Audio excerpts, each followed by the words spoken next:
the gravy, please. Rick and Bubba. Ooh, it brings me to my knees. Rick and Bubba. I can't start. Well, here we go. Let's get another one started. Helmsy here along beside Greg Burgess. It's the kickoff hour. It is the Rick and Bubba show. We, of course, want you to be a part of that. 866-WE-BE-BIG. You can call us. We can do some unscreened phone calls if you'd like later on in the show. Or we have that text option, 866-WE-BE-BIG. Just text us. We got a big TV. It's called a BAT, B-A-T. There it is. Right here, right in front of us. And we're still not so old that we can actually read it. Greg has to have his glasses. I can read it, but it's blurry. But I can work it out. It's easier when I put my glasses on. I'll say that. Well, I can't see far away. We thank you for joining us. Big show today. I mean, it's a big one. It's Greg. a really big show. It's a big show. I'd have no idea what's going on in the world. Don't know what's going on inside the show. But I can tell you this: for the next 5 hours, we're gonna have some fun. A really big shoe.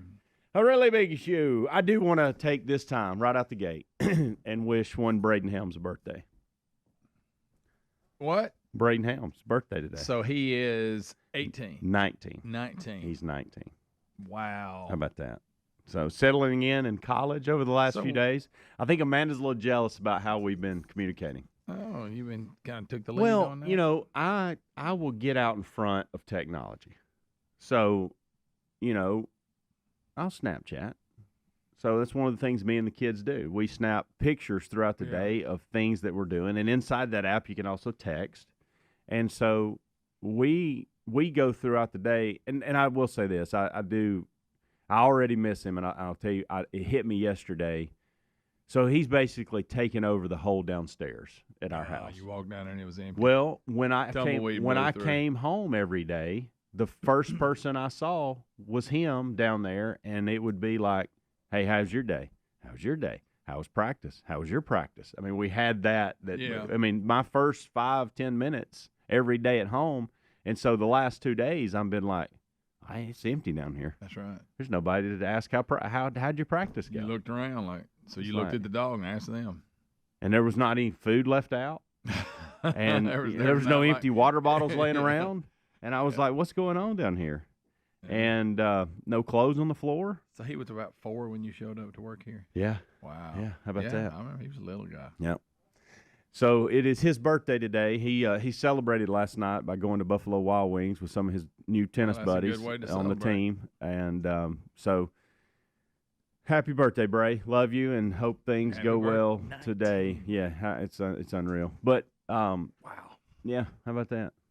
That means I'm old. Well, and I always remember this because when I first started the show, he was, I guess I'd probably been there for maybe a year, but he, maybe less, I don't know. But I think he was 4 or 5 and Caroline was 3. And I remember her sitting in your lap at that 3-on-3 basketball tournament at Hoover, the Hoover Met. Yep. And me and her were hanging out. Yep. And that was not like her. At that time, she didn't really like Paw. Mac Daddy. I just have that effect. And so when she was sitting in your lap, it was a strange day for me because I was like, okay, so she's really taking the grade. Well, she's a good judge of character, evidently. She has a gift. She is. At a young age. Yeah. Huh? Yeah. How about that? Yeah, but that's hard to believe. Both of them. Well, she's a senior. And my goodness, Maddie, like we talked the other day, I remember going to the hospital, me and Adler and Speedy, because we messed with Adler in the elevator in front of people. But and that does not seem that long And she ago. turns 12 next month. That doesn't seem that long ago.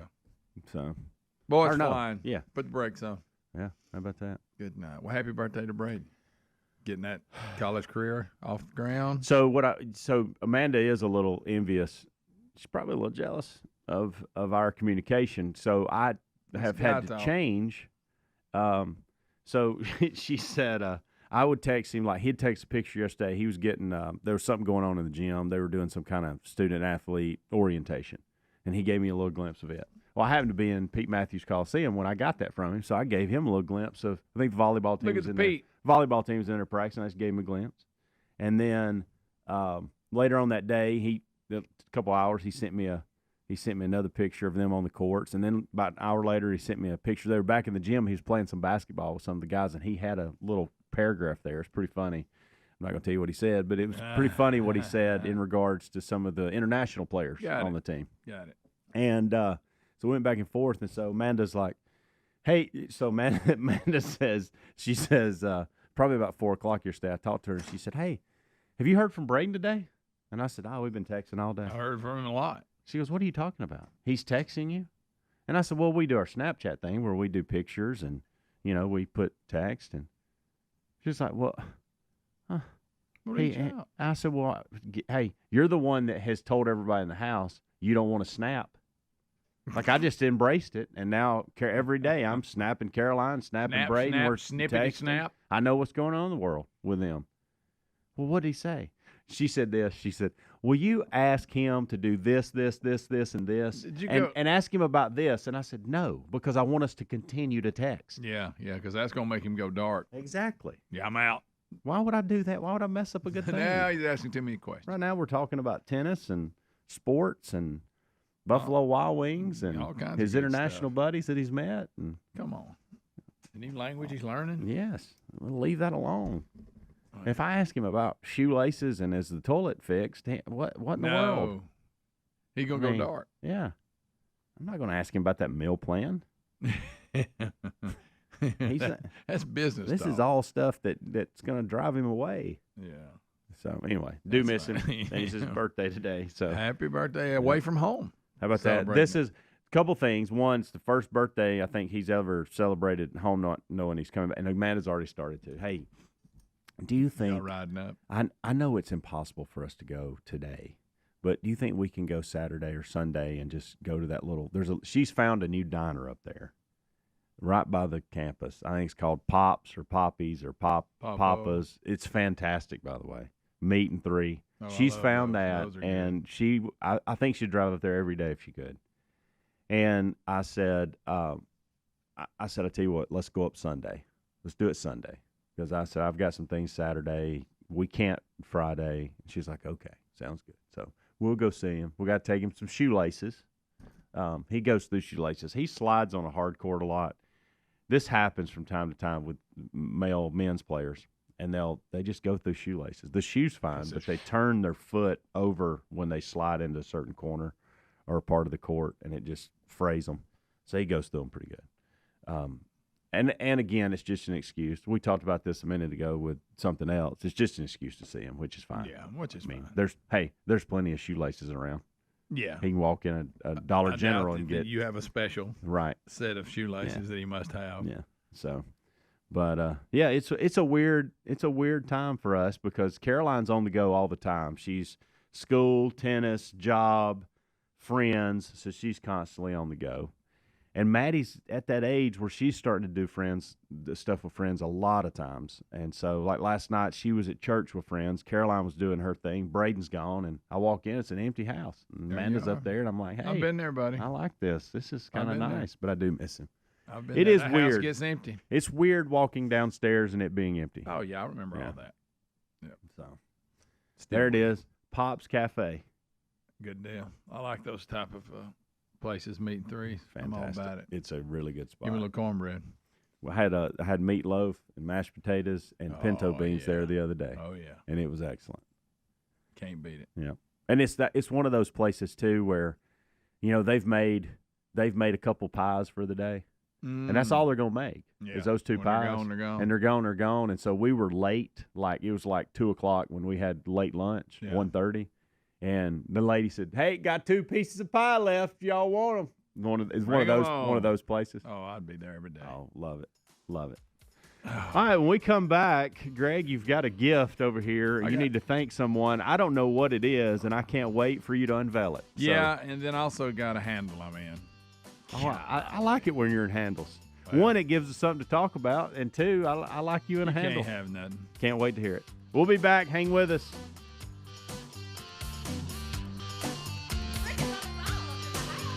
Rick and Bubba.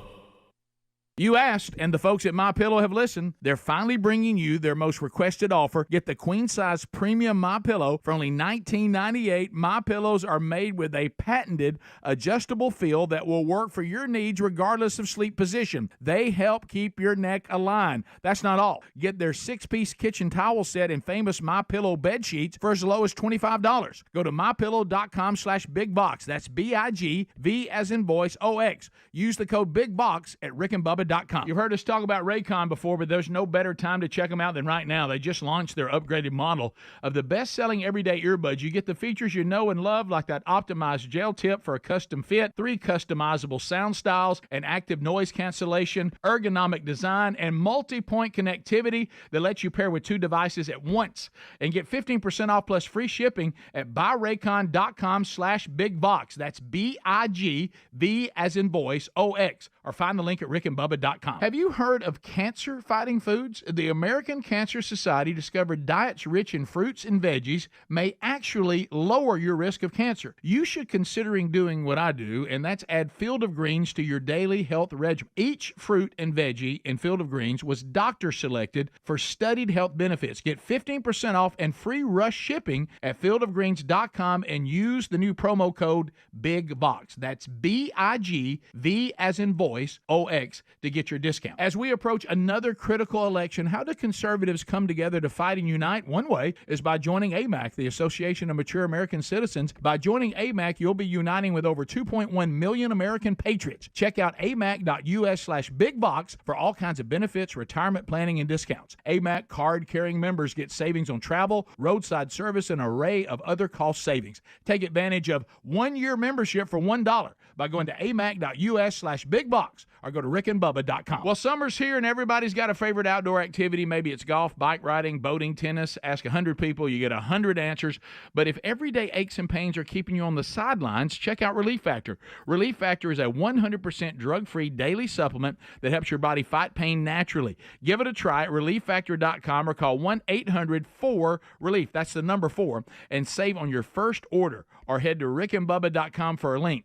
Fight pain naturally. Fight pain with Relief Factor. Our friends at TheraBreath have some good news if you have bad breath. Try TheraBreath Fresh Breath Oral Rinse. TheraBreath is dentist formulated by Dr. Katz himself. TheraBreath doesn't mask bad breath like those burning alcohol mouthwashes that can actually irritate sensitive mouths. It's alcohol-free and free of gluten with no added dyes or colors. Find TheraBreath in all your favorite retail and drug stores. Look for the bright orange cap or online at TheraBreath.com. You can find a direct link at rickandbubba.com under the sponsors. TheraBreath, confidence in every capful. Oh, look, honey, the ants are back.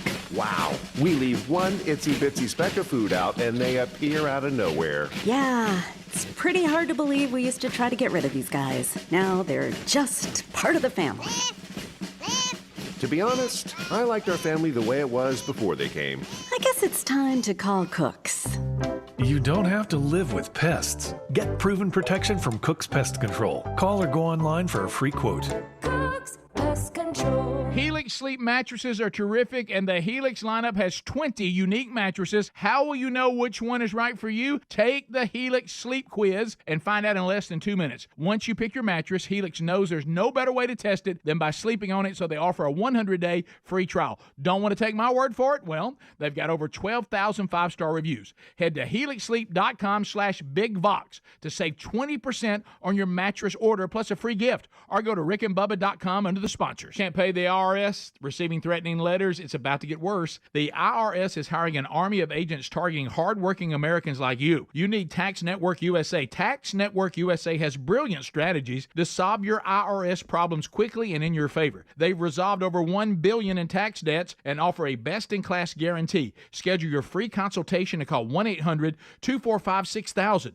That's 1-800-245-6000, or go to tnusa.com/bigvox. All right, picture this. A stranger with a crowbar pries open a window, a fire breaks out in the kitchen. At moments like these, every second counts. That's why you need Simply Safe Home Security. With Simply Safe 24/7 monitoring agents act within 5 seconds of receiving your alarm, assessing the situation, and sending emergency responders. Visit simplysafe.com/bigbox to save 20% on a new system today. That's simplysafe.com/bigbox and save 20% on your new system. There's also a link at rickandbubba.com. There's no safe like Simply Safe.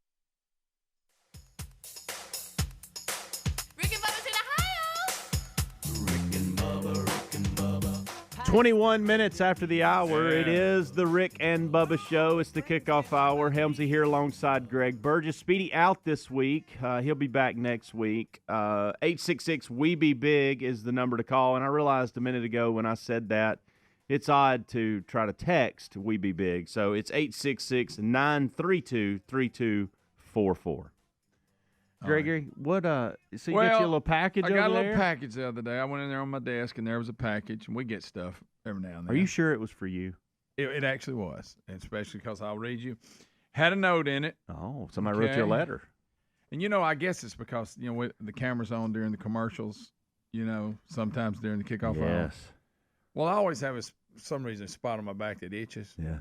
And I'll run over to the wall and scrub. I see you rubbing on the wall. Like you old bear scrubbing his butt on a pine tree. This lady says, this is Michelle Smith, not sure where she's from, said. You would if you'd have read the package. No, this is all it came with. The package? Well, yeah, I could Greg, you could have. Close enough. Details that matter. Said Greg will not have to use the corner wall to scratch his back. Oh, my gosh. Thanks you for got the your fun back scratched? and memories, and check this out. Oh, yeah. I like that a lot. That's a good one there. Oh, that works. I like that. I didn't know you were going to expand it like that. Don't know anybody would need it that long. Let me see. Look, it even goes longer. Why would you need to There's some tall people out there. Yeah, I guess so. This is cool. How about thanks to Michelle for that? Michelle, I mean, we got 5 people here. You just sent one. I mean, I'm the only one that scrubs my back. You're in the break. camera. I scratch mine on Big Boy all the time. Don't be scratching your butt with it. Big Boy scratches my back all the time. This feels really good, by the way. Goodness gracious. Yeah, I couldn't. When I was opening it up, I was like, I don't know what this is. But, yeah. Where do you get something like this? I don't know. Is this backscratcheronline.com? How about that? Yes, it is. We are back scratchers. But look at that. Oh. Michelle, I hate to break it to you. He'll lose it in 3 days. And I will, but I appreciate it right now. Yeah, that's and awesome. I guess that goes back. I need to remember that the cameras are on.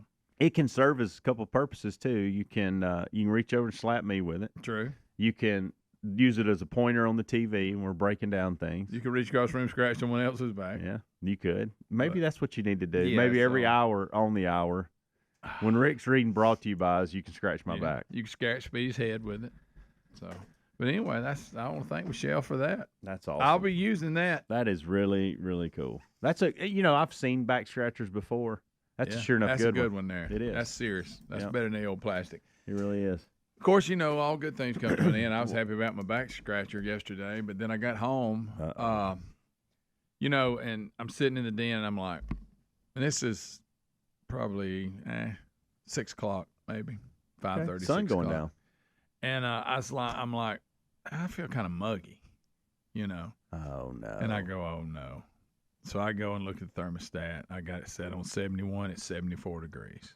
You know what that means? Yeah, especially that time of day. So I go, not only, a lot of times you have different things. Okay, it's blowing air. But I don't know where to start. Blowing with air, this. but it's not hot. Yeah. You have all those things you go through. Believe me, I've done this millions of times. I got one in the attic, one under the house. This is the one under the house on the bottom floor that we actually live on, of course. Well, it ain't. I think that's a sign, by the way. People ask me all the time about, are you wealthy? Are you whatever? And I say no, and they say, why? Why do you not think you're wealthy? Because I don't have 2 air conditioners. No, that ain't amazing. You got 2 air conditioners. That makes no sense. Yeah, well, I can tell you this: I ain't wealthy, but I will say. So I go, like I said, we all do the thing. Well, it's auto free. Well, no, it's not blowing. That's when it blows hot air. Yeah. I ain't got nothing happening. Nothing. Wow. So today I got. Hey, if you're a really good HVAC guy, and you happen to be in Jacksonville, if you want to run by the house, just let me know. But I'm gonna have to get it. To be honest, it wasn't that bad. See, in the foyer in the living room share, it goes all the way up. So blowing down, if you go out there, it's fine because it's blowing down from the top. It blows up from the bottom and down from the top in the foyer in the living room. But now my bedroom and all, but it wasn't that bad. I looked at the thermostat; it was 72 in the house when I left. Okay. Of course, that other one was kicking, and I got fans, but it's gonna get worse. That's what it probably happened at a because when I got home, the air was working. You know what I'm talking about? Now once it sits there for a while, of course now it's running all the time, so I'm sure that's great for it. But anyway, so and they're in that age range where you're about at the end of their life anyway. But I'm not gonna go worst case scenario, but I need to get a pro out there. But yeah, I got to deal with that today. How about that? Yeah, that's not good. Like I say, if anybody over, if you happen to be by the house, you can crawl under there. Usually cheap to fix those too. Oh yeah, absolutely. I just hope it's something that can be fixed. Well, it can be fixed. It's just you know what I mean. Yeah. I don't even want to say it. Yeah. But yeah, so I wasn't happy about it. at all. Of course, Lisa, she's always cold anyway, so she was like, I don't think it's that bad. Well, no, you don't think it's that bad because you're always cold anyway, you know. So I love having that on my plate. So when I get out here today, I got to get somebody out there to look at it. The thermostat is one of those things that I think marriages deal with. It's never something you get over. Like, you're always going to deal with it. Not one person says, I'm going to allow you to do that. It's constant battle back and forth. My thermostat screams every day, make up your dadgum mind. Because Amanda's constantly changing it. We're pretty good at just putting it on 71, 72 and just leaving it. Amanda overreacts. Except in the winter. Lisa overreacts in the winter when it's cold. Amanda overreacts winter, summer, spring, fall. There's seasons we don't even have she overreacts. And the good news is I can control everything from here. So I basically leave it alone I just leave it alone for the rest of the day. Because she's there. It's her office. She's doing her thing. But about 45 minutes before I get to the house, I'll tell you when I do it. When I pass Buc-ee's on the way home, I pull up the app, go to my little Google Home app. I pull up the thermostat, and I knock it down to what I want it to be on, so that it's a battle. It doesn't quite get there. Like right now, I'm looking at it.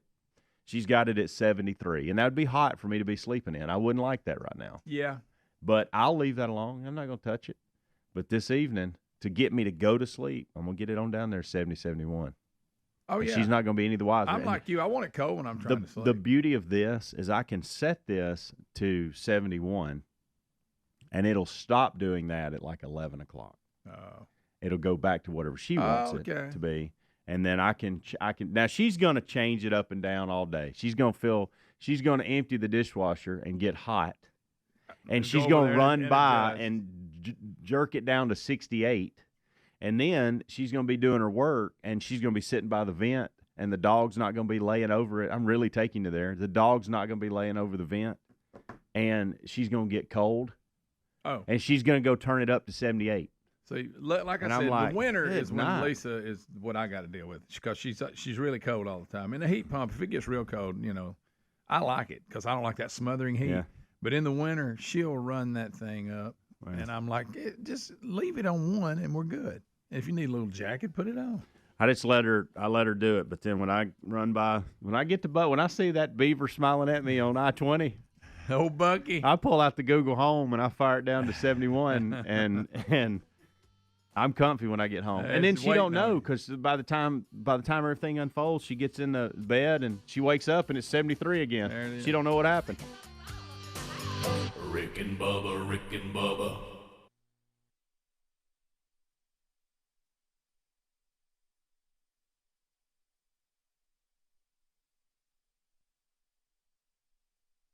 As we approach another critical election, how do conservatives come together to fight and unite? One way is by joining AMAC, the Association of Mature American Citizens. By joining AMAC, you'll be uniting with over 2.1 million American patriots. Check out amac.us/bigbox for all kinds of benefits, retirement planning, and discounts. AMAC card-carrying members get savings on travel, roadside service, and an array of other cost savings. Take advantage of 1-year membership for $1 by going to amac.us/bigbox or go to rickandbubba.com. Our friends at TheraBreath have some good news if you have bad breath. Try TheraBreath Fresh Breath Oral Rinse. TheraBreath is dentist formulated by Dr. Katz himself. TheraBreath doesn't mask bad breath like those burning alcohol mouthwashes that can actually irritate sensitive mouths. It's alcohol-free and free of gluten with no added dyes or colors. Find TheraBreath in all your favorite retail and drug stores. Look for the bright orange cap or online at TheraBreath.com. You can find a direct link at rickandbubba.com under the sponsors. TheraBreath, confidence in every capful. Oh, look, honey, the ants are back. Wow. We leave one itsy-bitsy speck of food out, and they appear out of nowhere. Yeah, it's pretty hard to believe we used to try to get rid of these guys. Now they're just part of the family. To be honest, I liked our family the way it was before they came. I guess it's time to call Cooks. You don't have to live with pests. Get proven protection from Cook's Pest Control. Call or go online for a free quote. Cook's Pest Control. You asked, and the folks at MyPillow have listened. They're finally bringing you their most requested offer. Get the queen-size premium MyPillow for only $19.98. MyPillows are made with a patented adjustable feel that will work for your needs regardless of sleep position. They help keep your neck aligned. That's not all. Get their 6-piece kitchen towel set and famous MyPillow bed sheets for as low as $25. Go to mypillow.com/bigbox. That's BIGV as in voice OX. Use the code BIGBOX at rickandbubba.com. Can't pay the IRS? Haven't filed in a while? Receiving threatening letters? Yeah, it's about to get worse. The IRS is hiring an army of agents targeting hardworking Americans just like you. You need warriors on your side. You need Tax Network USA. And at tnusa.com/bigbox, Tax Network USA has brilliant strategies to solve your IRS problems quickly and in your favor. For instance, they discovered a limited time special offer that the IRS is willing to waive $1 billion in penalties. Find out if you qualify before it's too late. And never call the IRS alone. Let Tax Network USA and their attorneys handle it. They have preferred direct lines to the IRS. They know which agents to use, which ones to stay away from. They've resolved over $1 billion in tax debts and offer a best-in-class guarantee. Schedule your free consultation now. 1-800-245-6000 or go to tnusa.com/bigbox. BIGV as in voice OX. Now, you may have heard me talk about Raycon's everyday earbuds before and thought, wait, the same sound, auto quality I expect from the big guys, but at half the price? Sounds pretty good, but if you haven't pulled the trigger on a pair of Raycons, now's the time to check them out because they just launched their upgraded model of the best-selling everyday earbuds, which means you get the features that you know and you love, like the optimized gel tips for that cozy custom fit, 3 customizable sound styles, but now you also get active noise cancellation, ergonomic design, and multi-point connectivity that lets you pair with 2 devices at once. Raycon's new everyday earbuds are available in a variety of vibrant new colors to complement any and all skin tones. Seriously, if you've been wanting to check out Raycon's, there has never been a better time than right now with a 30-day happiness guarantee. What are you waiting on? Get 15% off plus free shipping at buyraycon.com/bigbox. That's buyraycon.com/bigbox. BIGVOX. Have you heard of cancer-fighting foods? The American Cancer Society discovered diets rich in fruits and veggies may actually lower, you heard me right, lower your risk of cancer. Hopefully you hear this and run to the store for 5 servings of fruits and veggies every day. Probably not. Maybe you should consider doing what I do. That's add Field of Greens to your daily health regimen. Each fruit and veggie in Field of Greens was doctor selected for studied health benefits. There's a heart health group, lungs, kidneys, and metabolism groups, even healthy weight. What your body needs is in each scoop of that delicious Field of Greens.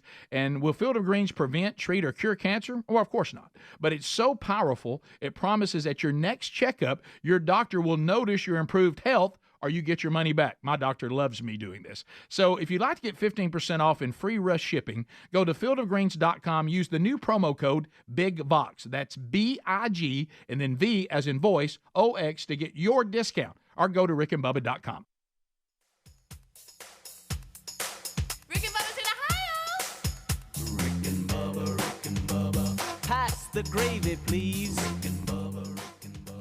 35 minutes after the hour. Welcome in. Welcome back, whatever the case. Sorry you don't have anything better to do, and thank you for joining us because we're just hanging out doing the kickoff hour on the Rick and Bubba Show. Greg Burgess, what you got? Well, guess what? This portion of the program is sponsored by, and I love this bunch, helixsleep.com/bigbox. To me. Oh, I sleep on a Helix every night, so I know what I'm talking about. How was your sleep last night? Huh? I mean, did you know that Helix mattress has a hybrid design combining individually wrapped steel coils at the base with premium foam layers on top, all that, blah, blah, blah. All I can do is tell you that I sleep on it every night, and it's outstanding. Now, their lineup includes 14 unique mattresses, including a collection of luxury models, a mattress for big and tall sleepers, a big one, and even a mattress made just for kids. And guess what? It was awarded Best Mattress by Parents Magazine. And I know you read Parents Magazine a lot. And to find out which mattress will work best for you and your body, all you have to do is take a sleep quiz. They ask you, do you like to sleep on your back, side, stomach? Do you like a soft mattress? Do you like a firm mattress? And then they tell you which one fits you best. It's personalized, shipped straight to your door, free of charge. They also offer a 100-night risk-free trial, so you got nothing to lose. Plus, they're American-made and come with a 10 or 15-year warranty, depending on the model. Save 20% with early Labor Day sale going on at helixsleep.com/bigvox today. Your new mattress will ship right to your door. You'll be saving up to 20% at helixsleep.com/bigvox and getting a truly amazing sleep. And also, you can find a link at rickandbubba.com under the sponsors button. So thank you, sir. Well done. Something that I was listening to. We used to do a segment. I don't know if it was on the sports show or this, where we would do stories and then we'd wad the paper up and throw it. I enjoyed that. Oh, I forgot. That made me think about it when you wadded it up. I was listening to a sports commentator this morning, and as he was talking, I was realizing that I am so out of the loop in sports in general. I just got my head down doing my thing during the day, but you and I looked up a minute ago on the TV, and it said we're 2 weeks away from college football. Yeah. And it made me think, I don't know anything about the preseason polls, even though I think the preseason polls are ridiculous. I still like to know who's in that top 10, 15, who can make a move up. Yeah. And then I thought, well, I don't even know who's playing. Like, I don't know what big games are the first couple weeks and all that. So I looked. I didn't know that, Georgia's got the top spot. Ohio State, Oregon, Texas, Alabama, Ole Miss, Notre Dame, Penn State, Michigan, Florida State wraps up your 10 on the AP poll. And then I got to looking at the schedule, and I thought, okay, when's the first game? Do you realize on August, less than 10 days, August 24th, Florida State at Georgia Tech? Like, that's real. That's happening. Isn't that in another country? It's in Dublin. Yeah. It's in Ireland. How about Dublin. that? I knew I'd heard that. So that's going to kick. They don't have a lot of the big kickoff games like they normally do they? Like, no, not that. One in not Atlanta, that week. one in Dallas, and all this. Maybe with the playoffs coming, they're going, look, we got enough. We're not doing that. But you're right. I did hear that they were playing in Dublin, and then we're off and running. Why Dublin? Like, I of all the play, I mean, I don't have a problem with Dublin. I'm just saying, what made them choose that? I agree. I'm not sure. And when do they leave for that? Have they already left for that trip? Do they leave this week? How far down the road? Get acclimated absolutely. to the time. Yeah. I didn't know this too. Speaking of Florida State, that now we jump from team to team. The Clemson guy that went to Oregon State, Uglioglio, whatever his name is, I can't say his name. Gotcha. He's at Florida State now. Yeah, I did know that. Boy, they'll jump around, won't they? That's his third team. I was looking too. So on August 29th is when there's 15, 20 games on a Thursday night, August 29th. Wow. A lot of mid-major play. There's not really any Power Fours. But then you love the Friday. I know you love the Friday matchup in college football. I refuse. But TCU at Stanford on August 30th. On a Friday. So I don't like college football on Fridays. I don't. Yeah, it's weird. There it is. It's weird. And then That's Saturday you start only. Clemson at Georgia. This is September 1st. This is when August 31st. This is when it really gets going. That'll be a good one. Clemson at Georgia, Penn State at West Virginia. You've got, you've just got several big teams. Miami, who's by the way 19th in the country according to AP. And I heard Greg McElroy a couple of days ago doing an interview, and he said that's his sleeper team of the year. That's the team he thinks is going to surprise everybody this year. Yeah. But they play. They play Florida week 1. Oh, really? Yeah. So there's you something to look at. It. Yeah, I know. I don't know. I'm fired up. I'm ready. I got to looking at this because I thought I don't know enough about it. Like, I just have been out of the loop, and hey, it's on us. We're a couple weeks away. And then big games like you're talking about, we'll do that Sunday night game. USC, 23 ranked USC, will go to Death Valley and play LSU on a Sunday night. September 1st. Sunday night. Yes, on ABC. My goodness. That seems like they did that last And Florida State getting some good coverage. They go to Dublin that Saturday, and then turn around on September 2nd. They'll play the Monday night game against Boston College back in Tallahassee. How about that? So then we got high school kicking off. I love high school football. I get a lot of that. Of course, once it starts, it'll blow by and be done. What is your setup for that? Have you and Lisa looked at the schedule and planned out, we're going here, we're going there, or is this a week-to-week thing where it's more of a week-to-week? We go to all the home games. Yeah. Except the first one I may not go because it's on a Thursday and it's on ESPN2. And be hard not to say, watch that one. I know, because I got to come to work the next day. Yeah. Of course, I'm out, So I don't know how I made my mind up, but we used to go to all the home games and a good many of the. And I can't. The second game's in Nashville, so I can't go there. That on a Thursday, So anyway, so I'm looking forward to it. It's my favorite time of the year. So how do you do the away? I mean, away games in high school football means you may be going an hour down the road, or even closer to your home, or Yeah, their region is pretty close around here, so it's. Do y'all try to go to all of them? Most of them, yeah. And if you don't, you have the NFHS. You talking about that account you can't get out of once you log in and I mean, pay it's for hard it? to get it, so I just leave it. It's only like $10 a month, but it. I've had it since they were watching in Georgia. By the way, I think it's actually easier now to do that. I think they finally dialed it in like all the other streaming services where it's easy to start and stop. The first time I got it, I remember trying. You can't get out of it. It's like a gym membership. You can't get out of the thing. Exactly. But they do a good job, and I'll watch that. If we don't go to them, we'll watch it on that. This is going to sound. The last high school football game, is this right? I want to say the last high school football game I've been to is, I may get corrected on this and think of another one, but I think it was when Speedy's son Tyler was a senior. Okay. I think that's the last high school football game I've been to. Now, I've watched some on TV. Yeah. I've watched Taylor and them play several times. I've watched Vestavia play on TV a couple times. Nowadays, they get good coverage. But actually going to a game, high school football game, I think it was Tyler's senior year, and I watched him play at Pelham. How about that? Now he's all grown, working, got a family. How about that? Time's flying. So you're due to go to one. How about that? Yeah. Yeah, I enjoy high school football and grew up, I thought when I was a kid, I thought everybody went to a ball game on Friday night. I didn't know no different. They did, Greg. That's the difference between now and then. Oh, you're right. If you didn't play football, you still went to the football game. Now you don't. I mean, it's strange. It really is. It is. It You're was right. just a part of your life. All the students, even the people that live in the community, even if they didn't have a kid, it was one big party, and it didn't matter. It's fun. You could just completely hate sports altogether. You could despise it. You'd still be at the football game. Yeah, it was an event. Yeah. It was because your friends were going. Oh, yeah. And the band was there, and you had the pep rally. It was great. It was. It really was. We had dances after. Oh, sure. I don't even know if they still do that or not. Probably not. People can't act right. It was a little nostalgia there. There. Back in the day. But it was fun. Like I say, Friday night, everybody was going to be there. That was it. It was packed. Yes. And it was a foregone conclusion that you didn't ask somebody to do anything during that time. No. You would say, so we're going to do something after the game? And you may not even have anything to do with it. That's right. But that's the way you did it. If it was in your community, you were there. It was fun. Oh, the good old days, Gregory. Oh, the good old days. Yeah. So we're those guys that talk about the good old days. Talk about the good old days. And then the people who are currently doing it don't care at all. They I used to hate it when. But I will say this. They may not care at all, but I guarantee they'd like the crowds that we had. Oh, yeah. I mean, they don't want to hear about us talk about it. But I'm going to tell you, it used to be packed. And that was basketball. That was baseball didn't get as much. I'll give you that. But now basketball games and football games, the gyms were packed. You couldn't get in them. And rowdy. They were the rowdiest. Yeah. I mean, student sections get a little personal. So I'm just talking about the good old days because I hate it for your generation that goes into these stadiums and these gyms and there's 18 people in there. Yeah.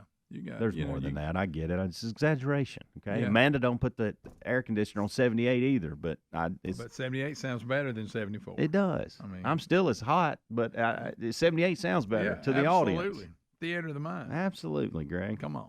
When we come back, I had something this is just big time world issues here that I had. I didn't know how I was going to solve a problem, and I think I've solved it. And this has to do with me getting in a different routine. Okay. Starting next week. I'll fill you in when we come back.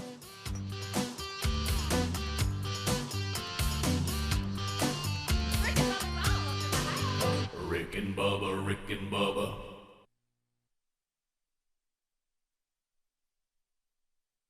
It's common knowledge that after age 30, our metabolism changes. We have less energy and gain weight easier. There's a way to feel better, not in years or months, but sometimes in just days. I'm Chuck Norris. I tried everything. Working with a team of health experts, we came up with Morning Kick. Morning Kick is a revolutionary new formula that combines all my favorite supplements into one daily drink. Morning Kick has probiotics to help you lose weight, prebiotics for digestion, superfoods for muscles and joints, and powerful anti-aging supplements. It'll help you feel youthful, energized, and helps manage stress. I look and feel better than I have in years. Go to roundhouseprovisions.com. Use code EXTRA or text EXTRA to 511-511 and claim 40% off. Roundhouseprovisions.com, code EXTRA. Every purchase comes with our 90-day money-back guarantee. You can be feeling these changes within just a couple of days. Text EXTRA to 511-511. These statements have not been evaluated by the FDA. This product is not intended to diagnose, treat, cure, or prevent any disease. Message and data rates may apply. Paid for by Roundhouse Provisions. Oh no, stomach issues again? Stomach issues? Who are you? Your pancreas. I could be the real reason for your diarrhea, gas, bloating, stomach pain, or loose oily stools. I thought it was my stomach. People often do, but any of these symptoms could mean having a condition called exocrine pancreatic insufficiency, or EPI. With EPI, the pancreas doesn't release enough enzymes to break down food, but EPI is manageable. Use the symptom checker on identifyepi.com and speak with your doctor. That's identifyepi.com. Sponsored by AbbVie. Philo's got a world of entertainment for you to explore with just one subscription. Sign up today and start watching all the networks you love, like A&E, MTV, Discovery, Lifetime, Hallmark Channel, and so much more. Featuring current seasons of all the best drama, true crime, reality, and family-friendly shows you can't afford to miss. And with up to 3 streams at once, you'll never have to fight about what to watch. Get started today and unlock our library of over 75,000 movies and shows, and save all your favorites with the unlimited DVR so you can rewatch them anytime, anywhere for up to a year. Philo now includes access to AMC Plus. You can discover your next obsession from its collection of hit originals like Mad Men, The Walking Dead, Killing Eve, Orphan Black, and tons of blockbuster movies. There are no contracts, no commitments, and no hassles. For just $28 a month, Philo's a better way to watch TV. So what are you waiting for? Visit philo.tv and sign up today to start your 7-day free trial. That's philo.tv. eBay Motors is here for the ride. 120,000 miles of night drives, daily commutes, and who knows how many. Are we there yet? Through countless fixes, elbow grease, and a new radiator, you kept your ride alive. With eBay Motors, you have over 122 million parts to keep it running. And with eBay Guaranteed Fit, they'll be the perfect fit every time. Plus, at these prices, well, we're burning rubber, not cash. Keep your ride or die alive at ebaymotors.com. Eligible items only. Exclusions apply. Well, summer's here, and everybody's got a favorite outdoor activity. It might be golf, bike riding, boating, bird watching, tennis. Ask 100 people, you get 100 answers. If everyday aches and pains are keeping you on the sidelines, I have one answer: Relief Factor. Relief Factor is a 100% drug-free daily supplement that helps your body fight pain naturally. Developed by doctors, Relief Factor uses a unique formula of natural ingredients. It doesn't just mask pain. It helps reduce or even eliminate it. Wherever you are, and if you're hurting in your back or your neck or your joints or your muscles, in 3 weeks or less, you'll start to feel the difference all day, every day. So whatever you do, whether it's swimming, pickleball, hanging out in the garden, Relief Factor can help you feel good again and let you enjoy all your favorite outdoor activities all summer long. Give it a try by going to ReliefFactor.com, or you can call 1-800-4RELIEF. That's the number 4, and save on your first order, or head to rickandbubba.com for a link. Fight pain naturally with Relief Factor. Do it today. Now, you may have heard me talk about Raycon's everyday earbuds before and thought, wait, the same sound auto quality I expect from the big guys, but at half the price? Sounds pretty good, but if you haven't pulled the trigger on a pair of Raycons, now's the time to check them out, because they just launched their upgraded model of the best-selling everyday earbuds, which means you get the features that you know and you love, like the optimized gel tips for that cozy custom fit, 3 customizable sound styles, but now you also get active noise cancellation, ergonomic design, and multi-point connectivity that lets you pair with 2 devices at once. Raycon's new everyday earbuds are available in a variety of vibrant new colors to complement any and all skin tones. Seriously, if you've been wanting to check out Raycon's, there has never been a better time than right now with a 30-day happiness guarantee. What are you waiting on? Get 15% off plus free shipping at buyraycon.com/bigvox. That's buyraycon.com/bigvox. BIGVOX.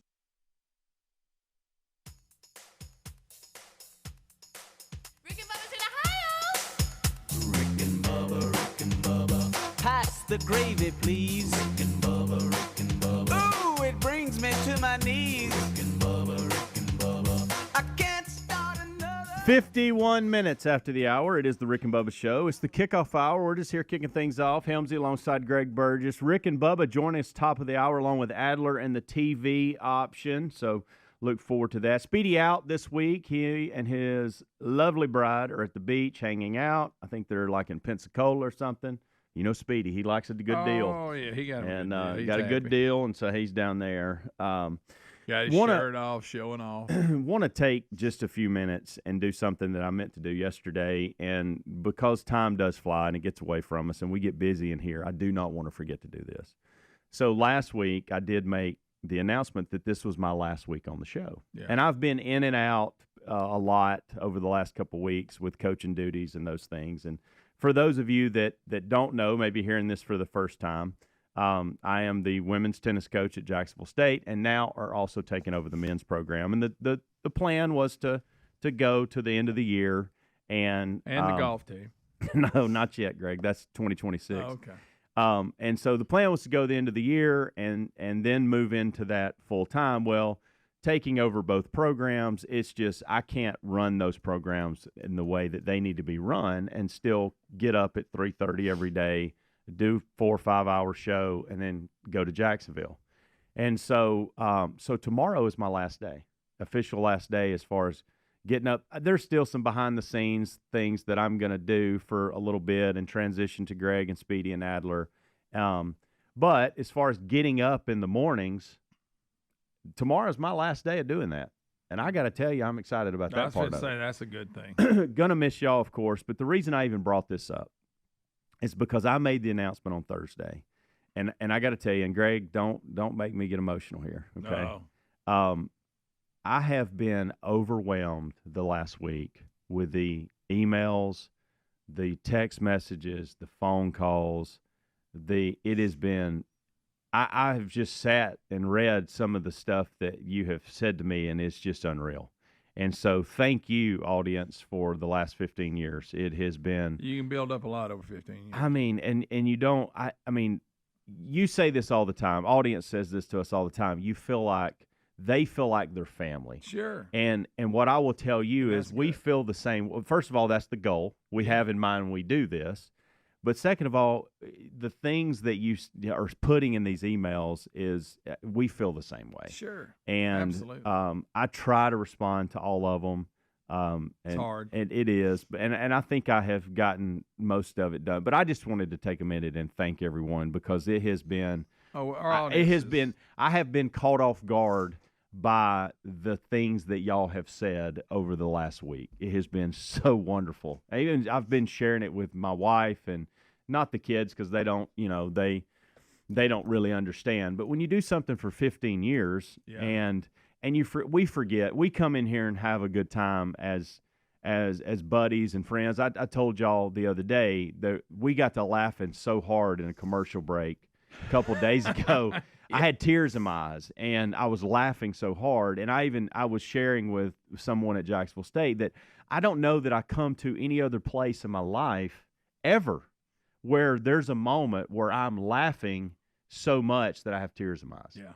And so I don't know that that'll be a part of my life moving forward. Like that, you know what I mean? Like that's something that I'm going to miss. And so this was not even planned this morning. I honestly just looked up a minute ago and thought, you know what, Greg and I really don't have anything else to talk about this hour, and I need to thank the audience. And so our audience is incredible. They care about our families. They do.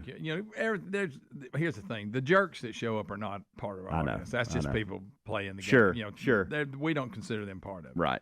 But our audience is awesome. And like I say, 15 years of it, and they want you to do well. You know what I say about the jerks, Greg? We have jerks in our family too. Well, sure. We put up with people in our families that they, and so we put up with them too. And that's part of this thing and it is special. What we've had here, what I've had here, Rick and Bubba have had it for 31 years. Yeah. I've only been a part of it for half of that, and it has been so special. And so it really is. It's a unique situation, and it's rare. It is.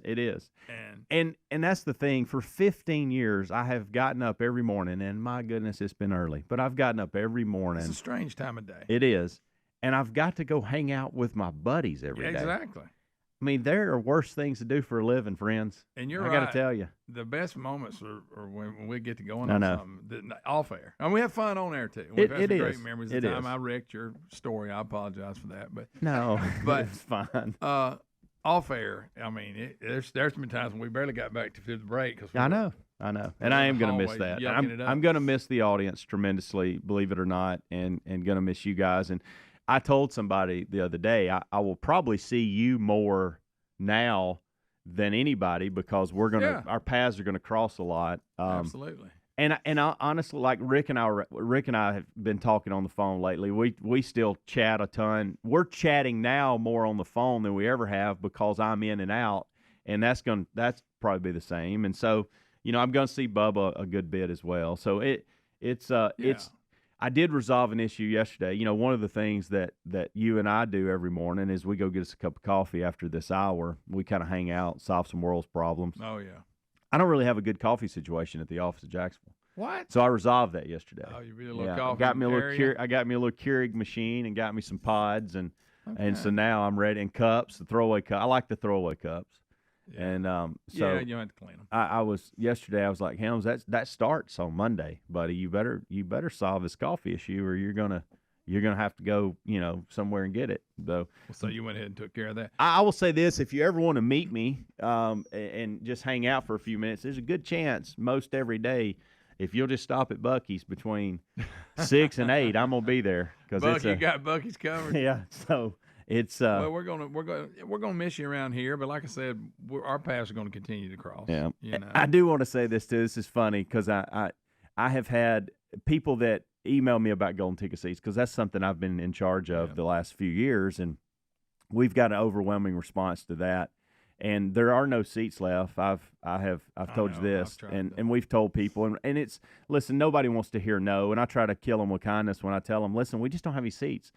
And I want to say this less because seats now than we did at the old. Well, and this ought to tell you, audience that are looking for seats. This should tell you all you need to know.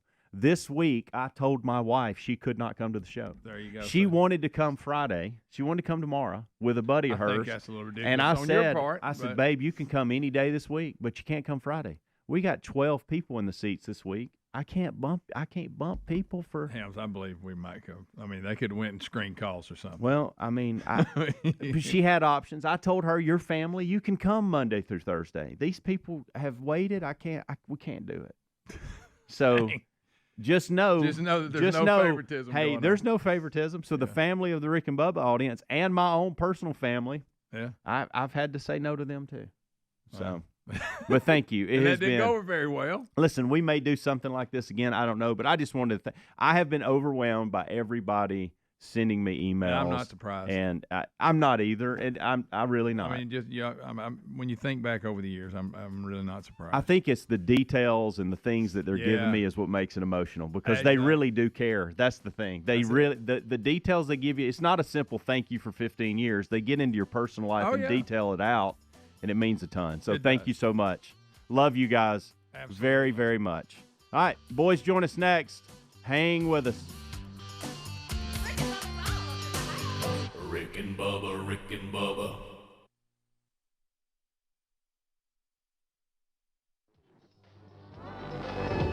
Rick and Bubba, Rick and Bubba.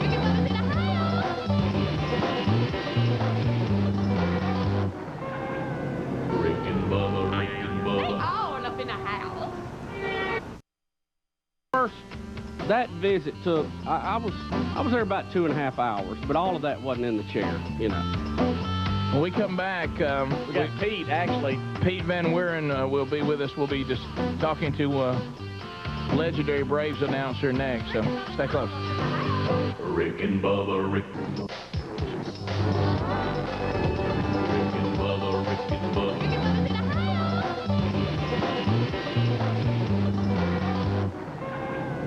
Rick and Bubba, Rick and Bubba. They all up in the house. We're back, top of the hour, the Rick and Bubba Show, 877 We Be Big, our number. Our fax, 205-9453.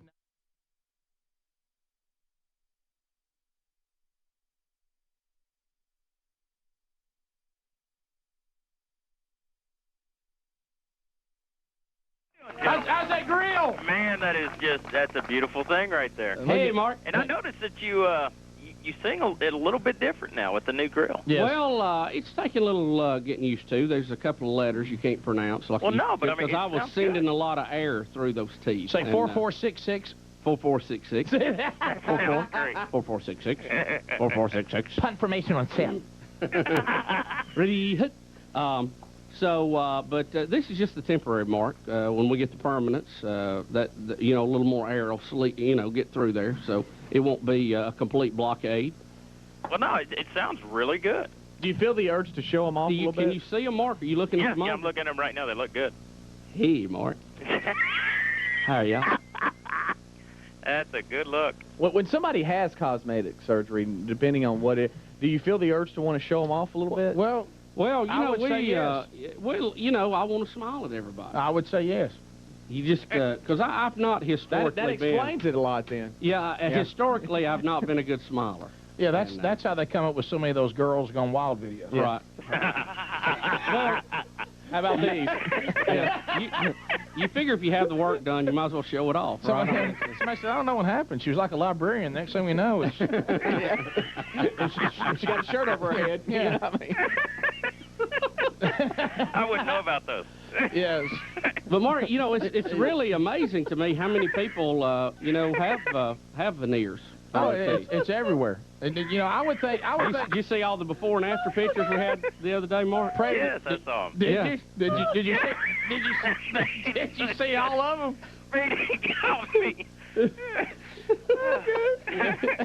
You just never know who you'll see when you're thumbing through the stack of pictures there. James Spann might pop up there. Who knows? How about I've always thought he had a good grill. Now I know why. Right. Well, and I always thought, I said, well, they just made his teeth real good on that bobblehead, but I didn't realize his teeth were there. Of course, I don't have one, but that's fine. Yeah, well, Mark, how about this? No, you're not the only one. Yeah, that's true. I have to say, though, in those you don't know, one of the weather men who work with Mark Prater has his own bobblehead now. And, we have been very upset because for some reason we can't get bobbleheads and the rest of the world can. But one of the things... It really is amazing. I shouldn't bring this up because it's going to cause controversy. Should I just be quiet? Oh, absolutely. Well, I would tell it. Whatever's on your heart. Well, I heard some... Tell me if I'm wrong, Prater, because I just heard, like, the end of a conversation, and some of the people in the media were, like, saying that somehow that he's a TV meteorologist, so that's he shouldn't have done that, or it was in bad form. I don't know anything about that. Yeah, and I'm like, he's a meteorologist. It's not like he gives the obituaries every morning or something. You know what I mean? Yeah. Be like, So what does that got to do with it? All that is jealousy. And I think it was a sports guy, dude. And I'm going, a sports guy telling people need to be more serious. I mean, my God. If an anchor wanted a bobblehead, who cares? If I had a Walter Cronkite bobblehead, I'd go, well, Dunaway can get his. If a TV station wanted me to be a chief meteorologist and they wanted to give away bobbleheads, then I'd say, all right, let's do it. Yeah, it was not Dunaway. Dunaway couldn't. He would think it's great. Of course, nobody wants me as a chief, but that's fine. Yeah, but it was. It was. We could have a chemo doll of like how you beat it. Oh, there you go. Yeah, that would sell. What you need to do, Prater, and I just want to tell you this.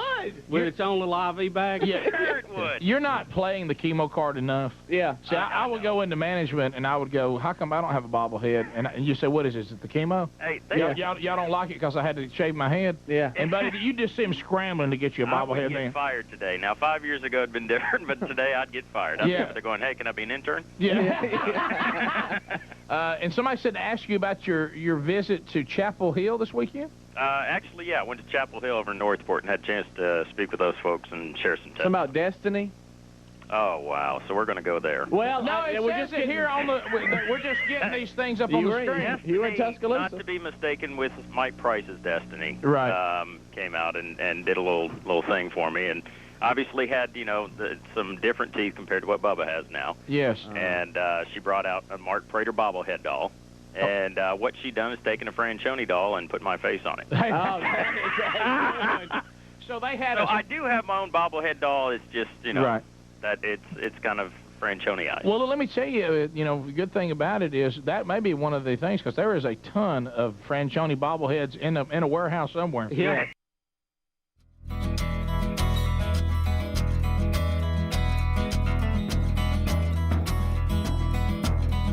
It is 6 minutes now past the hour. Kickoff hour is behind us. We thank you for being with us today as a brand new hour is beginning. And the brand new hour today, as usual, starts with the national anthem.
It is 7.5 minutes past the hour. Here we go. Let's go.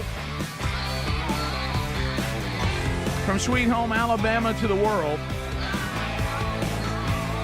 a brand new hour has begun, and we're glad you're here. Helmsy and Greg have knocked out the kickoff hour, so they go forward with us. Eddie Van Adler drops in. He'll take up the YouTube option for you. Whether you're watching that live or archived, hello to the tubers. Glad you're here. Maybe you got a best of hour as part of being a Blaze TV subscriber. Whatever the case may be, there's your YouTube option and all the different ways you can grab the show, either live or archived. If you're listening to America's boldest radio stations, there's a live option for you. If you don't have a radio station, the Rick and Bubba TuneIn app is an option. You get the show there wherever you can get self-service or you can stream on the wireless.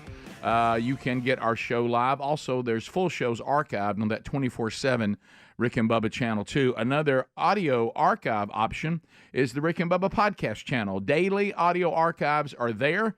Yesterday's Wednesday Bible study is there. Best of hour also there daily. So those options are all available. So however you're here, whether it be live or archived, we are glad that you are. We're missing one, the silver-tongued one. The man with a golden voice, Professional Lunch Eaters Man of the Year, the inventor of pizza in a cup, Shakespeare's worst nightmare, and the master out of King's English. Ladies and gentlemen, put your hands together for Bill Bubba Bussey!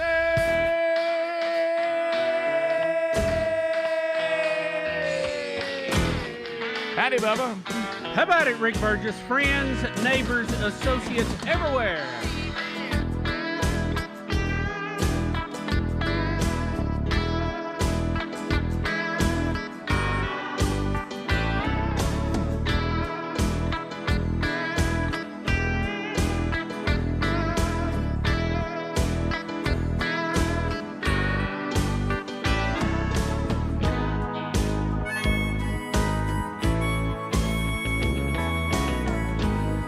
Too hard to handle, Bubba. Too hard to handle. The Otis Redding Classic. There's the Black Crowes version of that. She's a dandy. That's a good one. That one got a little pop right there. Got to go. Yep. Little toe tapper. So, Bubba, how are you today? I'm ready good. How are you, sir? Well, draw back like a flip. Ready to go. That's all I know. Absolutely. So we'll unpack the stories of the day. I was looking at the stuff that Helmsy and Greg have laid out for us, and we'll get some stuff from Adler here in a minute. I know we got a podcast to cut today that will get somebody who's on the inside can tell us about Venezuela. There's a lot to learn from Venezuela. So Rick and Bubba University, the podcast, will be out again this weekend because we have before us in November a step toward Venezuela or a step away from it.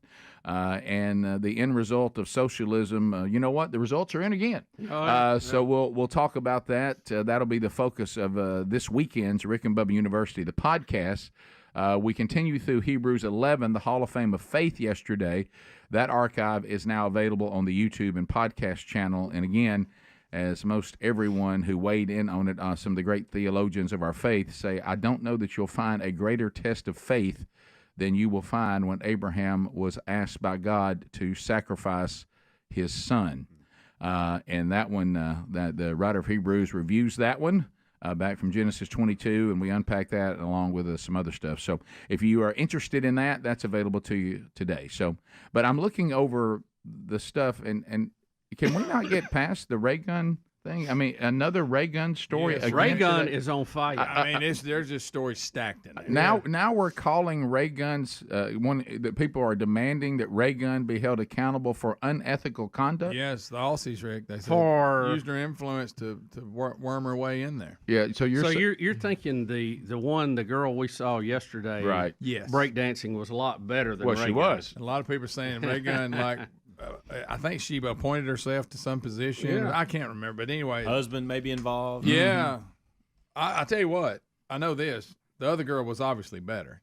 I mean, for just what we saw. Well, how about this? She has to be. You know, let's not be too critical of people appointing themselves to some position. I'm sorry. I feel like that. That's a good point. Let's not jump to but then judgment on that. Greg, you look like you were 10 foot tall today. I don't know if my chair has gone down or your you chair way must up. be down. I'm looking up at Greg like I'm looking up at the flag. You are down there a little bit, little fella.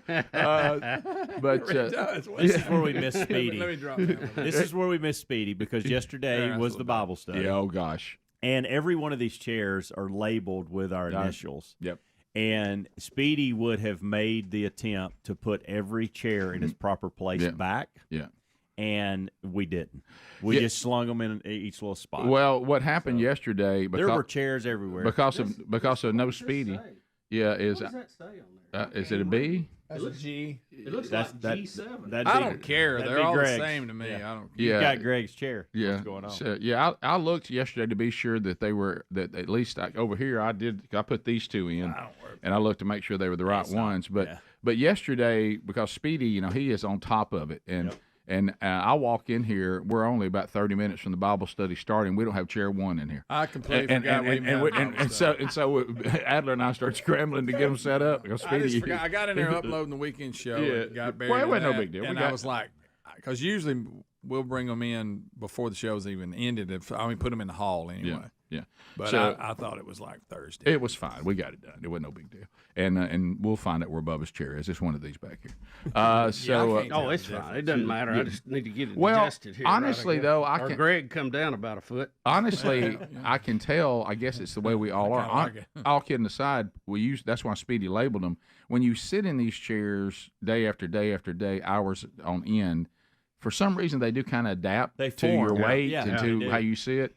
So they really do feel Mine's weird. a little more broke in. And then there's a couple of them have a bizarre stain on them, which I don't really know what those are. I know. And and I'm scared to ask. I think it's wearing out, and it looks like you're stain. afraid to what? To ask because I didn't know what you were saying there. Well, I probably a Freudian slip. If you look at the location of the stain, the word I was saying is why I'm concerned. Because it looks like something may be leaking from someone's ass. So anyway. But yes, it does. So I think it's just. But it's really it's probably a but rub. it does look like it does. You man. You'd like to see that be a little further back. So have some of that sugarless chocolate. Right. It's got a bad side. Well, look. We almost changed the whole setup in here. Our chairs are up. Our feet are off the floor unless you really reach down there to find it. Right. Yeah. And at one point when we were putting this together, and John was doing the cutting, he said, do you want to use the same height chairs, or do you want to go down to normal chairs? And I thought, well, normal chairs. Yeah, normal height. Yeah. Which I would prefer. I feel better with my feet on the floor, but right. I don't know. There's something about sitting up on this desk. So I didn't change it because I couldn't get a hold of you to ask you. And sure. So we just went with what we had. Well, the only thing that is over here, the problem that you can find, if this comes down and still down low, that'd be fine. But if it stays at this height, now I'm here. Look, here I am mixing now. Yeah. You don't really you got to be on top of it looking down. So we'll jump in, but apparently Raygun now's in trouble with her country. This is a little different. When you deal with the Little League, if you'll notice, all those that volunteer to be on the board, whoever they are coaching is usually the best team. Yeah, because when the teams are picked. But that's Little League. It appears she's done that for the Olympics. I had some way to put myself on the team, and I did. We'll be back. Rick and Bubba, Rick and Bubba.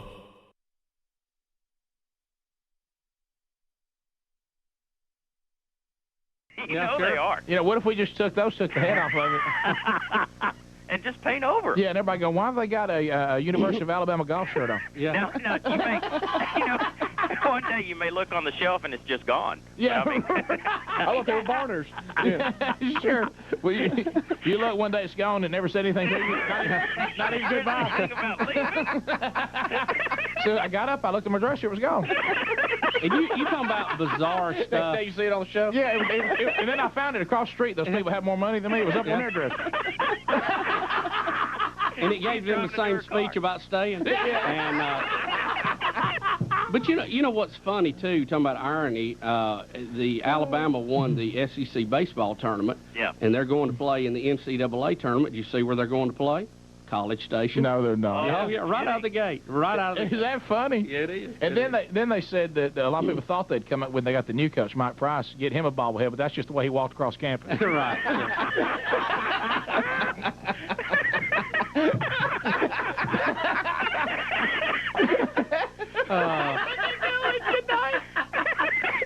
Good night, everybody.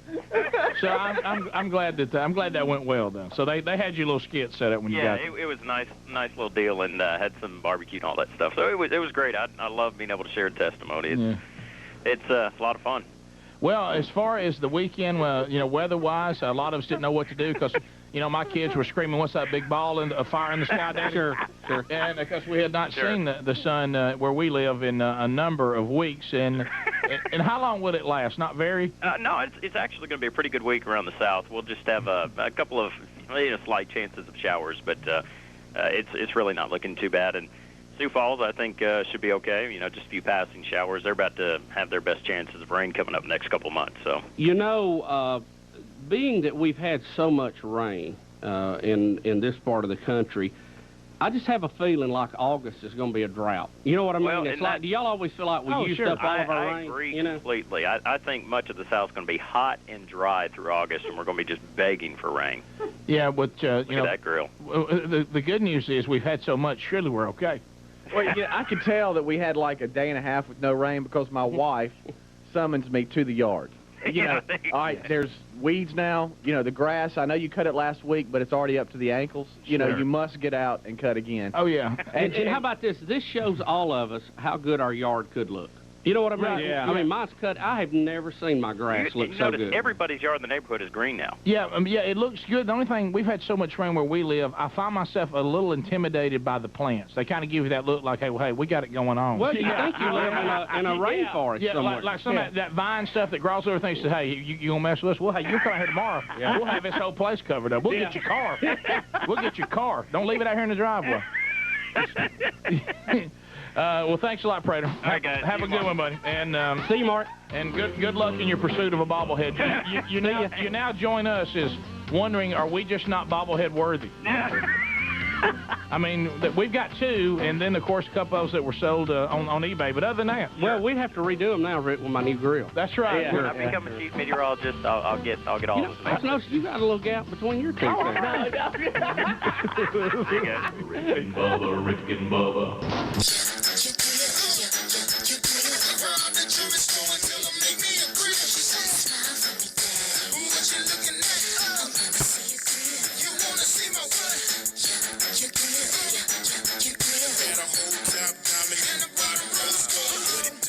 It's the Iceman powwow. I got my mouth looking something like a disco ball. I got the diamonds in the ice out. Hand said I might cause a cold front if I take a deep breath. My teeth gleaming like I'm chewing on aluminum foil. Smile showing off my diamonds, sipping on some potent oil. I put my money where my mouth is and bought a grill. 20 kids, 30 stacks, still know I'm so for real.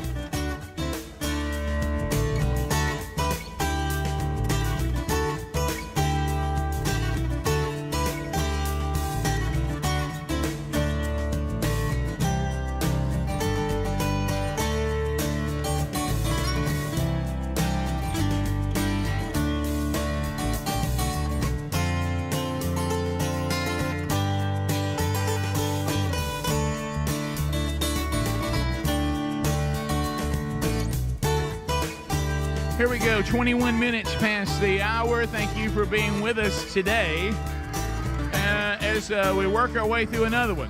We'll get to some of your phone calls coming up. We see your texts coming in at 866-WE-BE-BIG.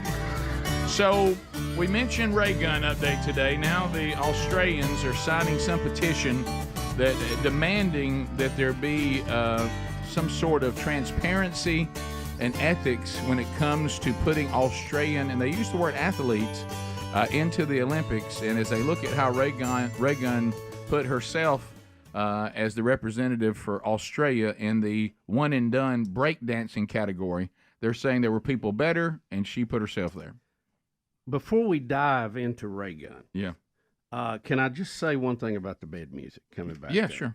Love that song, by the way. Yes. Have you seen Prince do that, the opening number at the L.A. concert? I have. And pretty awesome. Really good. Yeah. Really good.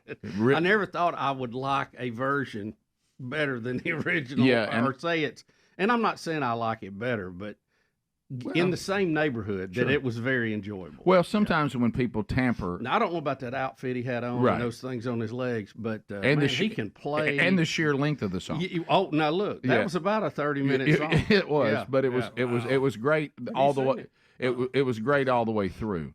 And what you're saying is somebody says when they take on something that we know so well by the original artist, even though Wild Cherry did not crank out a number of best of hits.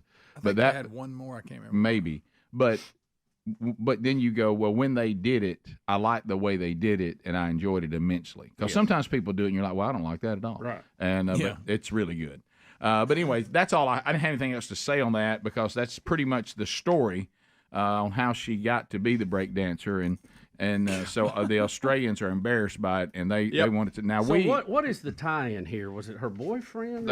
It's almost like she put herself in charge of almost the power to who would be the representative, and she placed herself there. Well, who gave her that power?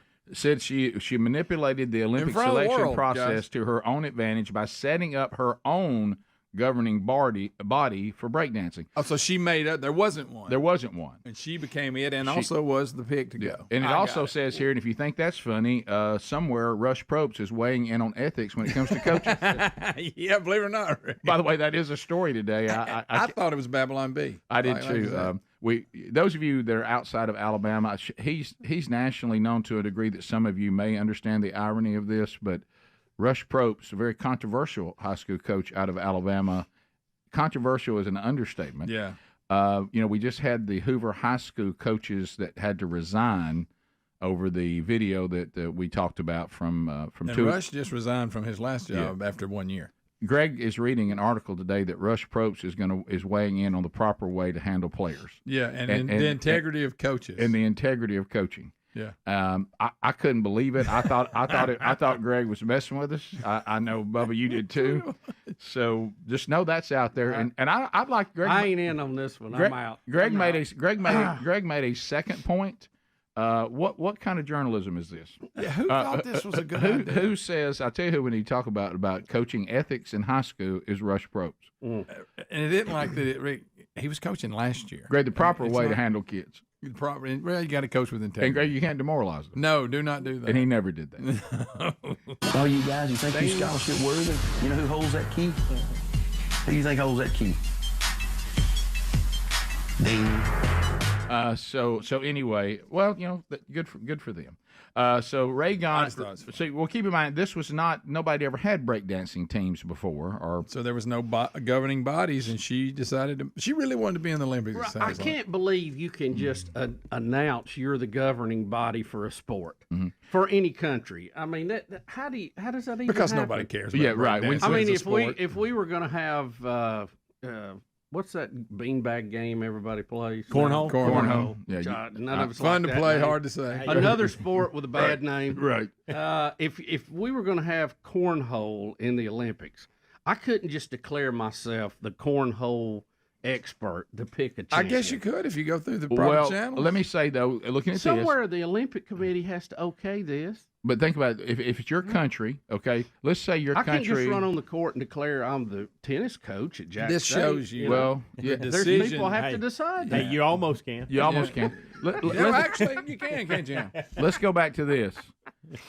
If you have a activity like breakdancing or cornhole, it may be that your country goes, can somebody get us some cornhole person? Who cares? And somebody said, well, I teach dance. Do you breakdancing? Can you handle the breakdancing thing? Right. Well, but somebody did that. Yeah, I'll be the governing body of breakdancing. Who are you going to send? Myself. Yeah. Okay. Well, now we have a qualifier that I won. Right. She's now being accused of, and we saw the video, if it was accurate, that the Australians are saying we had better breakdancers than Raygun. And if she had not put herself as the governing body, she would not have been there if they'd been some other tryout. So that's what they're upset about. But here, what does it matter now? Because breakdancing's not even coming back. And here's the deal. And she's a great comedy bit. She is. Maybe you don't have breakdancing as an Olympic sport, considering there are no. Because think about it. Is there any just in America? Is there a league where they compete in breakdancing? No, there's streets. You see what I'm saying? There's streets they so compete if on. it's not an official sport with official sanctioning body, maybe it shouldn't be a sport in the Olympics. Maybe am I overthinking? I'm that? glad this happened. None of us thought it should have been. I mean, we're gonna have yo-yo next. I'm glad this happened because it was such a dumb idea. And I'm Roy glad it happened. And Roy Acuff is in charge of that. Absolutely. Yeah. And this situation here reveals how dumb it was. NASCAR has dropped Austin Dillon from the Cup Series playoff. Yep. By winning that race, that was the only chance he had to get to the playoff was by winning that race. So he keeps the win, but he does not get the points for the championship. And they also fined Logano for all his pit row stuff. The pit row stuff. So Logano gets fined, and they tell Austin Dillon, the way you won, we're not going to let you go into the playoffs. Yeah. And to be honest, he's ranked 30-something anyway. Right. I mean, the rule that if you win, you're in, I get that, but, he really didn't deserve it. But what I'm talking about, they didn't put him in because of the way he won. Yes. Yeah. The win would have put him in the playoffs. Yeah, that was the rules. If he didn't spin two people out, they would have put him in. Yes. They're saying you could only get in by winning, and what you did to win, we're not letting you in. Yeah. That's the rule. Even though we didn't strip the win from you. And Logano's activity on pit row got him fined. Yeah, when he got in front of their pits and kind of smoked the tires up. Yeah. They didn't like that. I've got to jump back to Raygun for just a minute. Okay. A lot of Raygun. There's so many different articles. I just went with the one. Yeah, she defended what she did. She says, I'm never going to beat these girls on what they do best, their power moves. What I bring is creativity. No. All of my moves are original. Yeah. Well, that's creativity is really important to me. I go out there, I show my artistry. Sometimes it speaks to the judges, sometimes it doesn't. No, but that's a bunch of crap, is what that is. It didn't speak to anybody. Rick and Bubba.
John, how you doing this morning?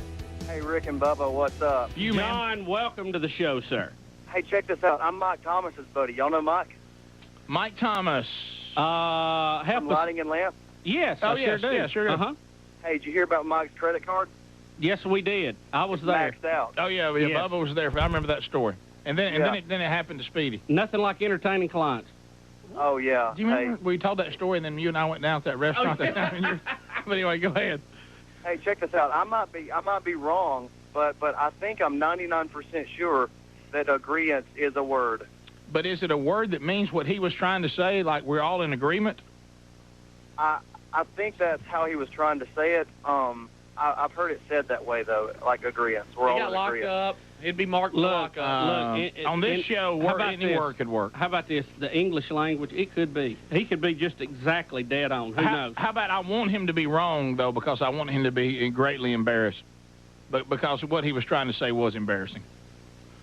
Thanks a lot. Appreciate you calling, John. Let's go to Amanda in Nashville, Tennessee. Hey, Amanda, how you doing? Hey, guys. Monkey Grass. Hey, welcome. Thanks for calling. Appreciate it. Do y'all remember the award show, whatever, with Sheryl Crow, and she had on the shirt that said, war is not the answer? Right, because she says the way to not have wars is not to have enemies. Right. Well, last night, I guess she changed her mind because the band on the strap on her guitar said war on it. Did y'all notice that? Well, what I love, it was supposed to say no war, but her hair was covering it. Her hair was so long, it just said war, and I got a great chuckle out of that, too. So I'm so glad you brought that up because I had forgotten about that. But, the thing about it, it's just she claims that the Grammy people told her not to say anything, and they weren't supposed to say anything.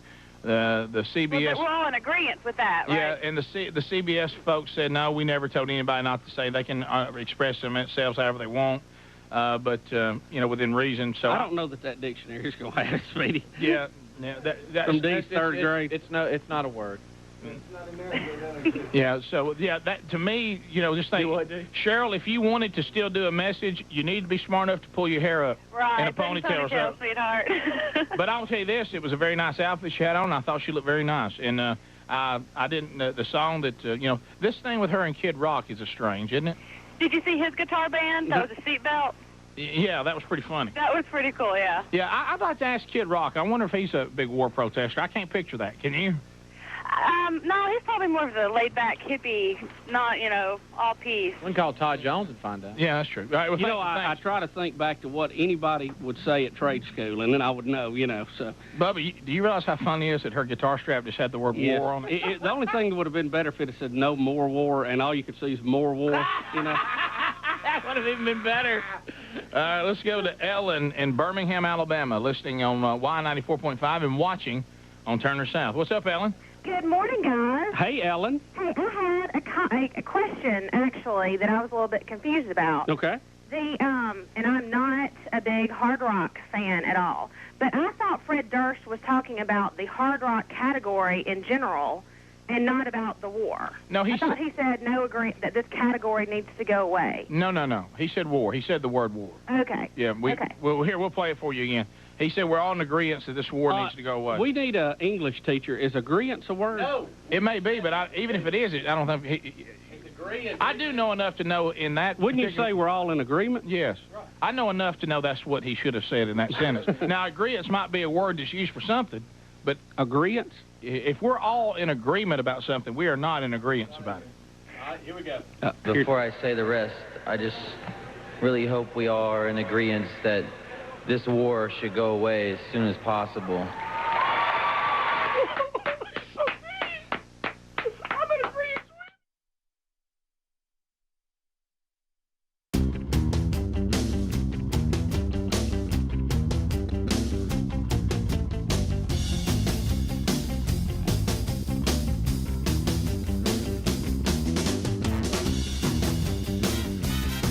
Here we go. 35 minutes past the hour. Well, look, we didn't put this here on this spot on purpose. You're not going to believe this. I'm about to talk about now Raycons. Buy Raycon.com/bigbox. Maybe they should do an endorsement deal with Raygun. I don't know. But anyway, buy Raycon.com/bigbox. These everyday earbuds, they are fantastic. And if you are not using them, probably you're paying too much for something that's either about the same or not as good, because it's not going to have all the new features that they put on. These are phenomenal everyday earbuds. They're premium quality at about half the price. Okay, and then we get you an additional 15% off, and we also get you free shipping. So there's a 30-day happiness guarantee, but you're going to be happy. But they've also added to the the customizable gel tips, which gives you that better fit in your ear. They stay in place. But they've also added noise cancellation, ergonomic design, multi-point connectivity. You can pair 2 devices at once. They're available in a variety of vibrant new colors too. With back to school going on and all that, boy, what a good time to go pick some up. And at these prices, I mean, you can get multiple pair, for gifts or whatever. So buy Raycon.com/BigVox, 15% off and free shipping. Also, just find that link at rickandbubba.com under the sponsors button. So we've updated you on Raycon. The Australian people are upset. They're embarrassed by what happened. They don't like how it happened. They want something done. Austin Dillon was not going to be put in the playoffs. Logano is fined because of their little dust-up. And now, Bubba, we have to talk about a celebrity death. And I know this is not your area anymore over a couple of mishaps, but Wally Amos. And for those of us that love snacks, famous Amos has died at 88. He died peacefully at his home with his wife, Carol. He did battle dementia. He has children, Sarah, Michael, Gregory, and Sean. He was born in Tallahassee, Florida. I didn't know that. But I watched his story. You know that, is it History Channel, Helmsy? Food That Built America? Yeah. And I watched his I love watching those. All those built by America. So good. They're really good. So really good. And he did this cookie, and he had like one location there in Hollywood, California, and then it's like what happens with a lot. His cookie became so popular, one of the big boys came in and bought him out, and at the time he was took what he could get because it's hard when you're trying to do this, and it looked good on paper, but then they started mass producing it. He didn't think the quality was any good anymore. He hated that his name was on a cookie that he said was so average now. And I forget the story, but somehow he gained control of it again and became the face of it again, and it just turned into a major success. Well, he did something when everybody was going big. Yep. He decided to go small and go with a bite-sized cookie. Right. And it really hit it off in Hollywood. A lot of stars became fan of his product. They began to sing about his product, and he turned into a celebrity because he was the cookie maker to the stars. So it's more than just a food story. As you said, Rick, it's really a American success story, an entrepreneur, a free market, a capitalist story that had a great ending. And you have to say this too. He probably ate a lot of cookies. He did, and to make it 88 years, that's pretty good. If you're going to eat that many cookies, 88's a big number. Yeah. And he seemed to keep his weight under control for the most part. So, also, I didn't know he wrote 8 books. So I did not. Do you have the titles by chance of those books? It does not say. Okay, there's one called Milk and Cookies. I think that's just Cookies and Milk. Yeah. No, that's his son that wrote that. Never mind. So that's not him. But he wrote 8 books and actually was huge and was a spokesperson for Literacy Volunteers of America for 24 years.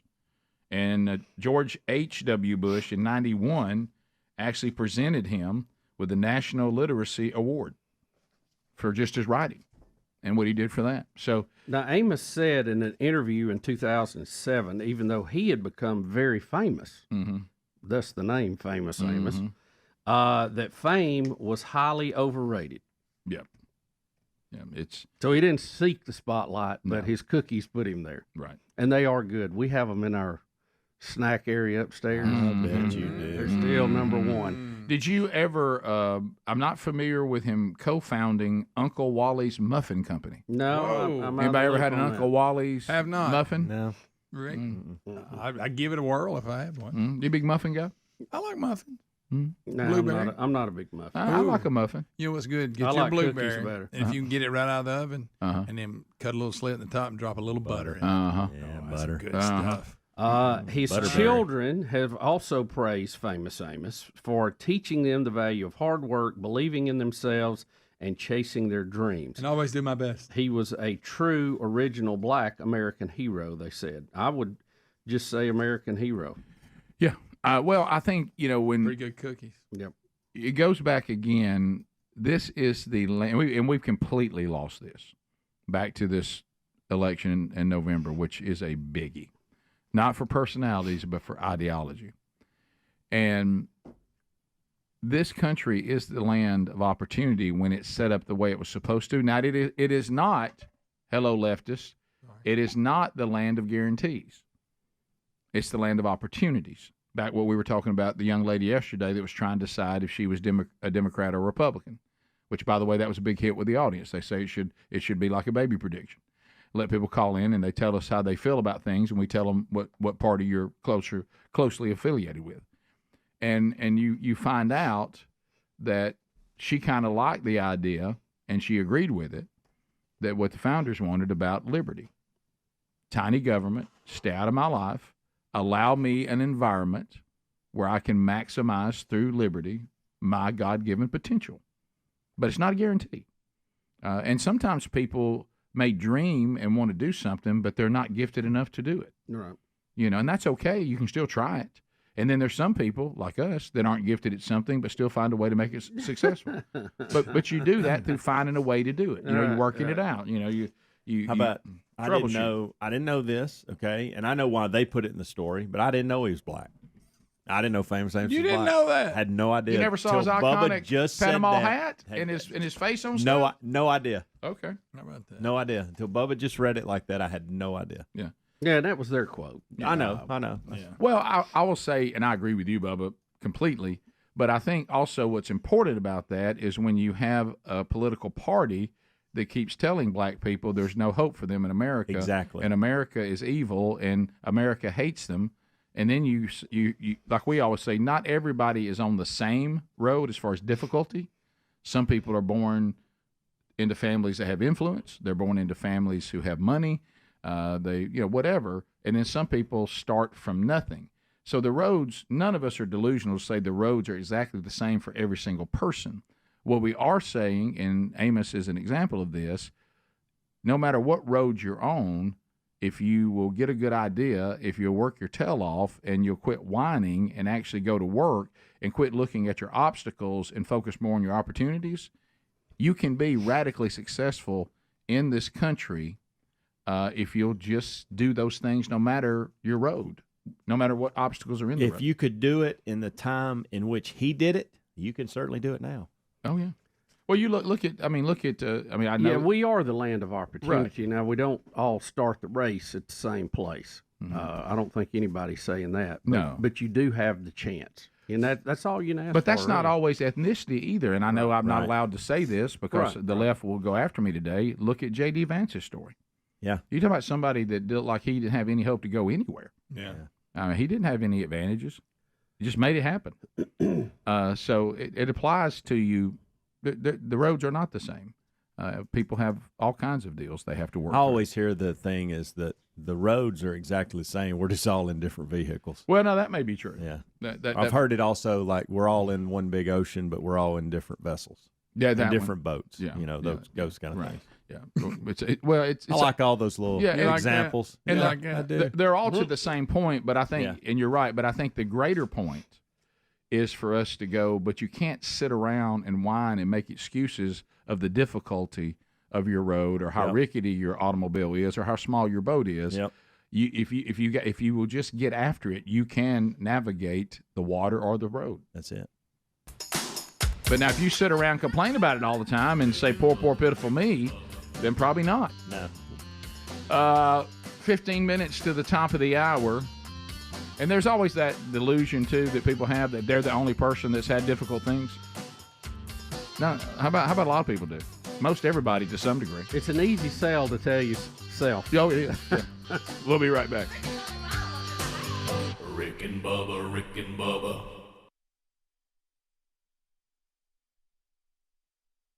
Funny way, is he saying we need to go ahead and get started? I mean, isn't that what he's saying? Let's go to get it over with. Yeah, get it over with. Hey, I agree with that. How about that? We're in agreement with you, Fred. Sure. Mike in Huntsville, listening to the Rocket and watching on Turner South. What's up, Mike? Hey, guys. Hey. Hey, how about this? The only thing I thought that was impressive about the Grammys was watching it in high definition on my 57-inch TV. Yes. High definition rules. You know, overall, you can't really say. You know, a lot of times you come away from the Grammys and there was some moving performance that or somebody really came out and really. I didn't see too much going on. Did you? No, not really. What was the girl that was presenting with B.B. King? Did you see her? Oh, yeah. Erica Badu. Oh, gosh. What was she doing? Was she playing the role of Diana Ross this time? She couldn't even read the teleprompter. Well, let me Mike, tell you there's a great joke here, too, about your high-definition TV that apparently you spent all your money on it and had to shortchange on your cell phone. But I'm not going to go into that, okay? But you know, sorry about that. That's right. But here's the thing. She comes out. It's not like she's just given an award. This is a lifetime achievement award to someone who's dead. Okay, and their family is sitting out there for this wonderful moment for their loved one to be recognized at the Grammy Awards as some goofy, you know, drunk, whatever, Erica, coming out there. What did she do? Stumbling through it. She's a singer, but R&B singer. Yeah, I've never. Well, what did she do, though? She butchered it. She couldn't even say it, and then she kept going, well, I guess I should have come to rehearsal. And B.B. King's looking like, you darn right you should have. Thankfully, he stepped over there and, said something nice about the person. Yeah. And then they showed the shot of the family sitting there going, hey, thanks. Here was our dad's great moment, and you're butchering it because you wouldn't come to rehearsal and learn what to say. And let me say, who puts her in charge of that? And she's got stuff all over her arms, and and she's dressed all weird. She's acting like she's stoned. Afro wig. Yeah. You get that same feeling if you look. Lifetime Award presenter Axl Rose. Yeah, exactly. You go, oh, no, not that. Yeah, I'm just gonna stay at home. Shouldn't somebody go, well, this is a big deal, and this is somebody that Erica Abdu, whatever, had never even heard of. Let somebody like B.B. King, who may have even known this person, knows knowledge of the person, yeah, has some knowledge of him. Why you just want to send out somebody? You know what I mean? That just use some common sense. Let's get an agreement. So you know what? I'm glad I missed it. Yeah. So, but do you realize how the family must have felt? You think they didn't want to go up there and slap her? Let's go to Suzanne, Gardendale, Alabama, home of Kurt Jarvis. Suzanne, how you doing? Doing good, thanks. Welcome. Lucky grass. Glad you called. So you got a dictionary? I had to look it up. Okay. Okay, according to the second college edition, the American Heritage Dictionary, the definition of agreement is an arrangement between parties regarding a method of action. Sure. No, yeah, we know about agreement, but what about agreeance? Well, I can't find it. I was just giving you the definition. Yeah, it's not in there. It's not in here, no. Yeah, agreeance is not a word. He tried to say a method of action. Sure. No, yeah, we know about agreement, but what about agreeance? Well, I can't find it. I was just giving you the definition. Yeah, it's not in there. It's not in here, no. Yeah, agreeance is not a word. He tried to say agreement and something else. And he got tangled up in his big war protest moment, which I love. That's what I was dreaming of. Oh, gosh, yeah. Erica had not shaved under her arms either. It looked like she had buckwheat in her headlock. Yeah. I'm going to tell you that just hits you hard, doesn't it? I mean, really, that just, I can't stay with you after Christy in Montgomery told us that information. I'm going to tell you something, ladies. I know y'all can talk culture all you want to and your opinions and what they do and so on and so on. Let me tell you something. In the old U.S. of A., shave your underarms. We ain't into it. Come on. We ain't into it. Shave your underarms. That's why we left. Ain't nothing attractive about you having a woolly booger under your arm. We ain't into that. You know what? Would you agree? Absolutely. That ain't our deal. We'll come back 28 minutes past. Boy, I hate I missed the show.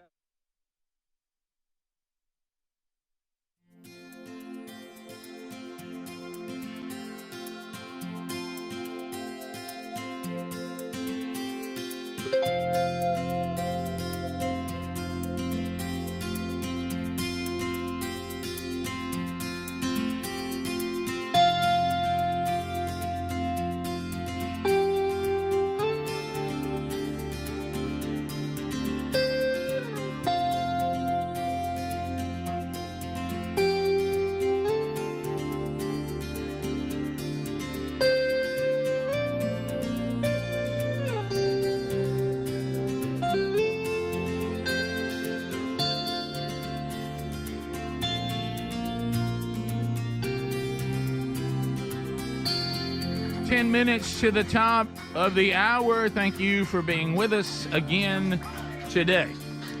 All right, so working our way back, we've got a number, I think 4 different man churches going on this week. Check those at themanchurch.com. I'll be in Birmingham Sunday night, North Shelby Baptist Church. Excited to be there. Guess who's leading worship? I love Jesus. Kevin Derryberry.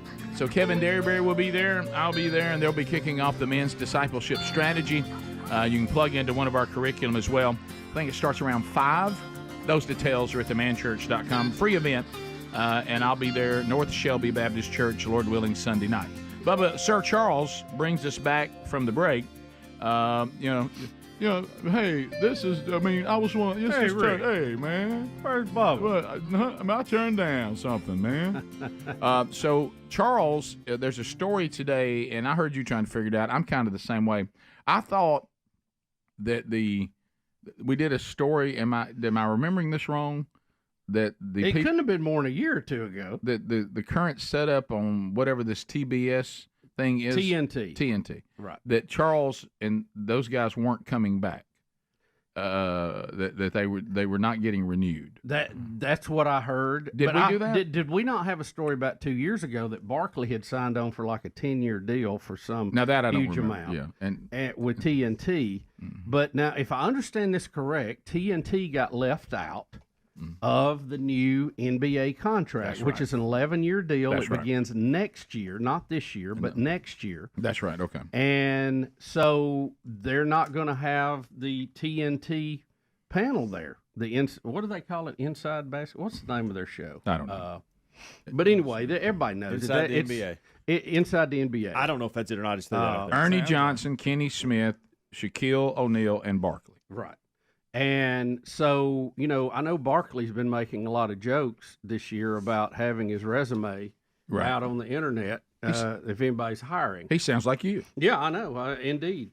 And so... That's the name of the site, Indeed. It is. Is that one of them? There's about 4 of them. Yeah, it is. So Barkley is now saying he left about $100 million on the table to stay with Turner Sports after TNT was left out of the NBA's new 11-year media rights deal. The number one thing for me is my people from Turner get to keep their jobs for at least another year, Barkley said on the Dan, how do you say his name, Hams? Dan Le Batard? Yes. That's what I was concerned That's what I'm here for. Yeah. Mm-hmm. Well, it's spelled a little different. I never say it right. You have to be real careful. Barkley received a high level of interest from multiple networks outside of TNT and admitted the level of interest felt good and was humbling, but he reaffirmed his long-term commitment to Turner in a statement last week, saying previously that he was going to retire from television after next season. He is now 61 years old, and he signed a 10-year deal with TNT back in 2022. There you go. I knew he did.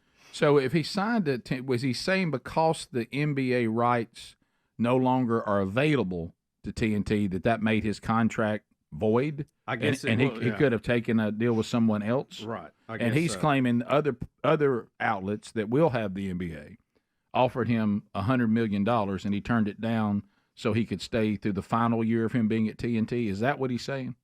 I guess so. He has expressed several times, and I've heard him talk about this, and I think he's even talked about it on the air with us. He really likes the people that he works with in Atlanta on that broadcast, the people behind the scenes, the producers, the makeup people, the camera people, and he was very concerned about them losing their jobs. So would they lose their job, though, if the others stayed for the year and only Charles left? Well, I think he's saying, I'm going to take care of you for one more year. We got one more run. I'm not going to jump ship with these options. They want me to leave now and blah, blah, blah. So I think he's just saying he's going to stay and try to take care of those people now. And when he said, I'm clarifying, when I said I'm going to retire from TV, I would never do another show with Gayle King. No, I'm just kidding. That ended already. Oh, yeah, that didn't go very well. No one wanted to see that. And I think people like Charles, they just don't like him talking to Gayle King. But the NBA on TNT, which was the name of the show, is considered the gold standard for NBA television coverage now. And it's kind of a shame that they got left out of this deal. Well, I wish they would all go together somewhere. And maybe they'll have that opportunity after their final season with TNT, maybe. Right. But he just says he could have jumped earlier and he didn't. Is that what the story's basically saying? I think so. And there was $100 million out there he could have had. So I don't know. TNT. This is also it's a very complicated deal. All of this. It is.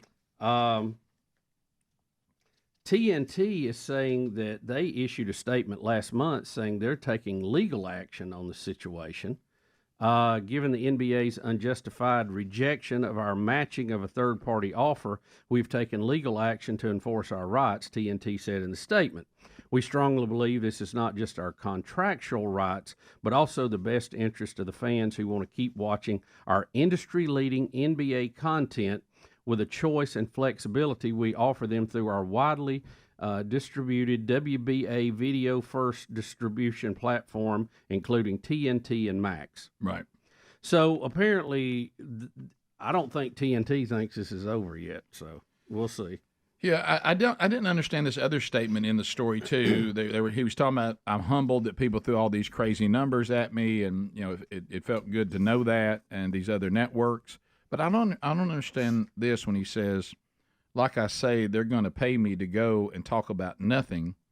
I probably would have had to do an honest day's work if I went to one of those other networks. Does that mean they're not going to let him do basketball? Well, I think he's just saying that he likes what he does where he's doing it. Yeah, I got you. And he gets, paid for doing nothing. Right. Which is something he enjoys. Yeah, and then you mentioned that TNT. Most people do. Yeah, I can relate to that. Yeah, then you mentioned that TNT said, "Hey, we're not going away yet. We're going to keep trying." Right. I think they're saying that they matched one of the offers and should have been able to hold on to it. So we'll see. Turner's a pretty big outfit too, but when you start talking about Disney and all of that, that's a whole other deal. That's hard to compete with. Does anybody? Is Charles saying that he's going to do his last year of TNT, and if they don't get back in the game, they lose this attempt, that he's done, or just saying I'm going to stay one more year, then I may go somewhere else? Rick, sometimes it's hard. It's hard to follow. It's hard to follow what Chuck's saying. Yeah, it is. But I think in this case, I'm going to read between the lines. I think he's saying, look, everybody wants me, but I want to be here with TNT. I want to be here. I'm committed to the show we're doing, where we're doing it, how we're doing it, with the people we're doing it. Right. And if it all ends, I may just retire. But now he's not saying he wouldn't jump ship after this is over. But I think he's trying to stay loyal to the brand right now. I would be, as long as he's healthy, and he seems to be healthy at 61, I would be surprised that after the TNT thing, if they don't get it and they can't keep this team together, I would be very surprised if the whole team, or Barkley and some of the others, don't end up doing this for whoever has the rights. Yeah, I would be very surprised. Yeah, I think they're going to have overwhelming pressure to bring them back on whatever network has it. Yeah. But I think they're just trying to stay loyal to TNT and especially to the legal challenge itself. Right. Top of the hour. Rick and Bubba, Rick and Bubba.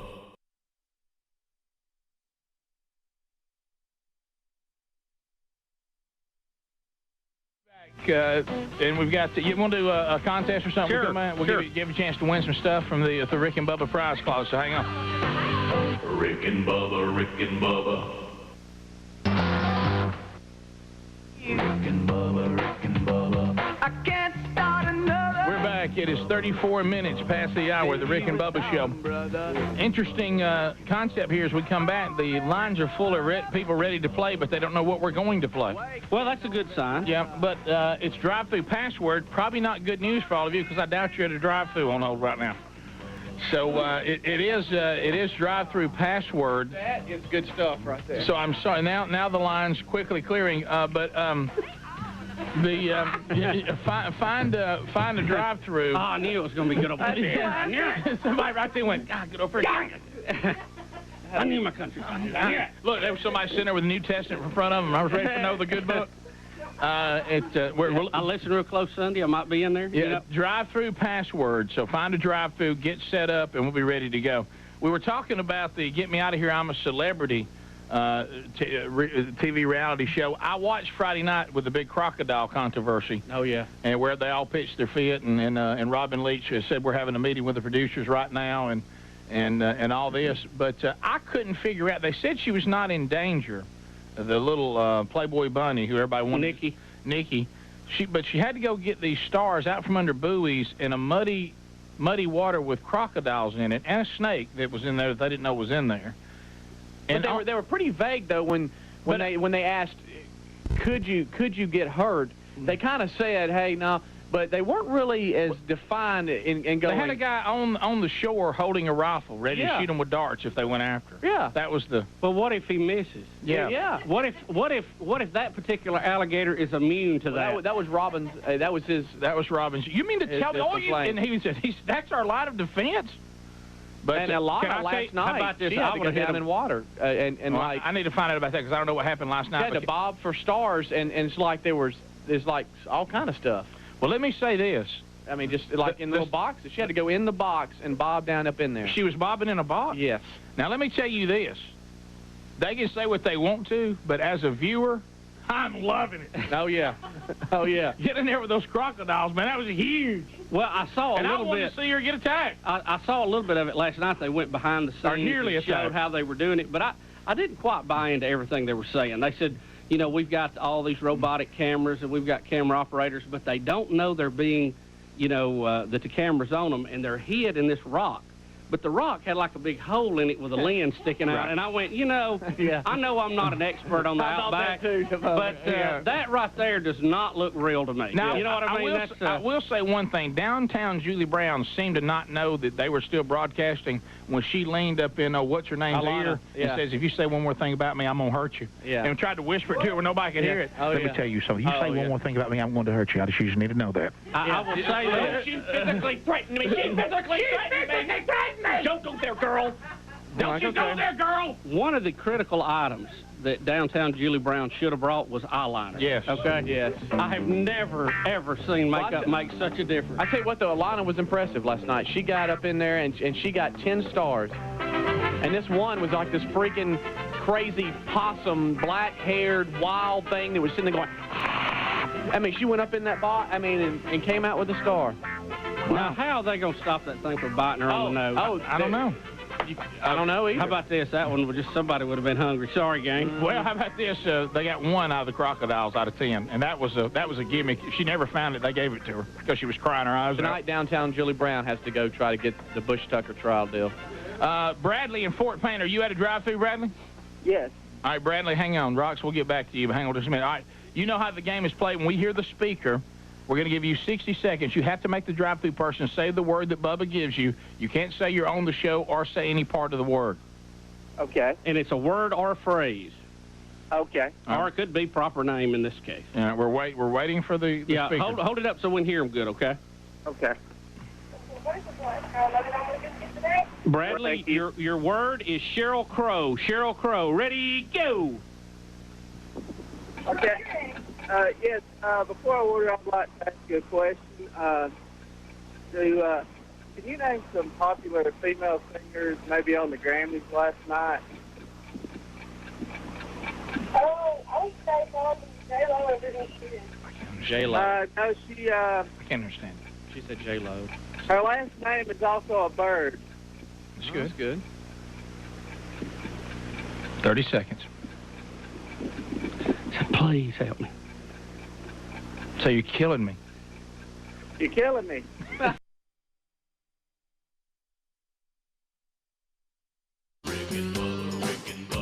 This is the Rick and Bubba Show. Watch more at blazetv.com/Rick and Bubba.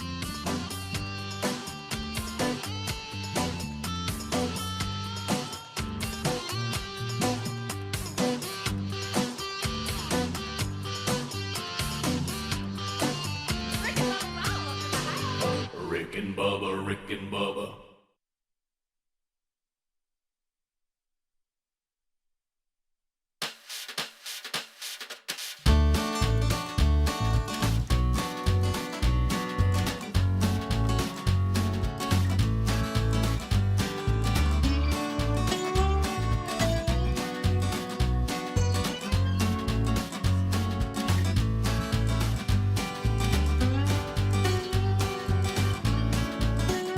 6 minutes now past the hour. Here we go. Thank you for being with us.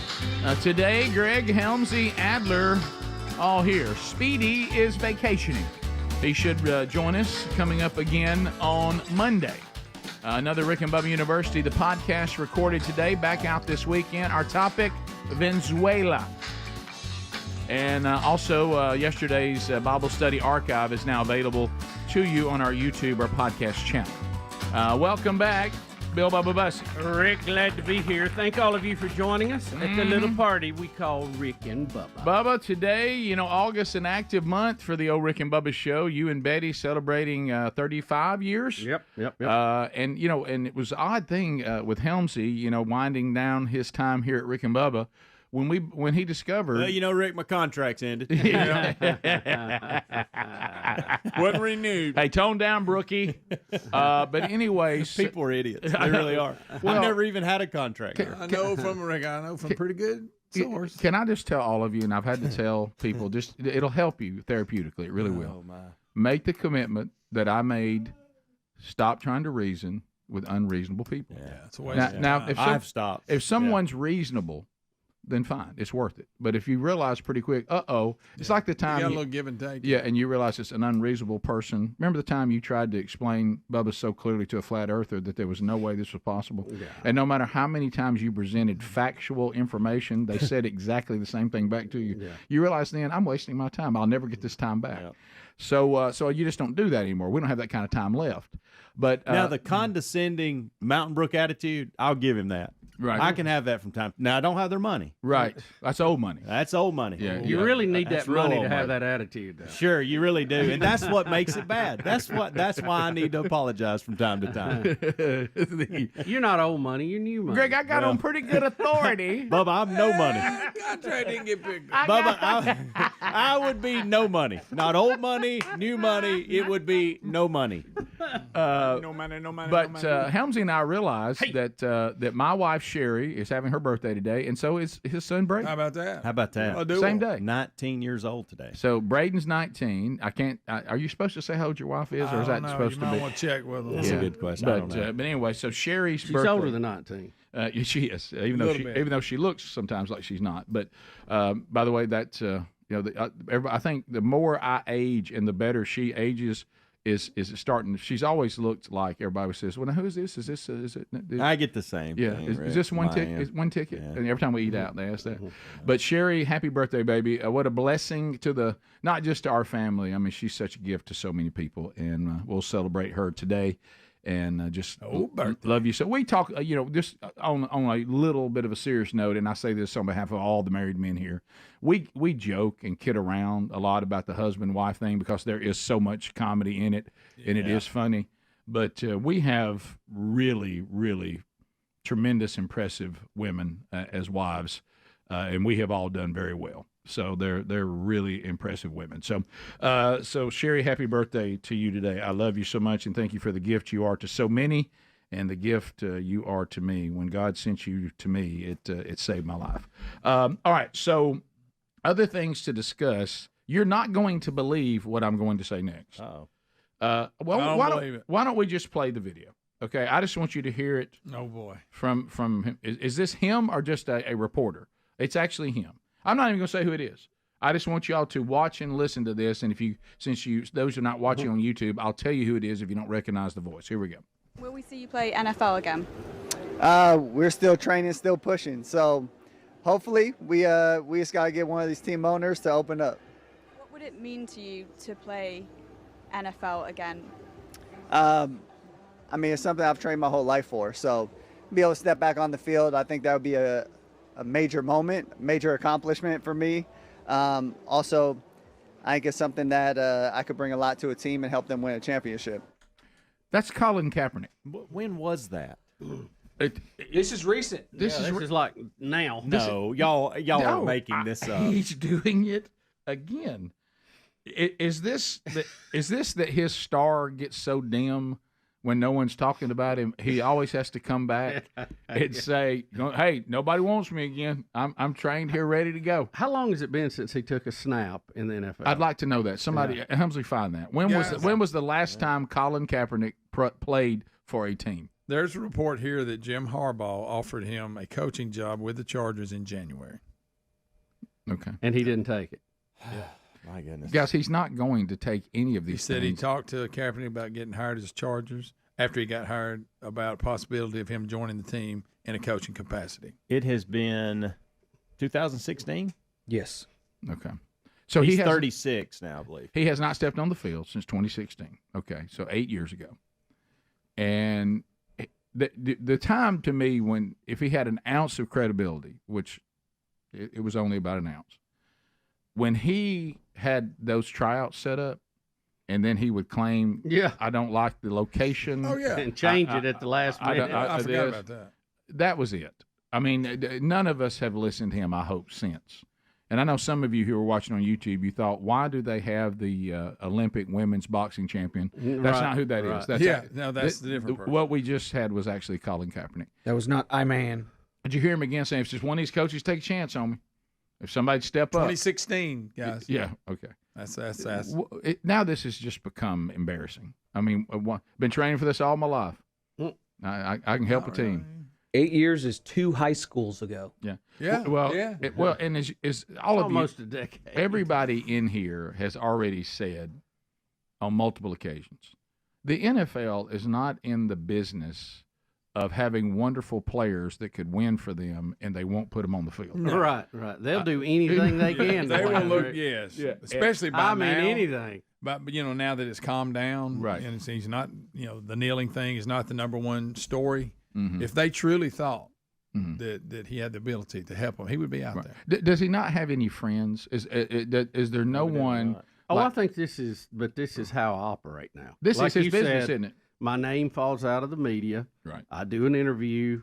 Yeah. I'm training. I'm waiting. I'm sitting here waiting on a phone call, and nobody calls. And if they do, then he mysteriously, the workout doesn't go like planned. They move it around. They can't find it. It's canceled. It's rescheduled. Right. It's almost like, I want to be a quarterback. No, I don't. Right.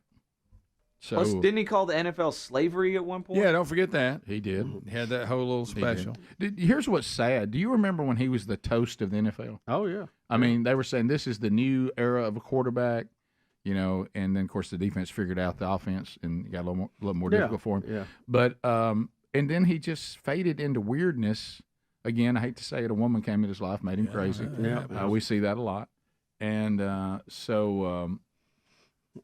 somebody says that he might have got on the field, in a backup role, maybe in 2017, maybe. Yeah. So I don't know, but this thing of continuing to say that nobody wants me, it's tired, and I just wish there was somebody that would say to him, don't do this. The first 3 times you did it, maybe, but at this point. I think the Vikings ought to invite him for a tryout, and Tom Brady. No, you're right. Now, I don't disagree. What if the Vikings could talk Tom Brady into coming out of retirement? Oh, that'd be funny. I don't disagree that Kaepernick could have been a backup, skill-wise, but if he had too much, I'm not going to have that kind of baggage on my backup. No. You're not worth. I can get another backup.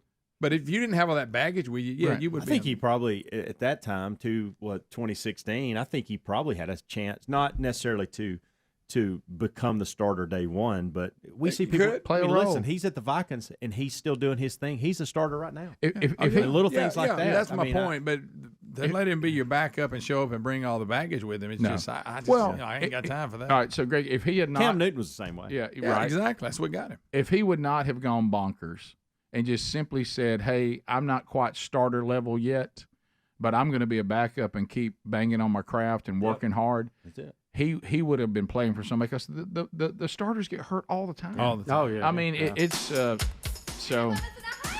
Anyway, so Colin Kaepernick says, "Hey, I'm here again if anybody wants me." All right, buddy. We'll get with you. Thanks, buddy. We'll call you. Let's take your phone calls next. 866-WE-BE-BIG. All right, 10. All 10 lines are available. All right, 10. And we'll chat with you. 866-WE-BE-BIG. Phone calls when the Rick and Bubba show continues after this. Rick and Bubba, Rick and Bubba.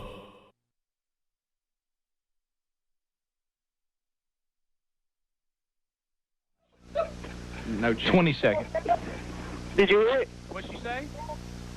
You said again? Thank you. Boy, technology was struck. But you did it, man! How about now? All right, we're going to put you on hold. You just won yourself a Rick and Bubba love package from American Classics, the official licensee of Rick and Bubba stuff. You can always get a full line of Rick and Bubba merchandise by going to rickandbubba.com, click on merchandise, and shop from American Classics. But we will send you, Bradley, some free stuff in the mail. So stand by. We're getting your address, okay? Okay, thank you. You the man. Let's go to Murfreesboro, Tennessee. Emily, are you there at the speaker? Yes, sir. Okay. You know how to play. Yes, sir. All right, we're waiting to hear the speaker ask for your order. There it is. Your word is Dixie Chicks. Dixie Chicks, ready, go. Yes. Can you tell me a famous country artist? There's 3 of them. They're all women. They sing. Can you tell me what their name is? Please say, but I know them. Dixie Chicks? No, there it is. Yes. You won. What's up with phones today? You want to hear them ask for your order? Pretty good phone. Working a Burger King is probably my take order. Okay, this is Scott, good. your word is agreement. Agreement. Ready, go. Wow. Hey, how you doing? I need to ask you a question before I order. Is that okay? Yes, go ahead. Okay. I need you to help me with a word. You kind of say it. If we're thinking the same thing, we're trying to make a deal. We can come to a... Can you fill in the blank for me? It's pretty good. Should I do what deal? Help me out with this word. Okay, what word is that? 30 seconds. Fill in the blank for me here, okay? Okay. Okay. We're trying to have a conversation, and we're going to like the same thing, so we're going to come to a... conclusion. No, it's kind of more we think the same thing. You and I, we're on the same page, we're on the same wavelength. We're gonna come to a... agreement. Thank you. 10 seconds on the clock. Way to go, Scott. 10 seconds on the clock. Okay, hold on 1 second. Thank you. I was on the radio. Thank you very much. That way to work.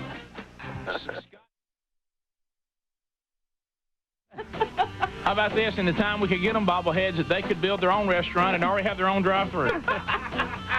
And already go out of business. All right, so we'll be back. 877-WE-BE-BIG, our number. You're listening to and watching The Rick and Bubba Show.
we go. 21 minutes past the hour.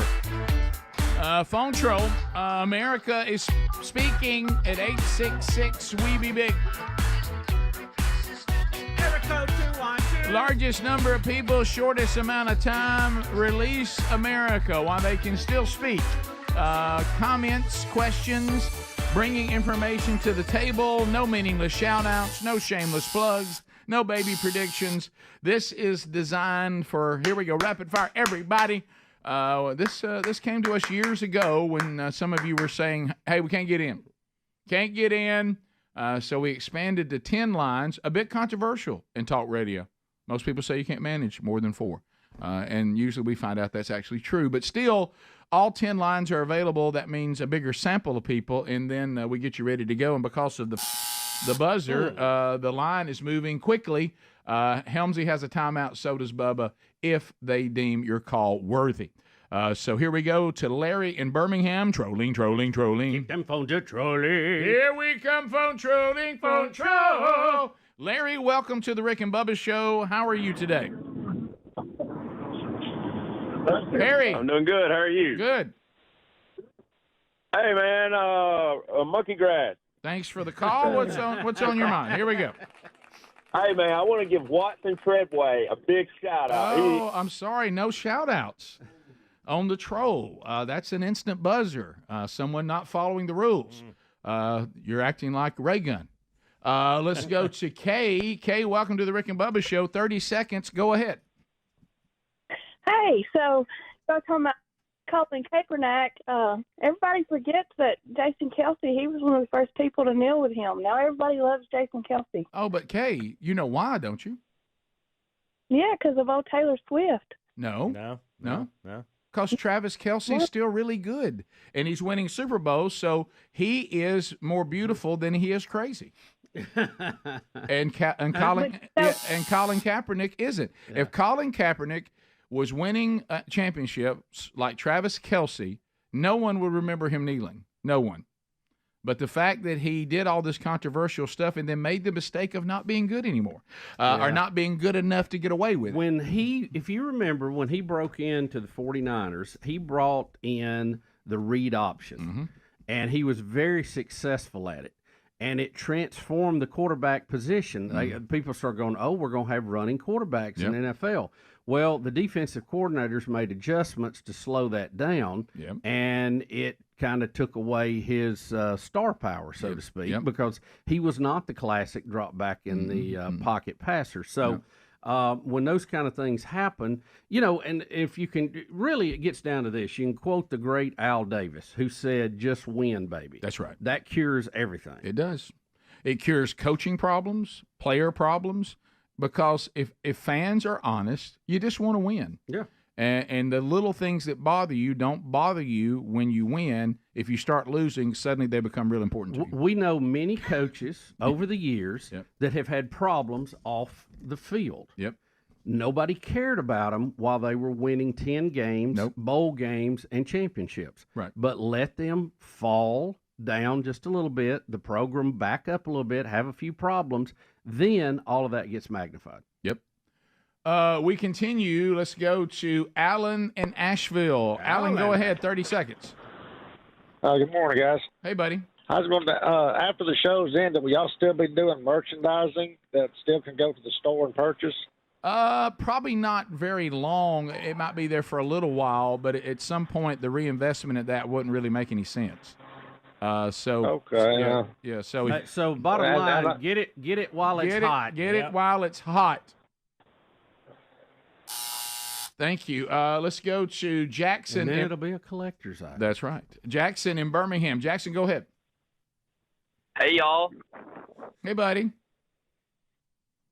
So I just want to, y'all probably already talked about it already. I just want to hear y'all's opinion on Alabama's new head coach and what y'all think the season's going to be. I think Alabama's going to get beat and get beat big. It's I don't like hearing people saying we had fun in camp. There's an ice cream truck at camp today. I don't know. It worries me. He is a good coach. He has a totally different style than what Nick Saban had. He has a great arsenal of players. He brought some with him. Yeah. I think it will be different now. Yeah. Long term, I don't know. I think the sport as a whole has changed. It's Right. going to be harder than ever to dominate, like what was done in the past. So, but he's more of a I hate to use this term, but you know what I mean when I say players coach. He's a little more friendly than maybe a Saban would be, where he's a little more hard line. Right. Yeah. And I'm not saying that's good or bad. It's just different styles. Yeah, and I'm having a little fun, but I have heard Bama fans that that are hardcore are concerned about statements like, "We sure did have fun in camp this time," comparing it to when maybe it wasn't as much fun, but maybe would it be more beneficial? I don't know. He's a good football coach. He's proved that, but Bubba's points are valid. It's a tough conference. The good news is it's easier to make it to the playoffs. So I really believe, if you're coaching with the 12-team playoff, you can save a season a lot easier than you could in the past. So that actually might make it easier on He just doesn't need to lose the wrong games. That's correct. Yeah. But and I haven't even his looked at the role schedule. really stepped up with the Chiefs when they got rid of the what was his name, the wide receiver that went to the Dolphins. I mean, they really depend on him now. What are you talking about? I'm talking about Travis Kelce. We're not even. We're still talking about the coach at Alabama. Yeah. Okay. Well, I was referring. We back moved to on from that. I've been about one Goodness, topic that's behind scary. today. That's scary, Bubba. But no, I was still thinking about him because there's several stories about him and Right. and the love of his life today. Right. Yeah. Oh, Have you really? seen his new look, by the way? I haven't. When you first said that, I thought DeBoer was coaching at Kansas I did City. too. I thought the same thing because we'd completely switched gears. We continue. Let's It's a go. mental thing. Nick in Huntsville. Nick, go ahead. Morning. Hey, buddy. Since it's Helmsy's last week, I thought, what would Beth Mowens think about it since she's not going to be here for him anymore, or he's not going to be here for her anymore? Well, you know why? It's actually Speedy that I connected with. Helmsy's going to coach the Cocks. Tennis. Women and men. Jack State Gamecocks.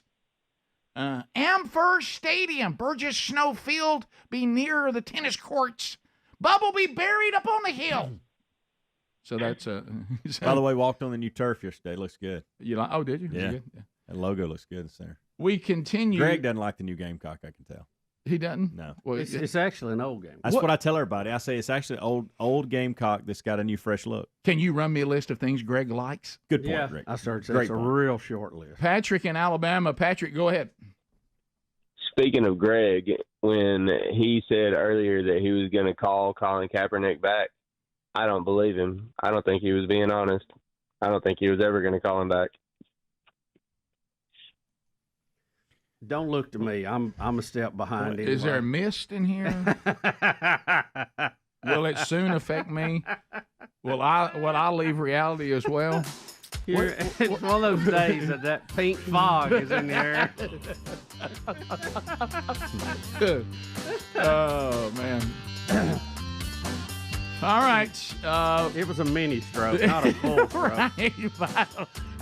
And they're kind of common around here. What I loved is not that weird. Helmsy and I were trying to make it work. We're like, how was DeBoer tied to the Chiefs? Yeah. We'll be right back. Rick and Bubba, Rick and Bubba.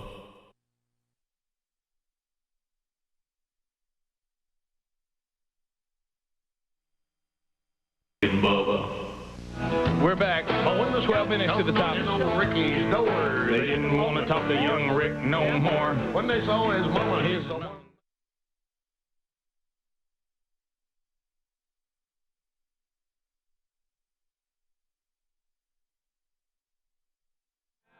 I feel good. Rick, Dateline Purchase, New York. Vietnam vet Jerry Kelly isn't taking an anti-war protest sitting down.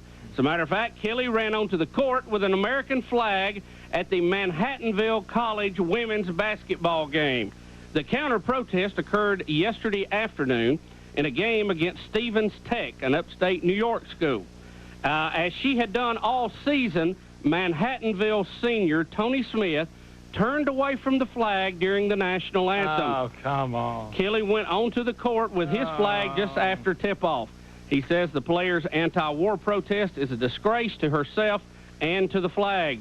Kelly was ejected from the game. No comment from Smith after the ball game. Gonna turn and look the other way, huh? That's just hilarious to me. What a nut. Is she from around here? Who knows? Who knows? Well, I mean, is she American? What is the deal here? In America, playing, we're, probably one of the very few places that you could go to school, get the kind of education she's going to get, probably on a scholarship, off the taxpayers' dollars, but yet she is not going to look at that flag that put her there. That's okay. Let me just say this. We fought war so you can have that right. I just think your timing was terrible. Well, here's the thing. Here's the thing. That ain't free speech. Well, here's what I think, though, on this is, you ever had somebody with you, and you see this happen a lot, they don't like somebody for good reasons, okay? Right. Like, let's say somebody, stole something off their desk that was theirs, and they didn't like the person, but they never, ever said anything about it, okay? Right. All right, well, they're mad about it, and they're boiling about it. Well, all of a sudden, that person is walking down the hall and sees the person coming, and the person says something to them to the effect of, hey, man, did you have a nice weekend? And they dog the person. What do you mean talking to me? And you go, I know you're upset with this person. I don't think this is the time that you've picked to really get on them. It makes you look like you have no credibility. Time and place. Yeah. Time and place. Maybe you should have said something back when they stole that off your desk. Right. And I find a lot of people who are ready to protest America, you're using this conflict to do it. It's not a very good one. You don't really have a lot to go with. You're upset about what now? Why are you against?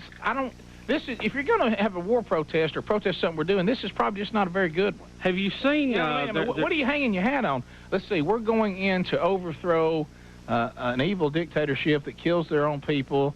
In violation of about 8 UN resolutions. Violation of about 8 new UN resolutions. They fund terrorists, that want to kill Americans. And to me, this is not the conflict that you really ought to be rising up with your big war protests. We've had some that might have been some good ones for you to question or ask about. I'm not sure this is the one. Just very strange, that group, what they hang their hat on and what they don't. They're against America doing those kind of things, but they would be the first ones who are against a tax cut, too. You realize that. So they want America to take your money. They just don't want America to do anything anywhere in the country or the world with it. They're just all over the road in their position. You know what I mean? If you're totally anti-U.S., then you ought to be against paying any taxes, right? Oh, yeah. Because you disagree with that administration, that government. You see what I'm saying? At least that's logical to me. Well, yeah, you can't find any logic. I mean, America wants to go in and kill a regime of evil dictators that torture and kill their own people and kill anybody else they don't like, and could also be helping terrorists who have already killed Americans and will want to kill in the future. And don't forget this, also we just want to get a weapon together where they could kill people by the thousands. And we want to stop that. Well, I'm against that. Sure. I'm going to turn my back on the flag at the basketball game. I'm a little shocked that we don't see more protest at basketball games. I mean, at football, you can't get on the field, but basketball, if you run down the steps, you're in there. You know what I mean? There's no way they can cover everybody. Really? At basketball games, why don't you, protest something that has some merit, like the fact that basketball people don't play defense anymore. Yeah, sure. That would be a good protest. Yeah. I'm upset with basketball because there's no defense anymore. I would like to see a protest like at the NBA, bring back the zone. You know what I mean? Something like that. Let's say 1 quarter you can run like a 1-3-1. Yeah.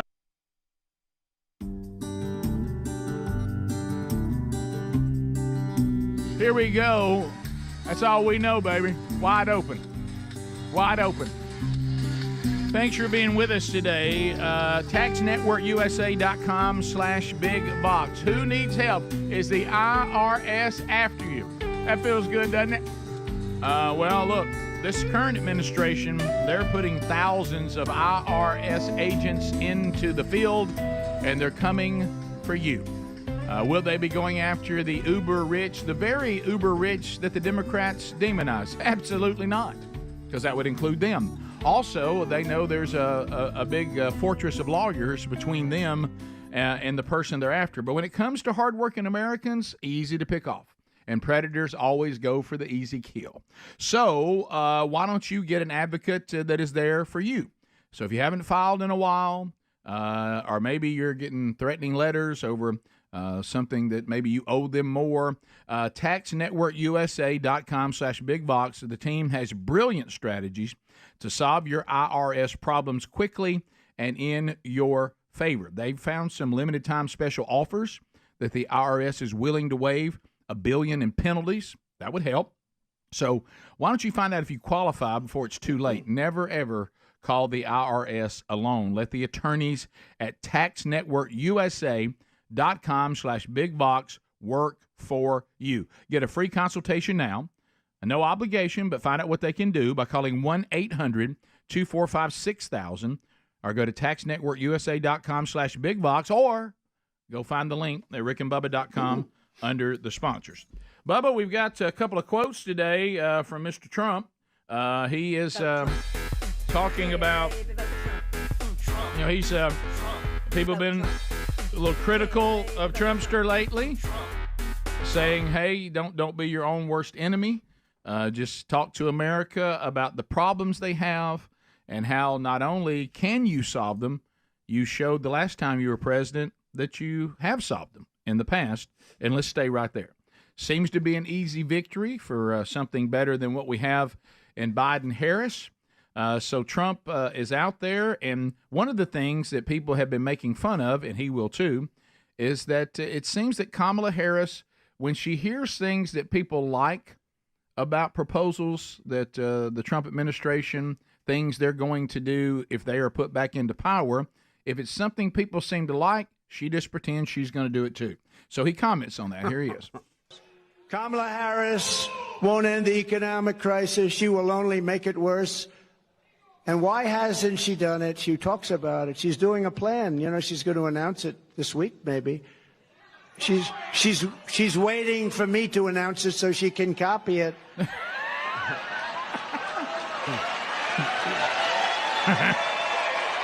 Now, if you cannot see the video for this, he is in front of a backdrop that says no tax on tips. He's gone to even putting it on the backdrop now. Yeah. He will now give us an illustration. And I do think it's a good point. If she thinks that's a good idea, why didn't she fix it now? She is no longer an issue. You're going to hear in a moment. You've had 3.5 years. Why didn't you fix it? Right. And we get to the Kamala stuff. You'll see her trying to now distance herself on anything negative, like Afghanistan. We'll get to the parade the Taliban had. Does that make you sick? What, to see all of our military equipment that we just abandoned, then put it in the military parade saying we know how to use it now? Yeah, for all of you going to work this morning, that's your tax dollars. Mm-hmm. Yeah, that bothers me, Bubba, to answer your question. It sure does. Yeah. We'll get when to that. You're struggling to buy food and you think, I pay all this tax and this is what I got for it. Right. Trump will now use Tic Tacs to illustrate inflation. All right, so here we go. And he's holding a big one and a small one. Oh, my goodness. Just so everybody knows. Okay. So, this is Tic Tacs, right? I don't know if I like the company. I've never met. I have no idea. They're so lucky. Look at all the television. This is the greatest commercial they ever had. But that's what happened. This is inflation. This is Tic Tac. This is Tic Tac. This is inflation. This is what's happened. Oh, my God. I just happened to have somebody gave me this one today. I said, I think we'll put it up as an example of inflation.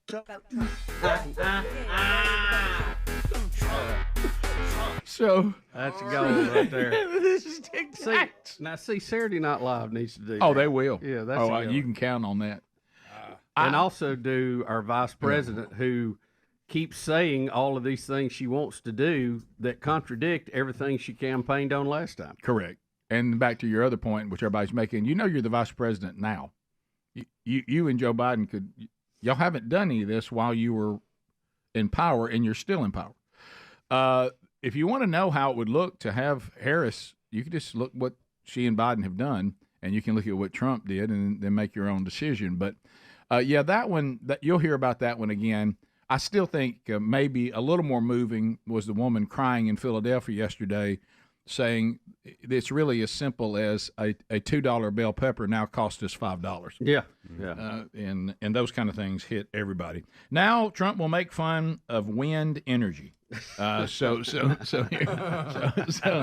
here we go. Here he is. I'm loading it up. Sorry. Oh, I'm sorry. They're loading it up. He's going to have a little fun about the wind energy can be funny. Here we go. Your prices a little bit. Think of that. They're going to take away 84%, and the real stuff. That's the stuff that powers the plants. It's not wind that goes around and around. And darling, let's watch the president's State of the Union speech tonight. I'm sorry, we won't be able to do it. The wind isn't blowing, darling. We have no electricity. We have no electricity, darling. We won't be able to watch tonight, but perhaps sometime during the week it will be blowing and we'll be able to get our television on it. Gold. Gold. I know. You know, again, Really? he says what we're all thinking. He does.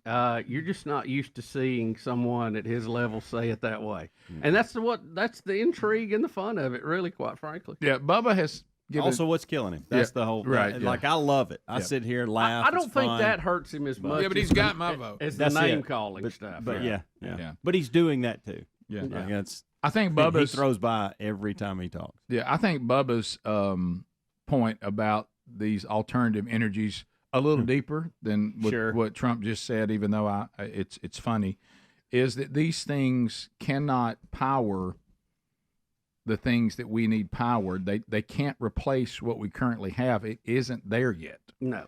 And you guys, you have to understand that you can go hug every tree you want to today, and make fun of what Trump is saying here. But these alternative methods we have now, they are not advanced enough to provide the power for what we need. It's not there, and it's not scalable to the level we need either. And then pretending it is, it just isn't true.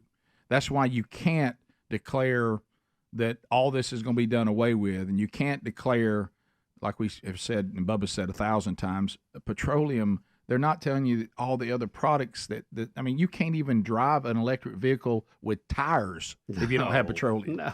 I mean, it's not going to run on. It's not going to run on its rims. If you shut down drilling, you're going to have no battery cars. You're going to have no medical supplies. Just off the top. Right. Okay, let's just start there. So, and when it comes to generating the kind of power we need, see, they want you to think that your whole world is just light bulbs. No, I mean, you got a heating and air system. You've got things that need major power, and we're not there. We can't do the things we do with these alternative. They can be supplemental. Yeah, they can pile on top, but you've got to have a core supply of either nuclear or gas fired or coal fired or something that is there day in, day out, when the water's not running, the sun's not shining, and the wind's not blowing. Yeah. Number 11, Adler, let me know when you have it. So here's J.D. Vance, vice presidential candidate with Trump.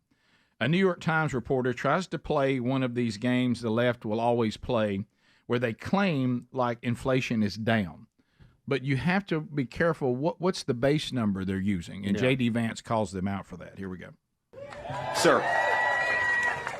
The New York Times, I wanted to ask you about the latest economic news from this morning, with inflation now being under 3%, the lowest rate since mid-2021. What is your sort of reaction to that news? Well, I think the crowd reaction says it all. Look, when they say that inflation is down, they mean from a baseline where groceries are already 30% more expensive than they were when Donald Trump was president. And they're not saying it's coming down. They're just saying it's not going up as fast as it was 3 years ago. That is not a reputation or a record to brag on. That's a record to be ashamed of. Why did it take them so long to get inflation to where it is? And why are prices so high? It's because Kamala Harris failed to do her job. So if they want to go around, and this is, it's funny.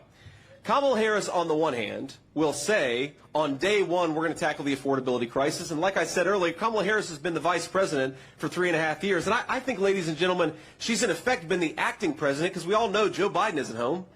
So she's been the one controlling government policy for 3.5 years. She says she wants to tackle the affordability crisis on day one. And then on the other hand, she'll say, well, we've already got inflation under control. Well, which is it, Kamala? Which is it? Yeah. So there you go. So the J.D. Vance, communication-wise, straightforward. Yeah. Straightforward. You know, he gives a pretty good stump speech, but did you notice this? He actually was taking questions from the crowd. He didn't have a list of who it was, the order they were supposed to be, or what their question was in advance. And he took questions that people were trying to be negative toward him. Yeah. New York Times. We'll be right back. Rick and Bubba, Rick and Bubba.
Something's got some teeth to it. Yeah. I'm protesting that basketball games, the whole game doesn't matter except the last 2 minutes. And how about a 5-point shot from halftime? I mean, from half court. You hit one from half court. The 3-point line and the 5-point line. See, that would you talk about the last seconds of the game. That would really make it exciting. Sure. You knew you could put one up.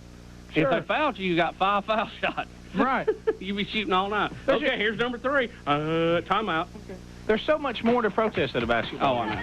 Well, it's all about oil, Rick. Come on now. Yeah. Well, Bubba made a great point on Friday. If it was about oil, why don't we just take all of Kuwait? Because they were already there. We're their military. We could take it over anytime we wanted to. Yeah, just start shipping it out now. And look, don't misunderstand me. I'm for that. I'm for taking over people's oil. I'm all about that. But unfortunately, that's not what this is about. We'll be back. See you tomorrow. Rick and Bubba, Rick and Bubba.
We're back 9 minutes to the top of the hour. The Rick and Bubba Show, 866 We Be Big.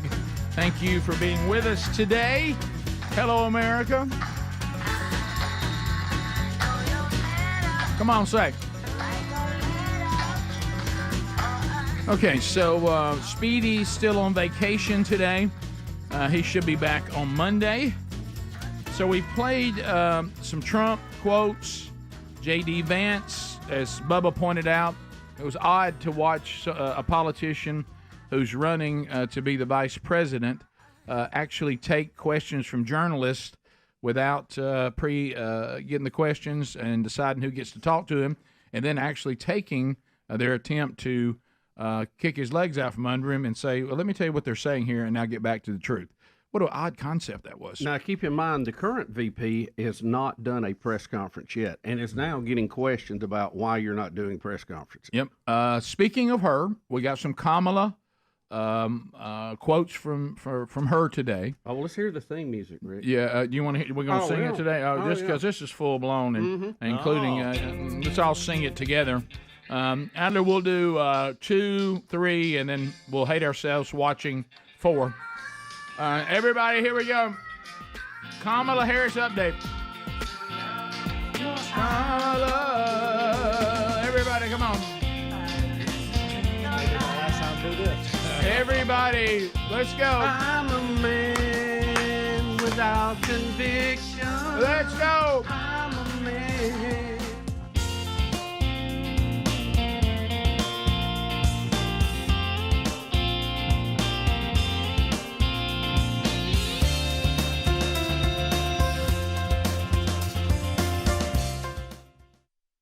Kamala, Vice President of the USA. Kamala.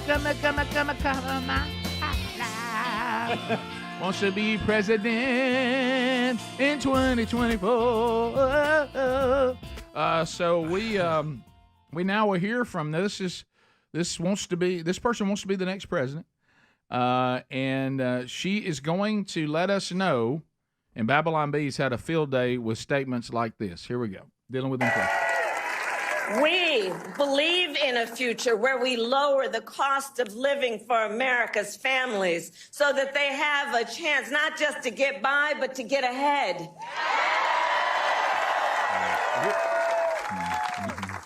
Because while our economy is doing well by many measures, prices for everyday things like groceries are still too high. You know it and I know it. Yeah, you put us there. You know, when I was Attorney General, I went after price-fixing schemes. And when I am president, it will be a day one priority to fight to bring down prices. I will take... Now, Babylon Bee says, if you will let me be president, I will bring prices down. Unfortunately, it's from a woman who currently is serving and is in the White House. Yeah.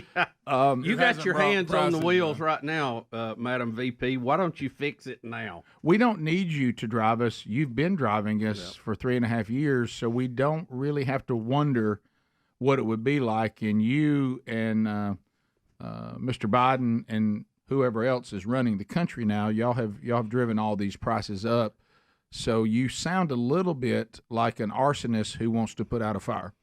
Yeah, a whole lot, Rick. And if you notice, she's implying that price gouging is part of the problem. Oh, of course. Because she's going to prosecute them. Oh, yeah. There's only been one group gouging, and I'm afraid it's been you, Madam VP. Thank you. And you've been gouging us pretty hard for 3.5 years, and you have jacked up the price of energy. And that is the common denominator in all of this. It all flows out of that. Companies trying to get supplies in are paying higher price to do what they do, higher price to get it to wholesalers, higher price to get it to retailers.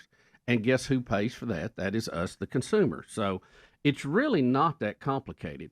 But you have to come off of this thing that you're doing about no drilling and your green movement, because that is the primary thing that is driving inflation. Also, when you do all that, then you terrify people, and then they cling to their money, and they won't put it in the economy. Right, of course. And now let me give you another example here, and this will be somewhat a controversial example, but I think it's important. Okay. We have people who have complained over the years about people who price gouged when we had hurricanes on the Gulf Coast. I remember that. Okay. Yeah. You have people, and we used to have people who would carry in 18-wheelers full of generators. Mm-hmm. Do you remember this? I do, yeah. And they would sell them. Mm-hmm. Now, these generators normally might run $500. Now they're wanting $1,500 for them. Supply and demand. Mm-hmm. People were lining up as far as they could see to buy these and to hook them up and to get power going again at their house. So they didn't like paying the 3 times the price. Understand that. So you bring in the people like her that want to have price controls and they want to pass the laws for price gouging. Understand it from a consumer, you're feeling. But here's what happens. They pass these laws. You can't sell them at this price. You can't do this. You can't do that. We're going to prosecute you. Guess what? The people up north who were buying these generators and driving them to the Gulf Coast and selling them for a profit said, I'm not going to do it anymore. No, it's not worth it. So guess what? Now I'm without power and nobody's coming in the neighborhood selling generators. Nope. Even at 3 times the cost. Right. And they want them to come back now, and they won't. Same thing with plywood. And I know this has happened several times. I've talked to people who've lived there who have seen this. So, price gouging, no, we don't like it, but it is part of the open market, and it does supply a service that needs to be done. And without that ability to make up that profit, people are not going to do it. And that's the whole problem with a lot of these economic plans. Kamala tells CNN, don't blame me about the Afghanistan catastrophe, even though she was anyway. It's her administration. She almost takes credit for it. Okay, let's see. All right. President Biden always said that he wants you to be the last person in the room, particularly for big decisions, just as he was for President Obama. He just made a really big decision.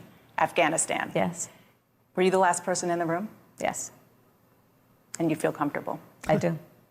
Oh, I see what you're saying. This is an old interview because I see the distance. This is back from 2020, wasn't it, or 2021? Yes, all right, so this is back when she was taking credit for it. Okay, I misunderstood your headline. So if you're bothered by what happened, Kamala says, hey, I was the last person in the room, and you're going to stick with that? I am proud of it. Yeah. So here's the parade of all of our equipment. We have people on the text line that said that they actually were part of building this equipment, and they said it just makes them sick to see the very things that they work to build for our military. And as you said earlier, our tax dollars that paid for all this. And now there's the Taliban doing a military parade featuring all of our former stuff. So much equipment. So much equipment that we just left.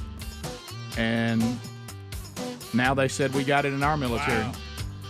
Yeah, that's some of it there. Those armor. Yeah, sure. Top of the hour. Rick and Bubba, Rick and Bubba.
Let's talk about what it's like for a man to take a shower.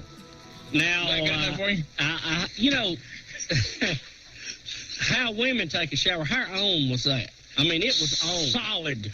Julie, will you agree to that? Unruly? I mean, she was laughing hysterically, going, yes, that is correct. Oh, that wasn't true. Oh, yes, it is. Whatever. You're not married yet either, so you. Yeah. Well, this is. Most of it was true, though. Yeah. If you shower like a man, or how to shower like a man. Number one, if you wore clothes to bed the night before, take them off while sitting on the edge of the bed and leave them in a pile on the floor. Absolutely. Walk to the bathroom wearing a towel. If you see your wife along the way, flash her. Look at your manly physique in the mirror and suck in your gut to see if you have pecs. Yeah. The answer, probably no. Yeah. Turn on the water. Check quickly again for pecs. Yeah. Still no pecs. Get in the shower. Don't bother to look for a washcloth. You probably don't use one. I don't. Wash your face. Well, that's optional. That's optional. Wash your armpits. Nah. Wash your body. Wash your butt. Shampoo your hair, but don't use conditioner for any reason. What a waste of time. Make a shampoo mohawk. Open the door and look at yourself in the mirror. Close the door. Pee, wrench off, and get out of the shower. Return to the bedroom wearing a towel. If you pass your wife, flash her. Yeah. Well, no. I mean, if there's a big drain there in the middle, there's nothing wrong with that. Ring the drain. Right. Ring the drain. No, y'all do that? You sure? You got a gun? Who wants to get out with a shampoo mohawk? I mean, the water's hot enough in there. Well, you got to be able to get on your tippy toes. Yeah. Keep your feet at shoulder length.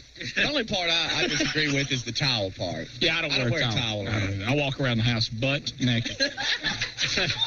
Get in the shower. You know what? There's no towel can cover me up. You know what I mean? So I just, I get out, and if I was going to do that, because I'm not going to shower in a towel that has the Coca-Cola emblem on it because it's a beach towel. That's the only thing I get big enough.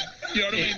Big enough for me to cover. When you have a towel, you're drying off. It looks like you got a loincloth. Oh yeah. I mean, if I do try to wrap one around me, like if my Sherry's mom and dad are there or something, and I might go. I'll shut the door down the hall. I can't. I mean, I can't get it closed off. I got a Lion King beach towel. That's the only one I got. This is me. I get up tight. I'm like I'd have just threads trying to get it together.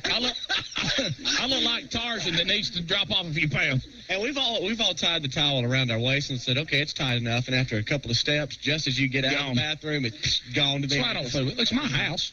I get up out of the bed. I'm naked because I sleep naked. I get up, I step out, I walk in the shower, I shower, I wash my hair, I get out, and I come back in naked, and I put my clothes on. It's basically a big hassle for you to have to put clothes on and come to work. I can't stand to put clothes on. Now, what about you? You've got to touch a druid about it. I do take my underwear to the bathroom with me, and no, not me. Well, when you have a roommate. And let me tell you why. I'll tell you why. You need to air out. Thank you, Bubba. That's why I don't do it. I need to, because for some reason in the bathroom I can't ever get dry. Are you that way? Oh yeah. It's like this. Matter of fact, I will have my shirt on, my shoes, my socks, brush my teeth, and still no underwear. I'm running all my errands airing out. Because if you don't, you got to air out. Oh, I agree. I mean, I'll wait to the last minute. But yeah. Because look, you don't want to trap any moisture. No. I'll come back and get you. I'll come back. Yep. Then you'll have another ritual you have to add to the shower sequence. Yeah. Now, don't have time for that. Tease, are we pretty on target with you? D, what's your shower deal? I mean, I go like, I got like a little robe. Oh, you go robe. He's a robe guy. He's got a player robe. You're a robe guy. It's a player thing. I've never worn a robe. Well, I get one for Christmas every year. I have to wear it throughout the year, Well, I just wear that and, my underwear, To show us that way. Oh, well, You look like you play baseball. If you say underwear, I know where you wear it. And look, Don Juan would not be caught with a pair of white underwear. It is multicolor or bust. Baby. Multicolor. Have you ever wore just white briefs, ever?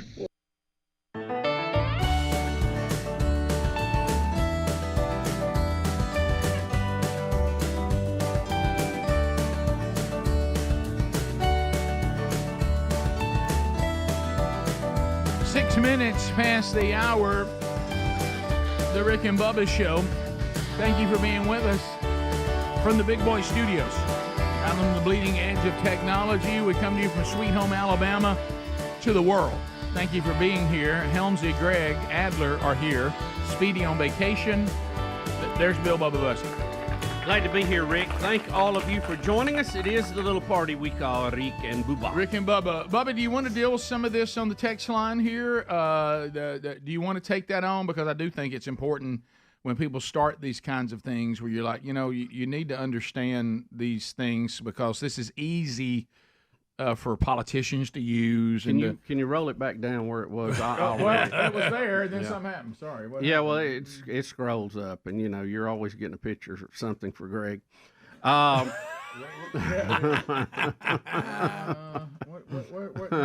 Hamzy, can you help me with this? Yeah, is there some way grab them little things there. I did. Grab that other one. Bring it on down with you.